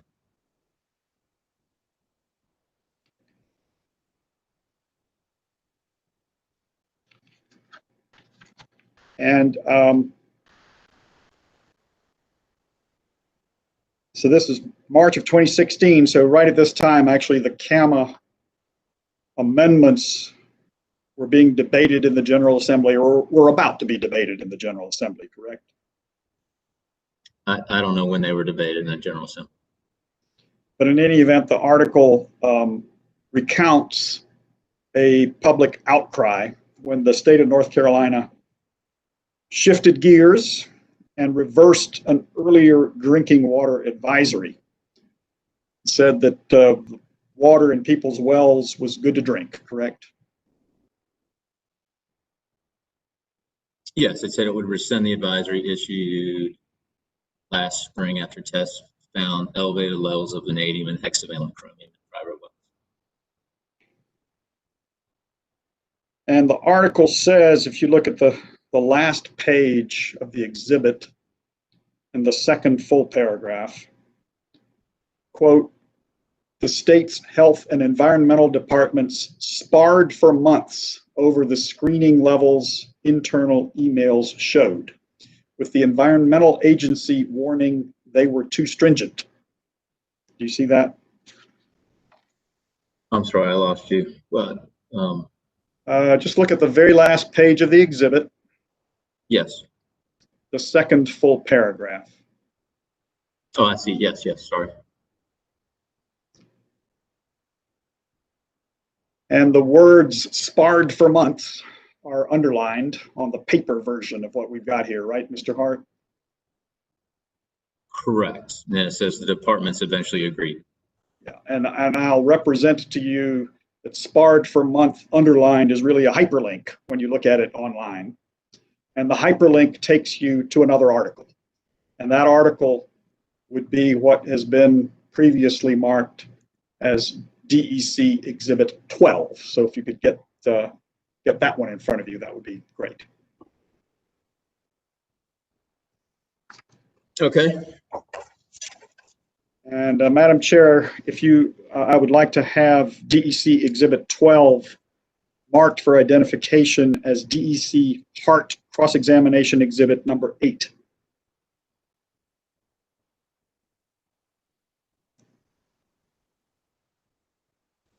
All right, the document will be so marked. And this article, again, Mr. Hart, was published in the Charlotte Observer in January of 2016, prior to the time the CAMA amendments were passed, correct? Correct, yes. And again, since they're easier to read, we probably should just read the online version, which is the last 2 pages of the article. Yes. And the headline there is "Legislators Probe Conflicting Messages on Water Drinking Safety Standards," correct? Yes, that's what it says. Correct. Yes, the title. Mm-hmm. And if you read the article, and let me summarize it, you tell me if I'm wrong.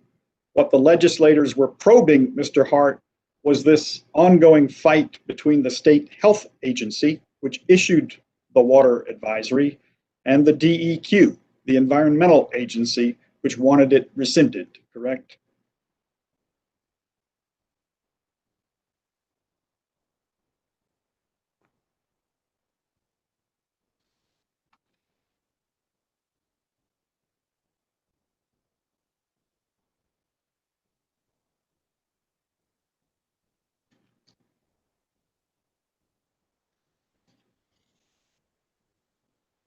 Well, I mean, yeah, so there's the state health department had determined a screening level. I think this one references hexavalent chromium. And that DEQ had felt that it was quote unquote too tough.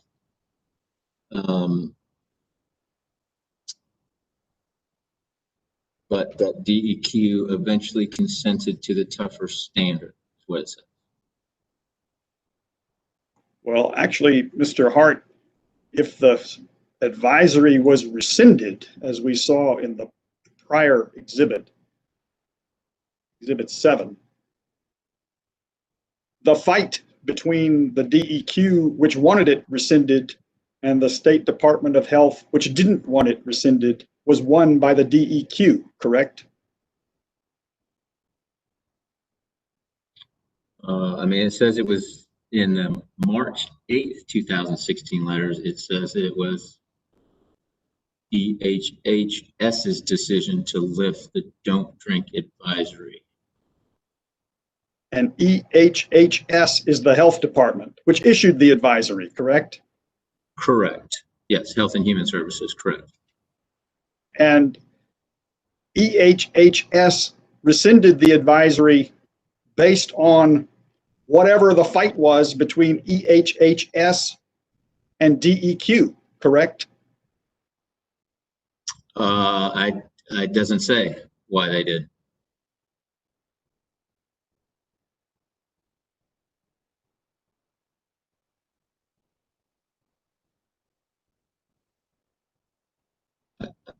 Looking at the article, I don't see anything in here about why DHHS rescinded the advisory. It just says followed a meeting Monday in Lee County where coal ash was disposed of in a former clay mine. I don't know why. Well, if you just keep reading, Mr. Hart, in Exhibit 8, which is the January article. Okay. The very bottom of the second to last page, so the bottom of the online version, says that the Department of Health and Human Services is the one that issued the advisory, correct? Yes. Then it says in the very next paragraph, which would be the first full paragraph on the last page, the Department of Environmental Quality officials expressed alarm about the screening levels for hexavallium, chromium, et cetera. They were too tough, right? Correct. And they expressed alarm because public water systems have only to meet a far higher federal standard for total chromium, which includes hexavallium chromium, correct? Correct. And the next paragraph, exactly one sentence, says conflicting standards, DEQ argued, would mislead the public, right? Correct. That's what it says. And then it says DEQ eventually consented to the tougher standard. That is, it didn't stand in the way of the advisory, correct? Yes, that's correct.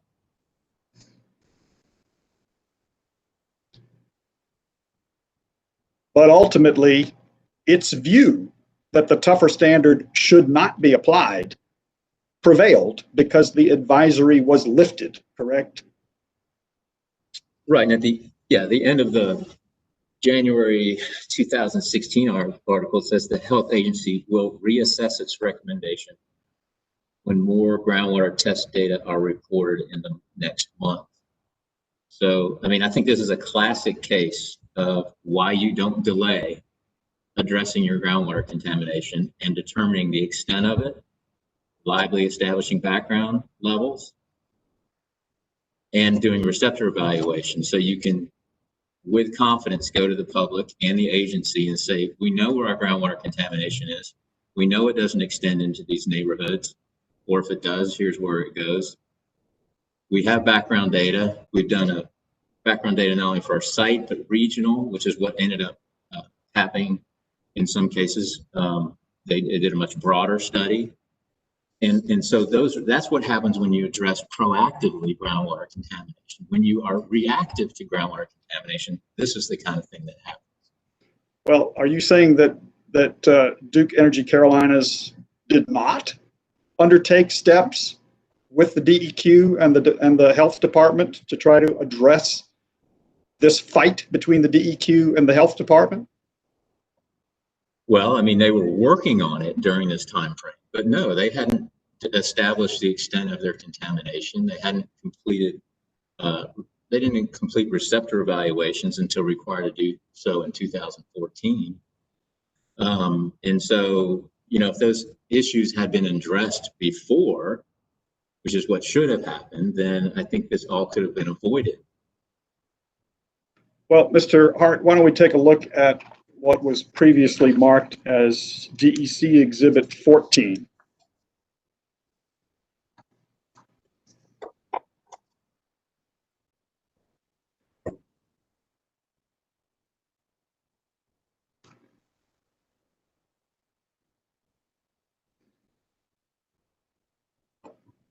Okay. And Madam Chair, if we could have this exhibit identified as DEC Hart Cross-Examination Exhibit number 9, that would be great.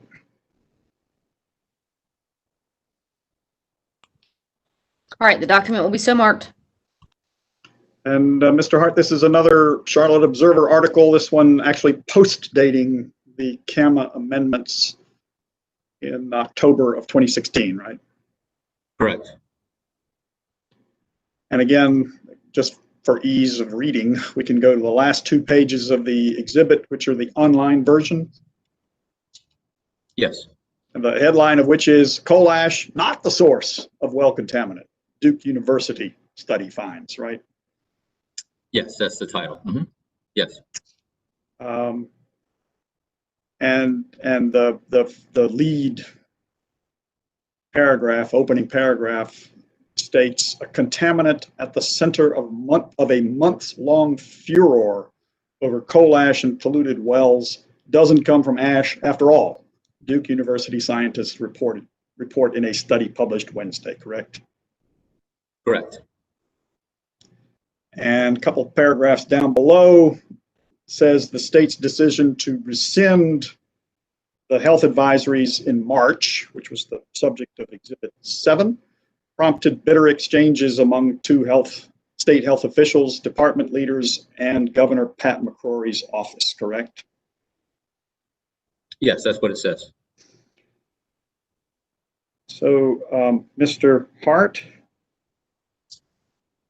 in coming to your conclusion that the CAMA amendments mandated alternate water supply hookups because of loss of confidence in DEC, how did you eliminate the possibility that what the General Assembly was doing was simply settling a fight within and among 2 state agencies with overlapping authority over the issue of drinking water safety? Well, first of all, I'd say, just think if this assessment work about background levels of hexavalent chromium and vanadium had been done a long time ago and had resolved the issue when it should have been done. Because when you have groundwater contamination from metals, yes, it's very important to determine the background concentrations. And so if you go sample water supply wells, you need to find out if they're consistent with background or not. But that hadn't been done yet. And so my belief is if this study or any other study that Duke Energy could have certainly implemented had been done before then, it would have resolved the issue and this wouldn't have been a problem. But it's unheard of to have to connect people that don't have contaminated wells, allegedly from your facility to municipal water or some sort of supplied water. Well, my question to you, Mr. Hart, was if it's unheard of to be required to connect to municipal water supplies, wells that are not contaminated, or households that are serviced by wells which in fact are not contaminated, how do you know that the General Assembly didn't mandate that because it was fed up with its own agencies of the state government as opposed to anything relating to DEC? Well, what they're fighting about is whether the DEC, this is associated with the DEC contaminant coal ash pond. So if that had been determined long ago, and for example, at the Allen plant, we knew as in 2004 that there was groundwater impacts. We knew as early as 1984 that there was groundwater impacts there. And so if the things that had been required to be done under the 2L rules, which are determine the extent, reliably establish background concentrations, come up with a plan to mitigate the sources, come up with a corrective action plan, do adequate receptor surveys, all that could have been avoided if it was done proactively and not reactively to the Dan River spill. Well, Mr. Hart, if you go back to page 176 of your deposition, Exhibit 1. Okay. Where you indicate on line 19 a lack of confidence in the DEQ. Do you see that?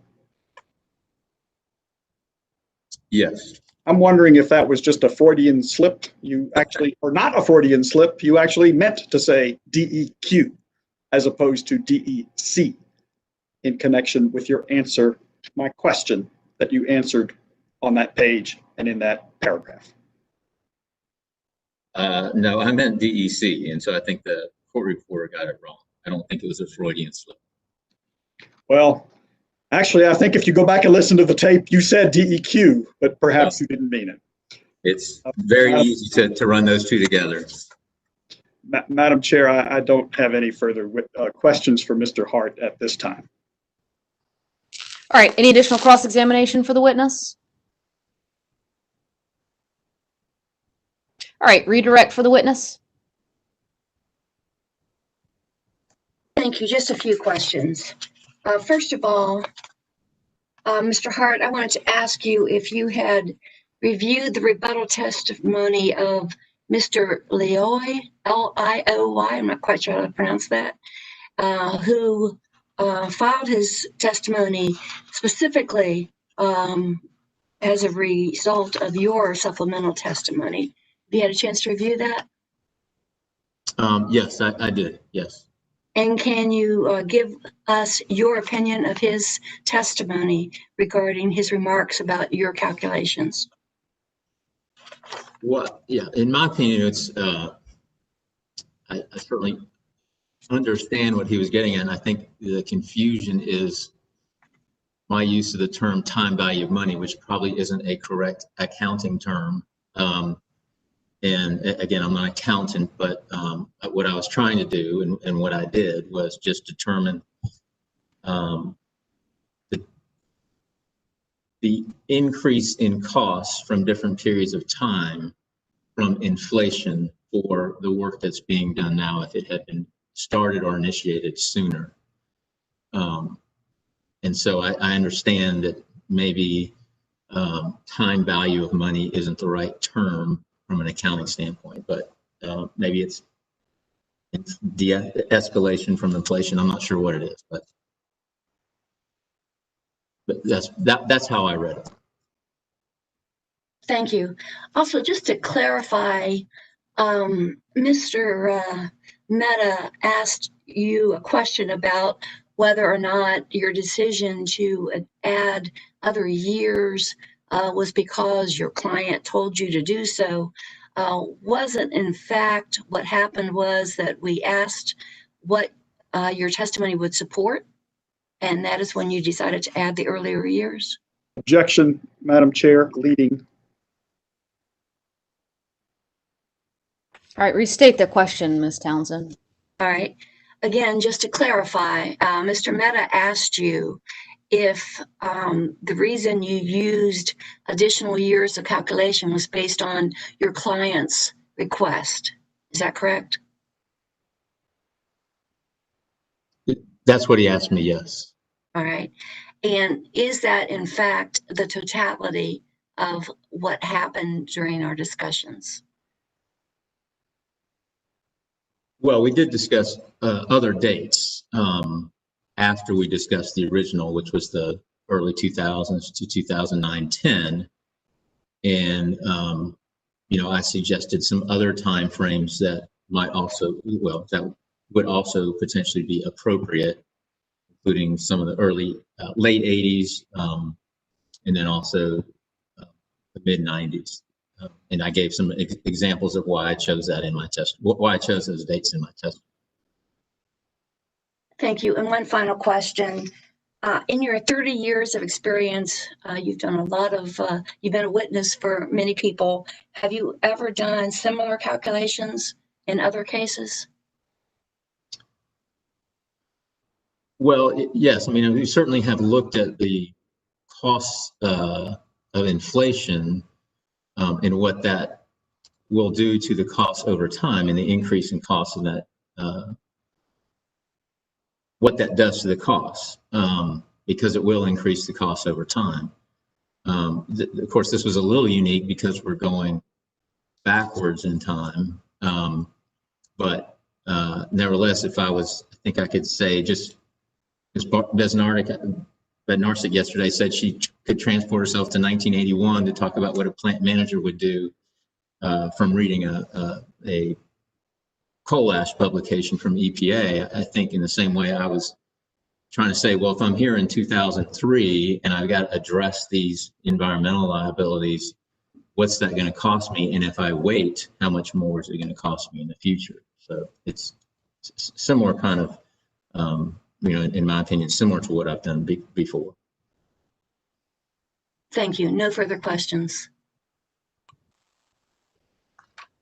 All right, questions from the commissioners, beginning with Commissioner Brown Bland. No questions at this time. Okay. Commissioner Gray, No questions at this time. Commissioner Clodfelter. Nothing for me. All right, Commissioner Duffley.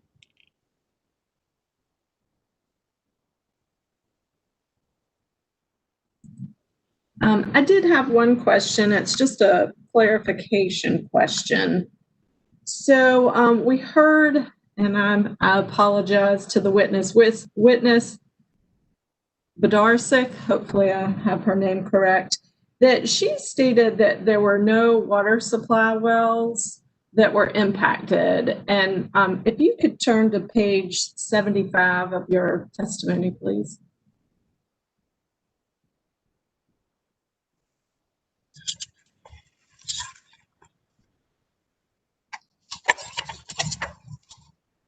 Okay. And if you could go to lines 17 through 19, and you state a receptor survey conducted in 2014 after the Dan River release indicated a number of water supply wells in the adjacent residential area were impacted. So are you saying that because of, do you have any other impacted wells or know of any other impacted wells besides these wells with respect to the Dan River release?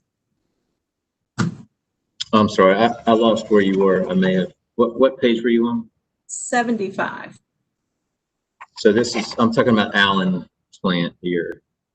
Right. And so as I understand your testimony, you're stating after that release that occurred, because the pipe broke, correct?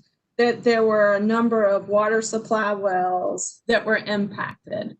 And so my question is, besides those wells that you say were impacted in a receptor survey for 2014 related to Dan River, were there any other wells, water supply wells that have been impacted? So these were near the Allen plant, adjacent to the Allen plant. So the receptor survey was done after the Dan River release, but I'm not aware of any others at the DEC facility. Okay, thank you.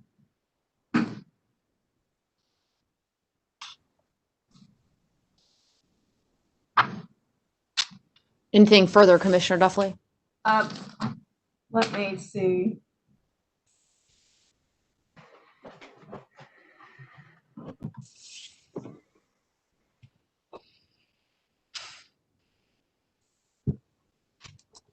So on page 12, if you could turn to page 12, I think this is my last question.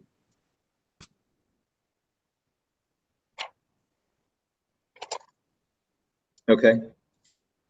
Okay, if you could, you have read lines 4 through 13.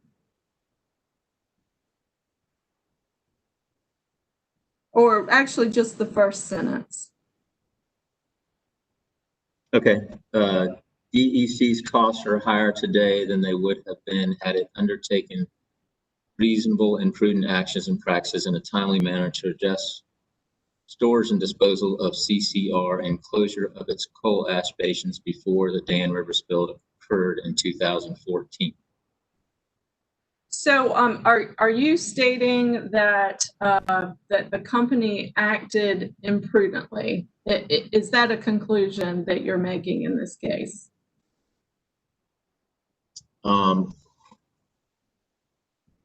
Yes, it did not. DEC did not act prudently with regard to how it addressed its knowledge of groundwater contamination associated with its coal ash basin.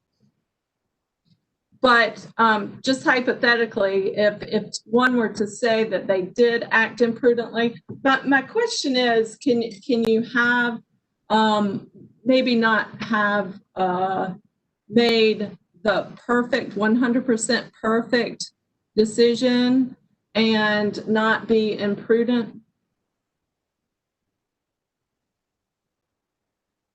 I'm not sure I understand your question. I mean, there is a process, in my opinion, in how you deal with groundwater contamination issues that's laid out in the 2L rules. And so following that is the prudent course of action. And so that includes defining the extent of the contamination through additional wells, determining the horizontal and vertical extent, determining what the sources are, determining if there are receptors in the area, and then mitigating those risks and inputs to the groundwater system by doing some sort of corrective action, and then ultimately also remediating the groundwater. And so that's just kind of, in my opinion, that is the standard of practice as laid out in the 2L rules. That would, to me, that would be the prudent course of action. And if the longer you wait, so the longer you delay implementation of those, it's going to cost more. The groundwater contamination can travel further. You're adding mass to the groundwater system, so it will take longer and could be more expensive to remediate. And so the contaminants that are in the coal ash, you talk about the travel further. I'm thinking of MTBE, you know, that was a gasoline additive that was removed because it was a leader, a plume leader, right? And it traveled far distances. I'm just interested, what is the distance that these types of contaminants can migrate? Well, so most of the metals are don't travel very far because a lot of times they are converted. So for example, the coal ash basins, as I mentioned before, have create a very low oxygenated environment in the groundwater, which liberates the metals, but as they move down gradient, those conditions may change. The one that is not consistent with is boron. Boron is not well adsorbed onto any particles, and so it usually, that and chloride, if you've got chloride issues, are the ones that can go the furthest. So it really depends on how far they can go. They could go thousands of feet, but it really depends on the distance between the source and a water body, because most groundwater will discharge to surface water. Okay, so but from a groundwater perspective, you're saying thousands of feet. Is that accurate? Well, something like boron could travel that far, and certainly I think in some of the at least the DE, I know some of the progress sites I've seen boron go that far. And how about, sorry, did not mean to well, interrupt. movement of something like iron and manganese can also go quite a long distance if the conditions that cause for example, the low dissolved oxygen condition can oftentimes persist down gradient for a long distance, because the oxygen that's recharged in groundwater has all been consumed by the basin itself. So I don't know, I didn't really measure distances of groundwater contamination necessarily for all the facilities. I was looking at whether they were outside the compliance boundary in a lot of cases, which is 500 feet. So we certainly had, in a lot of cases, groundwater contamination above 2L standards outside the compliance boundary, which would have been at 500 feet or the property line. And that could have been often iron, manganese, but it could have also included things like cobalt and arsenic and vanadium in some cases. Okay, thank you. In answering one of Mr. Mehta's questions, you stated requiring water supply well connections is an extraordinary event, especially within a half mile. What did you mean when you said especially within the half mile?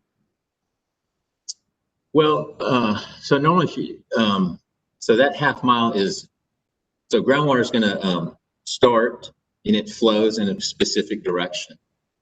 So the half mile, first of all, that's regardless of whether the well was up gradient or down gradient the facility. So in some cases, they were connecting people that were half mile away that had no reasonable potential to be impacted from the site.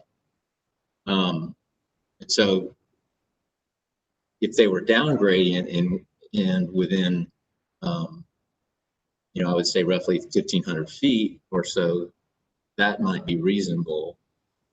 But usually people aren't connected to alternate water supplies unless their well is impacted or it's has an imminent threat of being impacted. And so a well that's half mile up gradient wouldn't fall into either one of those categories. So that's what I'm saying. It's extraordinary that you would just draw a circle around the facility and say, this is where you need to connect people to municipal water, because it doesn't make much sense from a scientific perspective, which is what we usually look at when we're looking at if we need to connect people to well water. Those are the kind of things that we'll look at and work with the agency on. First, are they impacted? And second, do they have a potential to be impacted? Okay, and let me make sure that I heard your answer correctly. The down gradient wells, you're saying that that a well within 1,500, what denomination did you use? Feet. Yeah, 1,500 feet could potentially be impacted, but you don't think that a receptor within a half mile of that plume would be affected. Is that what I heard? Well, I would say in general, but you know, every site is a little bit different. So, I mean, you could have a well that's a half mile down gradient of an ash basin or another source and have the potential to be impacted. That would be unusual because in most cases you have a stream within a half mile. And so generally groundwater doesn't cross a stream. So, and of course, a number of these facilities, or most of them, were adjacent to water bodies. And so in most cases, the groundwater contamination traveled to the water body and then discharged to Dan River or Lake Wiley or one of those service water bodies. So they didn't tend to go very far in most cases, although certainly outside the compliance boundaries. Okay, and actually I did have one more question. If you could turn, and I just would like to get your interpretation. If you could turn to your exhibit number 11.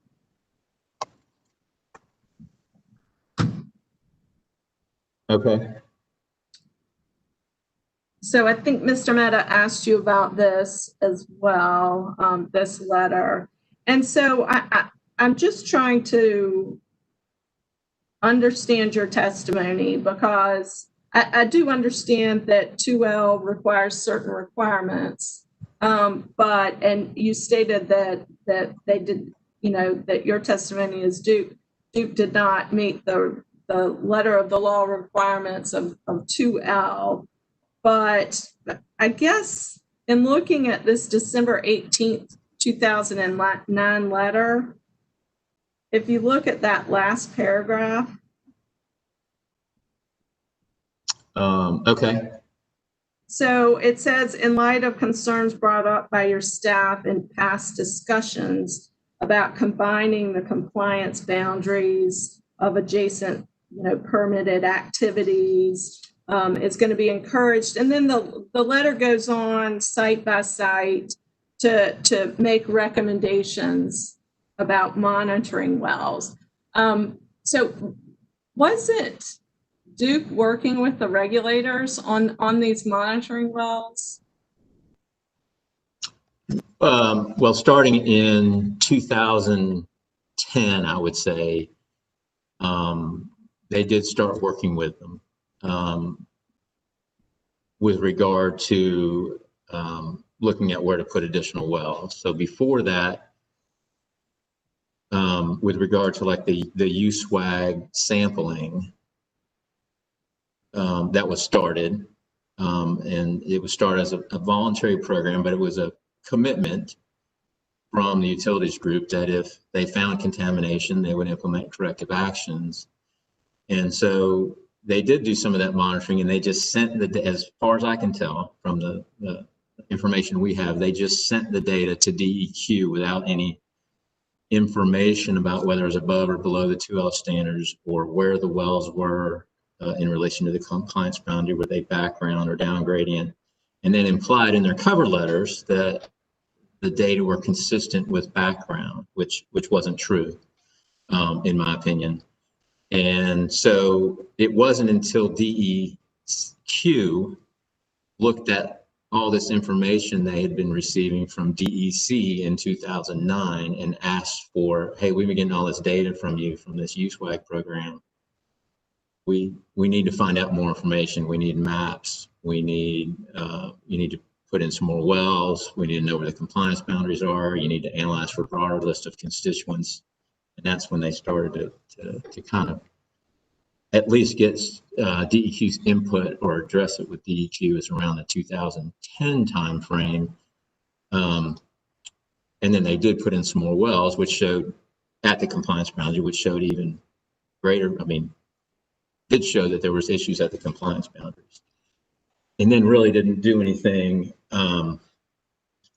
until the Dan River spill in 2014. And that's when they were required to start doing full investigations of the sites. But certainly the 2L rules were clear that if you have groundwater exceedances and violations, that this is the process you should take. Okay, thank you, Mr. Hart. I have nothing further. Thank you.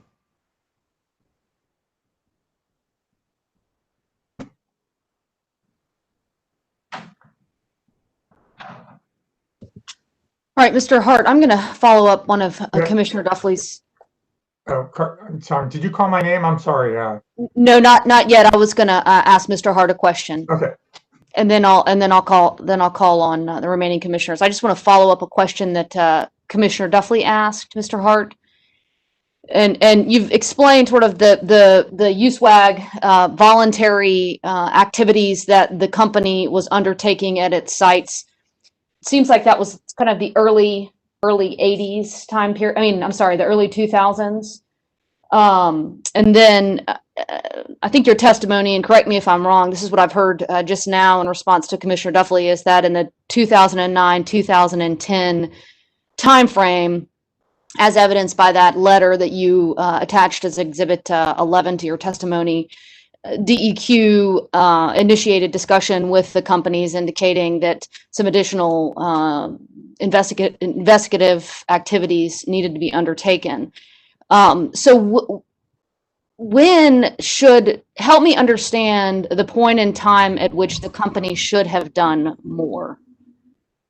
Because from what I can tell, it was involved with DEQ beginning in 2009, and it was doing the voluntary USWAG work prior to then.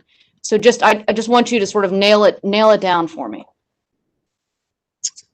Well, yeah, and I think it depends on the facility. I think, where they've been doing groundwater monitoring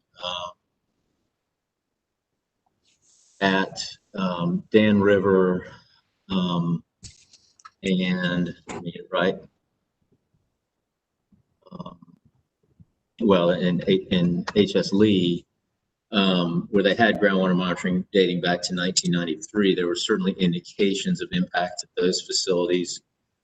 And so I think at least by the late 90s to early 2000s, after they obviously wouldn't in most cases act on data if you only had one or two sampling events. So usually develop some data set initially and then start investigating the horizontal and vertical extent and determining how we're going to deal with these groundwater contamination issues. The other facilities well, other than Allen, which had some monitoring going on in the 1980s, although I think, you could certainly make a case that at Allen, as early as the early 1980s, they should have been doing something to address the groundwater contamination.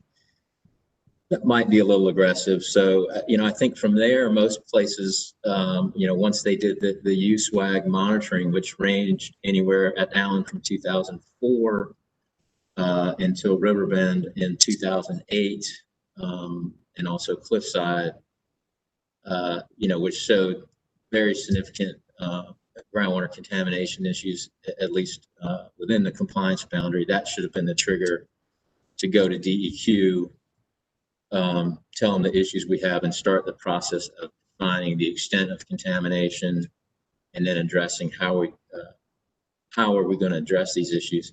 We know in 2003 from Duke documents that they were certainly aware of the changing regulatory landscape, and that they might not be able to use coal ash basins because of the groundwater contamination concerns from their 10-year report in 2003. In 2007, they talk about, certainly the possibility that they won't be able to use these basins forever, and so, other than Dan River and HS Lee, I would say, generally when they had done the USWAG monitoring and had a few years worth of data, it should have triggered a substantial investigation and evaluation of how we're going to address this problem, which potentially included dry ash conversions to eliminate the source, getting rid of all the other sources of water that they had conveniently disposed in these basins for long periods of time that really aren't coal ash related. In fact, there's some question about whether they were hazardous waste, but they were covered under the Bevel Amendment, and so we're not. And so I would hope that answers your question. It does. Thank you. All right, Commissioner Hughes. Yes, thank you. I had a question or two about the economic impact analysis that you did. And if I understand it, you have two ways of talking about the customer impact. You have itemized a number of things that you postulate that would have been cheaper if Duke had done it earlier. And then you have this separate time value of money calculation. I think I understand the first part. So what you're saying is that it wouldn't have cost if you use your numbers, it wouldn't have cost $341 million. It probably would have cost less. And if you move that all the way back into 1989 dollars, then it would have been less than 175 million. So I think is that correct? To if you moved it back to $189, and you don't give a number, but it could have been 150, 125, 100 million, something like that back in. Am I following that part of your analysis? Yes, that's correct. Yes. So I understand that. The time value of money I'm having a harder time with for some of the so reasons. That is the time value of money. Pardon me? That is what I call the time value of money, quote unquote. Well, and I understand the difference between something that would have cost 125 million in 1989 dollars versus 170 million, because from a Duke customer impact, the Duke customer impact was pretty significant. Just to use your approach, would you say that customers would have less of an impact if something had cost $300 million in 1989 to do versus 304, or let's say 325? If something cost $325 million in 1989 dollars, but if you move forward and it cost $341 million in today's dollars, would you say that the customers would have been better off with the $325 million expenditure way back in 19? 1989? Um, I mean, because that's a, you know, that's still like a $16 million savings from your approach. well, I mean, if you had $1989, 325 million, I don't know. I don't know exactly how rates are made. I can say that the people that were benefiting from the power at the time that were using the power that was obtained from coal-fired power plants would have benefited it much more than somebody today where that facility is shut down. And so if you have a customer today that is paying for coal ash remediation and they got no benefit from it, certainly the customer in the past would have been much more benefited than the customer today, regardless of price. I don't know if I answered your question, but Well, it's a different Yeah. answer. I'm really concerned about the time value analysis that you presented, because it just seems like the customer base would be better off today spending 341 million than spending 325 million in 1989. And with the way you presented it, it seems to be saying that any difference between comparing 1989 dollars and 2018 dollars, any difference is beneficial to the customers. And I don't see that in the way that you would look at the value of money. well, yeah, and I think if it's 325 million, no. Because obviously $1989, 325 million is going to be more than 342 million today. Right? But anything less than 171 million, which is potentially possible for coal ash remediation back in 1989, because you had other options of dealing with the coal. You wouldn't have had a beneficiation. It wouldn't have occurred because it wasn't a viable technology. It's by far the most expensive. In fact, Duke's own studies show that it's by far the most expensive recycling process, and you have to build a $100 million plant and operate it for 20 years. And so you wouldn't have something like that. And then you also, would have potentially had the option to close a lot of these basins in place rather than fully excavating the waste. And certainly that was going on in some facilities in North Carolina, not necessarily power plants, but there were people that were doing that, and they haven't had to excavate since. So I think there was much lower cost options available in 1989 than there were today. And that's why when I did my analysis, I said, well, absolutely the most expensive options are being used today. And so that's why I felt it was appropriate to scale those back to $1989. I understand what you're saying, but to me, it couldn't have cost any more than 171 million, or it should have cost less than that, because there were much more lower cost alternatives available than that have been selected now. No, I understand. Anything less than $171 million back in 1989 is clearly a benefit to the customers. Right. Okay, thank you. Yes, thank you. All right, Commissioner McKissick. I don't have any questions at this time. Thank you. All right, at this time, we are going to take a break for the court reporter. Let's go off the record. We'll go back on at 3:50.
All right, Linda, just checking in with you.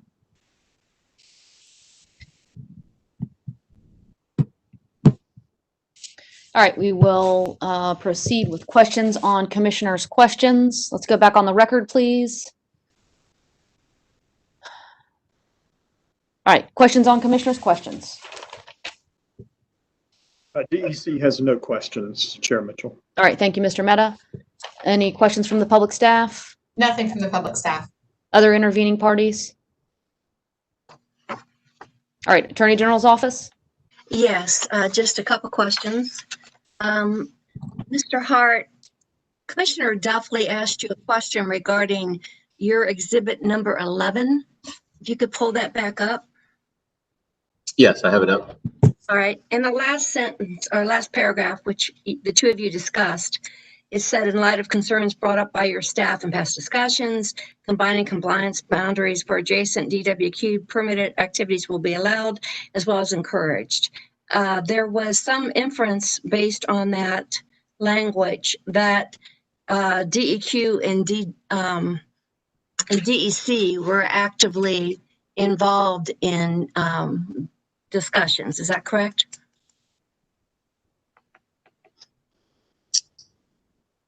Yes, yes. All right. And if we go to the first paragraph of the letter, the second sentence says, based on the review of the submitted data, specific recommendations and additional information requests on a site-by-site basis are attached, correct? Yes, yes.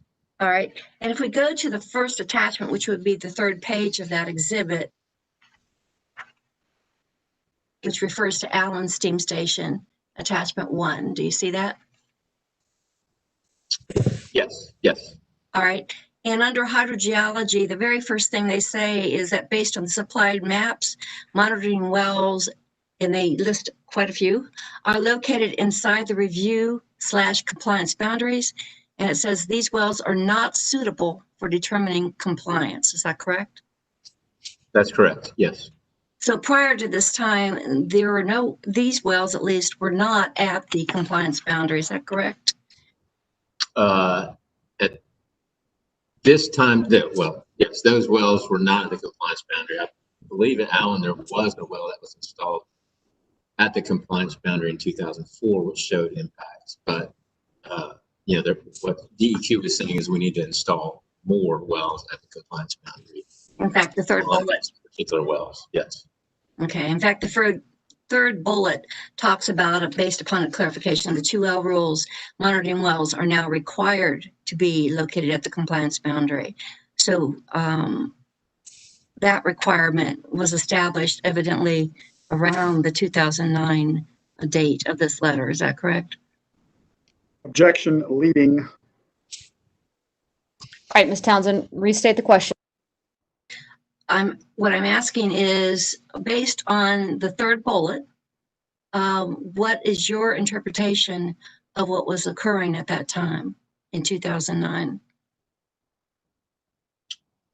In 2009, DEQ was asking that monitoring wells, well, that they were required to be installed at the compliance boundary.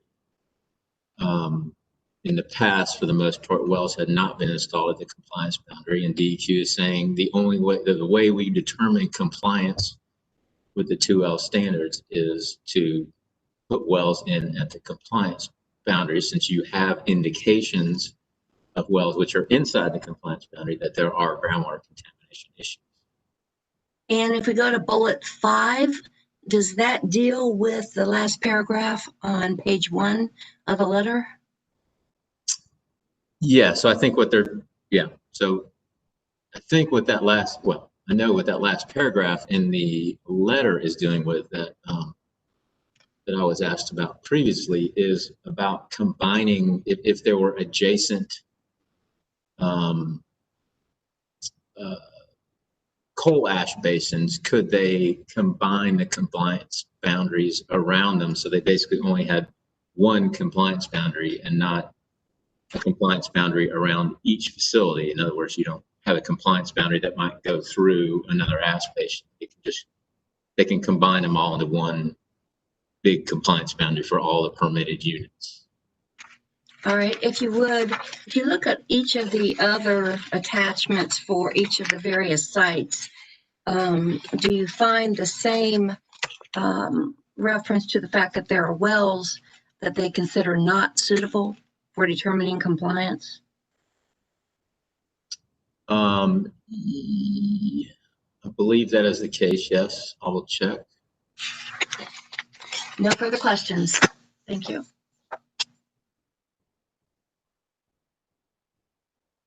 All right, I'll entertain motions at this time.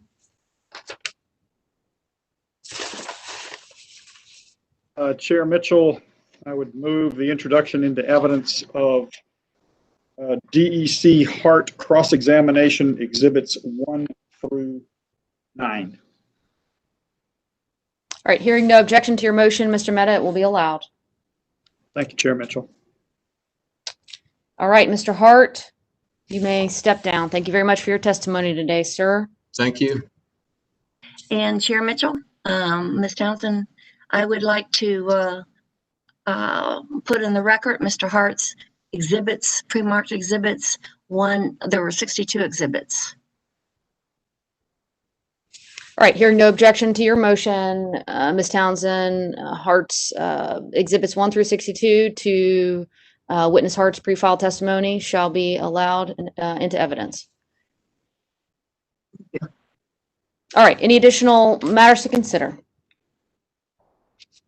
All right, with that, we will proceed with the next witness. My notes indicate that it would be Mr. O'Donnell, but I assume you all have made arrangements as to the order of witnesses. Chair Mitchell, this is Howard Christopher, Center for Biological Diversity and Appalachian Voices.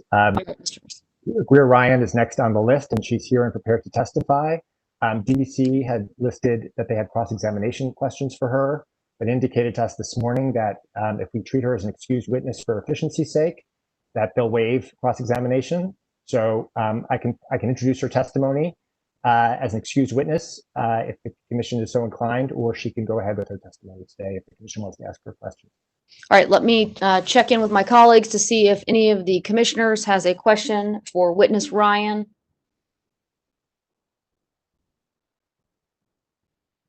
No. All right, hearing none, Mr. Crystal, you may proceed. Thank you, Chair Mitchell. I move the admission of Ms. Ryan's testimony filed on February 18, 2020, consisting of 40 pages along with 5 exhibits identified as GR1 through GR5. I'd ask the testimony to be entered into the record in this proceeding and copied into the record as is given orally from the stand.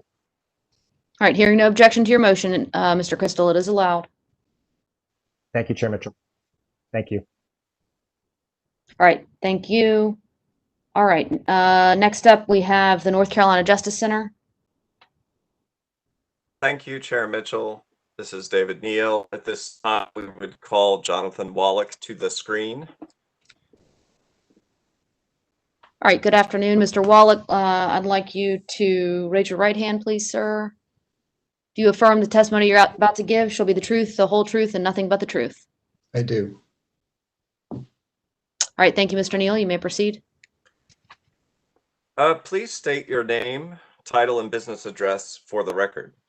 Yes, my name is Jonathan Wallach. I'm Vice President of Resource Insight, and my business address is 5 Water Street, Arlington, Massachusetts. Mr. Wallach, on February 18th, 2020, did you cause to be pre-filed in docket number E7 sub 1214 direct testimony consisting of 51 pages as well as 9 exhibits to your testimony? I did. Do you have any changes or corrections to your pre-filed direct testimony? I do not. If I asked you the same questions here today, would your answers be the same? They would. And do you have any changes or corrections to the exhibits to your direct testimony? I do not. Chair Mitchell, at this time, I would move that Mr. Wallach's pre-filed direct testimony be entered into the record and copied as if given orally from the stand, and that Mr. Wallach's exhibits attached to his testimony be marked for identification as exhibits JFW1 through JFW9. All right, Mr. Neal, hearing no objection to your motion, Mr. Wallach's testimony shall be copied into the record as is given orally from the stand, and the exhibits to his testimony shall be marked as they were when pre-filed. Thank you. Mr. Wallach, did you prepare a summary of your testimony? I did. Chair Mitchell, that summary was provided to the commission and the parties to this docket as ordered by the commission, and I would ask that a summary be entered into the record as if given orally from the stand. All right, hearing no objection to that motion, it is allowed. Thank you. Chair Mitchell, Mr. Wallach is available for questions from commissioners. I believe no parties have indicated cross. All right, abundance of caution for purposes of the record. Is there any cross-examination for the witness?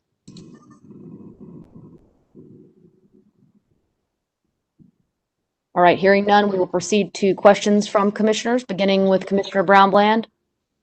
I don't have any questions. Okay, Commissioner Gray, No questions. Commissioner Clodfelter, I have no questions. Commissioner Duffley, I have no questions. Commissioner Hughes, No questions either. and Commissioner McKissick. No questions. All right, Mr. Wallach, it looks like you are off the hook. We appreciate your being here with us today. You may step down. Thank you, sir. Thank you, Chair Mitchell. Mr. Neal, At this time, we would, Chair Mitchell, we would move that Mr. Wallach's direct exhibits that have been marked for identification, JFW1 through JFW9, be entered into the record at this time. hearing no objection to your motion, Mr. Neal, the exhibits to Mr. Wallach's testimony will be admitted into evidence. At this time, Justice Center et al. Would ask Mr. John Howitt to come to the screen. There he is.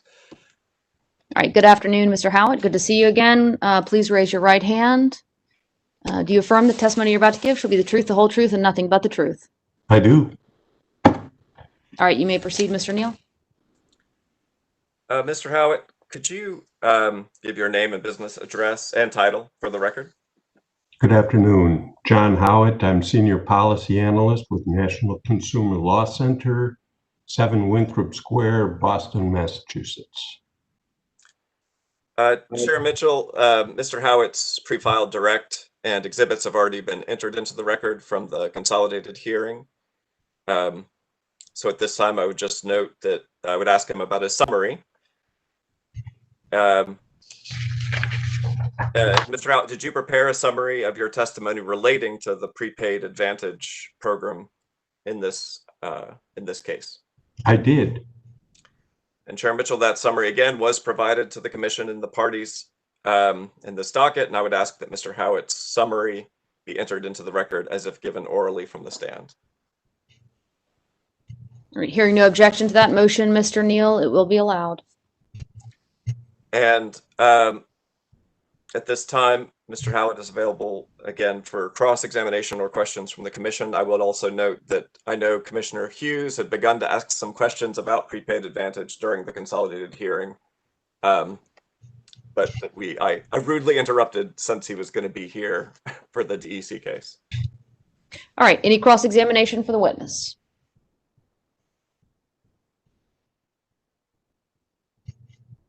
All right, hearing none, we will move to questions from commissioners, beginning with Commissioner Brown-Bland. No questions at this time. Okay. Commissioner Gray. No questions at this time. Commissioner Clodfelter. No questions. Commissioner Duffley. No questions. Commissioner Hughes. No additional questions. Okay. And Commissioner McKissick. Questions, Madam Chair. Okay. All right, Mr. Howitt, it looks like you two are off the hook today. Thank you for being here. You may step down, sir. Thank you.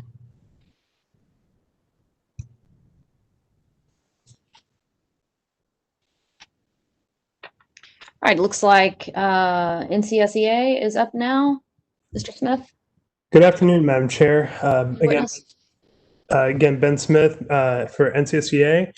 NCSEA calls Mr. Justin Barnes to the stand. All right, Mr. Barnes, there you are. Would you raise your right hand, please? You affirm that the testimony you're about to give shall be the truth, the whole truth, and nothing but the truth. I do. Okay. All right, Mr. Smith, you may proceed. Mr. Barnes, please state your name and business address for the record. My name is Justin Robert Barnes. My business address is 1155 Kildare Farm Road, Suite 202, Cary, North Carolina. And can you state on whose behalf you are testifying?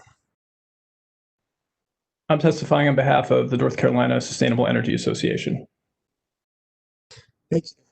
Thank you. And did you cause to be pre-filed in this docket on February 18th, 2020, direct testimony consisting of 43 pages and 8 exhibits?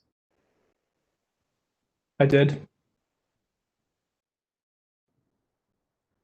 And if I were to ask you the same questions today, would your answers be the same as if given in your testimony as corrected? They would be. Madam Chair, at this time, I would move that the testimony and exhibits of Mr. Barnes be copied into the record as if given orally from the stand. All right, hearing no objection, Mr. Smith, the motion is allowed. Thank you. Mr. Barnes, did you prepare a summary of your testimony? Yes, I did. Can you please read that at this time?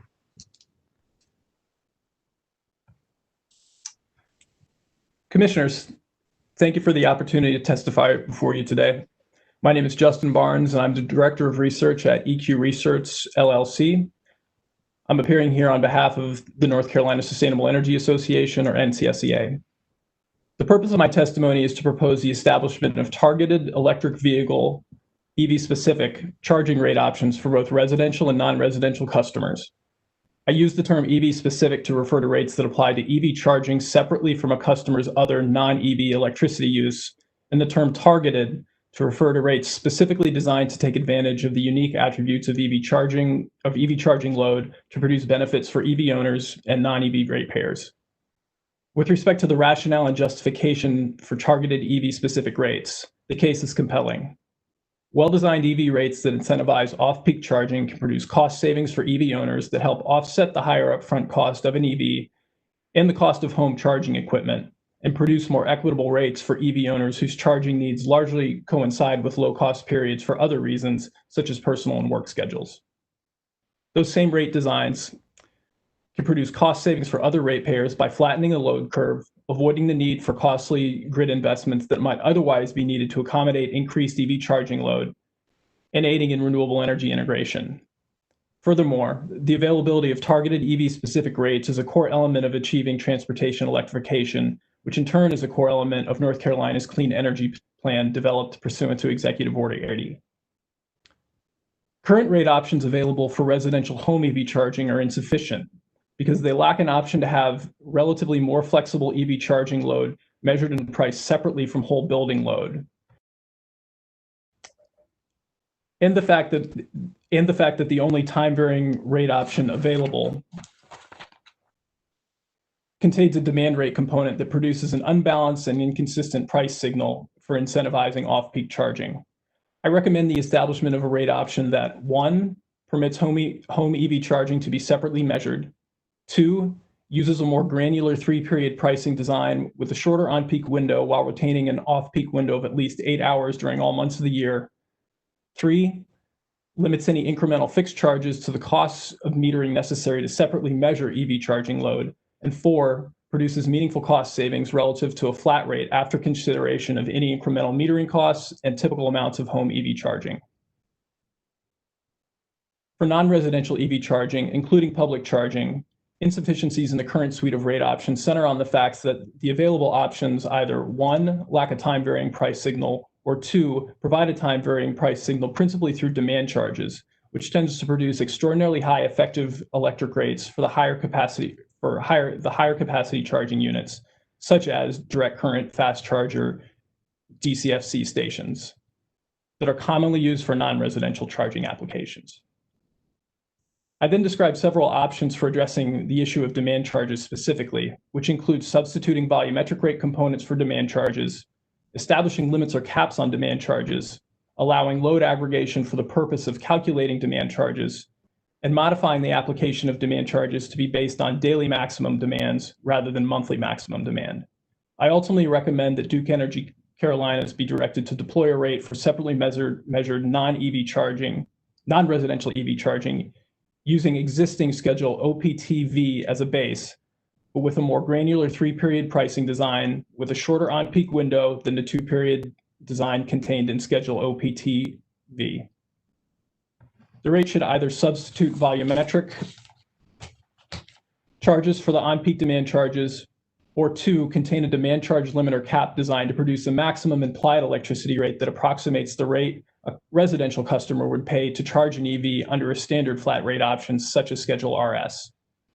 Under both options, I recommend that where EV charging takes place in concert with other load behind the same meter, the customer pay a modest cost-based sub-metering charge rather than an additional BFC, and that the standalone charging units be charged the otherwise applicable BFC. Thank you again for this opportunity. I look forward to your questions.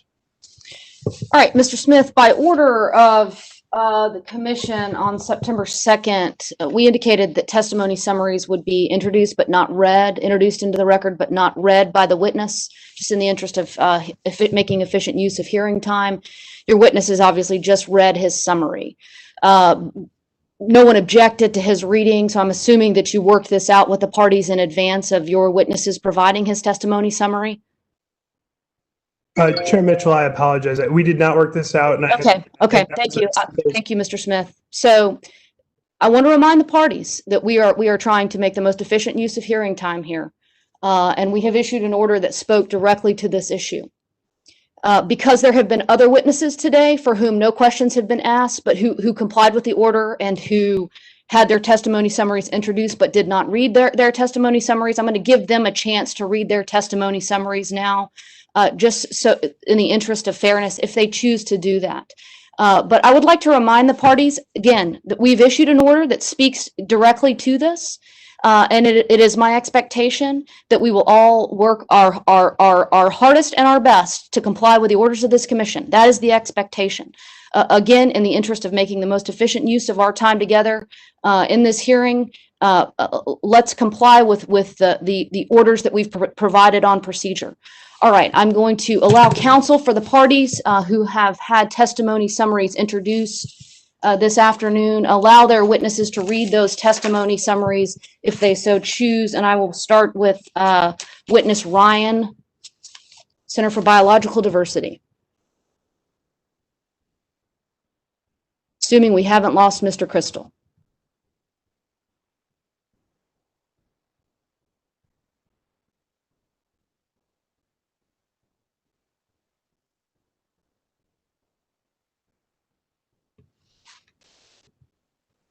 All right, we may have lost Mr. Crystal already. All right, Mr. Neal. I appreciate the opportunity, Chair Mitchell, but that won't be necessary. All right, thank you, Mr. Neal. All right, counsel, for any other witness who falls into this category, whose witness has presented testimony but was asked no questions.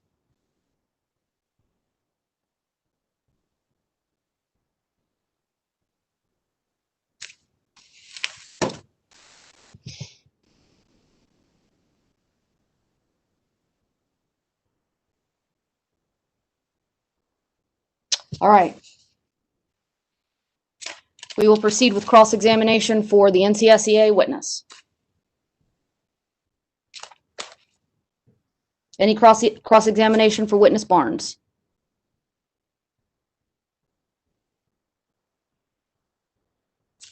All right, questions from the commissioners, beginning with Commissioner Brown-Bland. I don't have any questions. All right. Lyons is next. No questions. Commissioner Gray, thank you for reminding me, Commissioner Gray. It's been a long day. Commissioner Clodfelter. Yes, thank you. Mr. Barnes, can you hear me okay? I sure can, yes. Thank you. The company is proposing that EV-specific rates be rolled up into the comprehensive rate design study that they're proposing. Do you have any comment on that? Well, my chief concern is that it seems to lack the amount of urgency, and not knowing exactly how long that comprehensive rate design proceeding is going to last. It seems plausible that it could be several years, and during that time, there won't be much of an opportunity to support, beneficial EV charging in North Carolina. And I think also a second factor that kind of comes to mind is that I think what I've suggested is are not necessarily solutions to very complicated problems. There are very simple solutions to problems that are pretty well acknowledged. So the idea that a comprehensive study is necessary to devise solutions to these two specific issues that I've identified, to me that it seems like it's making perfect the enemy of the good. And even though, I certainly think a comprehensive rate design review is a worthwhile exercise, I don't necessarily think that, simple solutions to simple problems with a relatively pressing need to be, kind of bound up in that, and ultimately kind of delayed for potentially a considerable period of time. Let me explore that with you a little bit further here, because I'm trying to get at the question of whether this is a detachable piece that can be dealt with separately. And so I want to ask you a couple of follow-up questions. We've got some quantity of electric vehicles already on the road in North Carolina. I don't remember the exact number now. It's not an inconsequential number, but it's not if you look at it relative to system load for Duke Energy Carolinas, it's an inconsequential portion of the system load currently. I think that's correct. So let's, for purpose of the questions I want to ask you, let's just take that off the table and act like it didn't exist. All right. So for purposes of these questions, I want to just ignore the existing load that comes from existing electric vehicles now in use. Okay. All right. So if I understand that, then if we had an EV specific rate schedule, we would be dealing with incremental load. We would be hoping to attract incremental load by the use of that rate schedule, correct? Right. Yeah. Assuming a kind of a 0 point as the starting point. Yes. Sure. If we assume a 0 point, we ignore the electric vehicles now on the road, and we assume a 0 point, then any additional load that we would attract through an EV specific rate would be incremental load, and it would produce, therefore, incremental revenue, right? That's correct. It wouldn't really require any reallocation of existing revenue requirement among any of the existing rate classes, would it? It's incremental revenue. Right. It's, found money, I suppose you could call it. Well, found money is, I'm not sure what Duke would call it. I'm not sure that's correct, but I understand the concept you've got. Would the same be true on the cost side? At least under the EV rate structures that you are proposing, would all of the costs, the incremental costs, be captured and offset against the incremental revenues resulting from those EV specific rates? Would it be a self-contained sort of rate? Well, if we assume that, if we make this assumption of incremental load and we price that load at or above its marginal costs, which, for the purposes of this question, we could, say are like Duke's avoided energy and capacity costs. As long as there aren't any incremental costs beyond that produced, then as long as you price, say an off-peak rate at or above the incremental costs, then the EV customer experiences some savings, and presumably other customers would experience some saving as well, because they're collecting more revenue from that EV ratepayer than is necessary to cover those incremental costs. That's not to say that there wouldn't necessarily be other incremental costs. And I could look at submetering as a potential incremental cost that would have to be recovered from someone. And, I think it's reasonable for, at a minimum, those EV customers to pay, a portion of that cost. Hopefully it's not excessive. While still, if it might be excessive, kind of taking a long view and thinking, well, if this is going to deter the creation of benefits, maybe we can, reach a conclusion that the long-term benefits of, this off-peak load are sufficient for us to justify, maybe some flexibility on, say, metering costs. If we think about, other costs like distribution systems costs, it's certainly plausible that there could be, especially for like DC fast chargers, that there could be system upgrades that are required in order to just, simply host, these, large capacity chargers.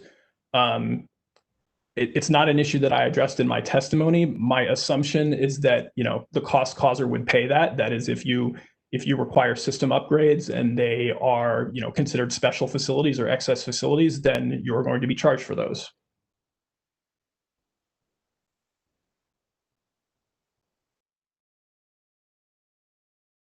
Thank you, Mr. Barnes. I understand you. I appreciate your time. That's all I have. Thank you. All right, Commissioner Duffley. No questions. Commissioner Hughes. No questions. All right, and Commissioner McKissick.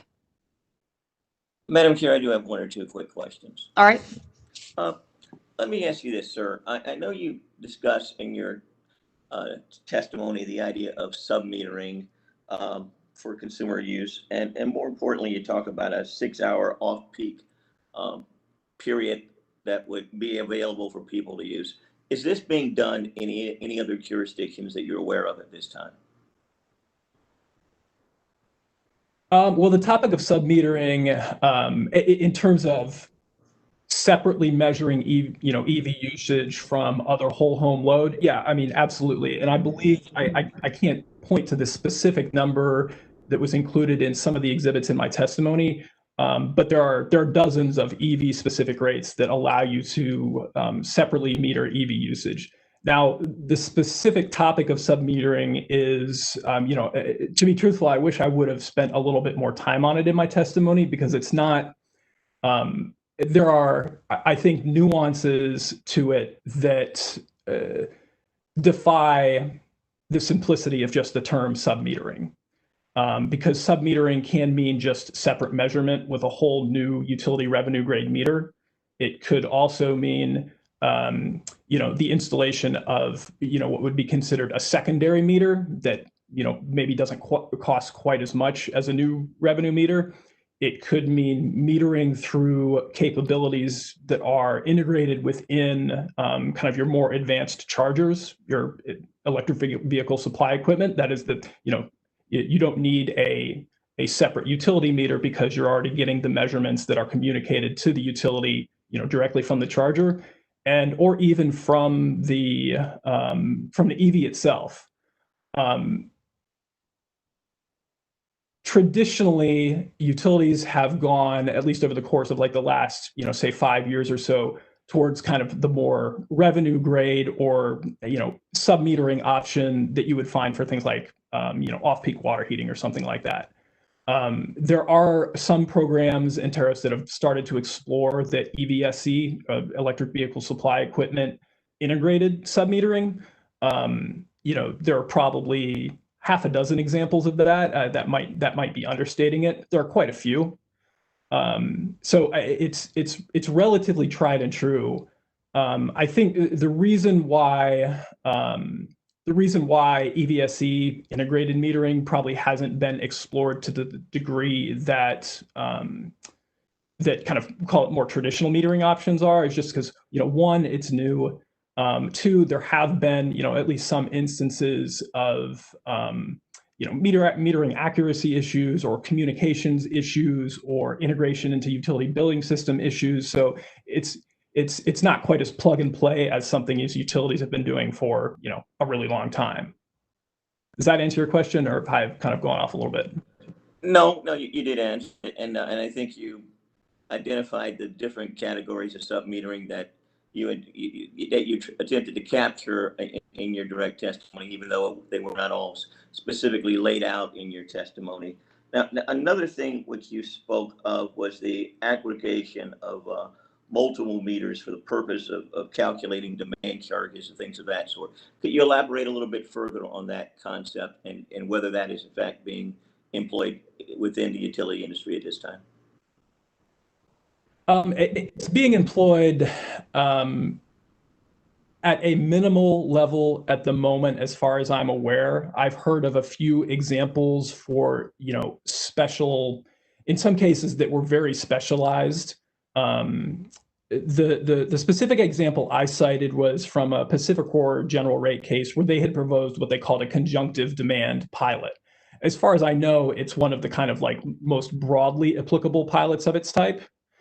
And the basic idea is that if you are, a single customer with multiple meters, the system itself is indifferent to what your the generation and transmission system is indifferent to when the individual demands at those multiple meters are. What matters for the purposes of the system is, when do those demands coincide? And so what PacifiCorp had proposed is that since the system is indifferent, if we allow multiple meters to be aggregated together for the purposes of determining, those charges at the system level, that it doesn't matter. It doesn't matter what you use at an individual meter, on off-peak hours. That it would be fairer to customers with multiple meters, and potentially, and that could be EV customers or not, but also potentially beneficial to folks that have multiple kind of separately metered charging loads. And it possibly kind of introduce some flexibility into the way they operate those loads, but also potentially produce kind of broader benefits, because from a cost causation standpoint, using non-coincident demand charges to recover costs that are incurred based on coincident demand is frankly, it's not the greatest reflection of cost causation. And I could ask you just as a question, for the interest of time, I won't. There's one last question though. In terms of creating perhaps incentives that can help get equipment into the homes of consumers where they are able to go ahead and utilize charging stations for electric vehicles, what have you seen successfully done and introduced in other jurisdictions? I mean, can you give some examples? I know we've looked at some things that have been proposed, but what have you seen successfully done in terms of incentives that have worked? Well, I can't, off the top of my head, I can't quote kind of like specific program success statistics. On the residential level, a lot of what has been done has been rebates to offset the incremental cost of buying a networked charger. That is a more advanced, level 2 EV charging equipment, as well as offset the additional costs that might be incurred through having to install basically like a separate meter base to house the sub-meter. And I believe Mr. Huber mentioned this, that additional, say, service panel and meter base, even to house a sub-meter, can be relatively expensive. It can be certainly potentially more than $1,000. That's not necessarily going to be the case for everybody. Some of the kind of just broad estimates I've seen say maybe $1,400, $1,500, depending on where you are, depending on what the existing electrical setup is. So, if you think about a residential home charging EV rate that is going to save a customer $100 a year. Well, if you start layering on, $1,500 to install the meter base and sub-meter, and then maybe an additional $1,200 or $1,500 for a level 2 EV charger, that $100 a year doesn't necessarily go that far, or at least it's never going to repay, the cost of the equipment itself. Some of that EVSE integrated metering can, potentially save on some of those costs. Some of the numbers I've seen have been or you have to buy a slightly more advanced charger, so it costs a little bit more, but you don't have to install that separate meter base. And maybe at the end of the day, you save something like $400 relative to if you didn't install an advanced charger and just, basically plugged into the wall, but still installed the separate sub-meter. So most of the programs that I've seen have kind of gotten at that upfront cost issue through, provide a $400 or $500 rebate for the incremental costs of, basically getting a high quality network capable EV charger into the home. I don't have any further questions.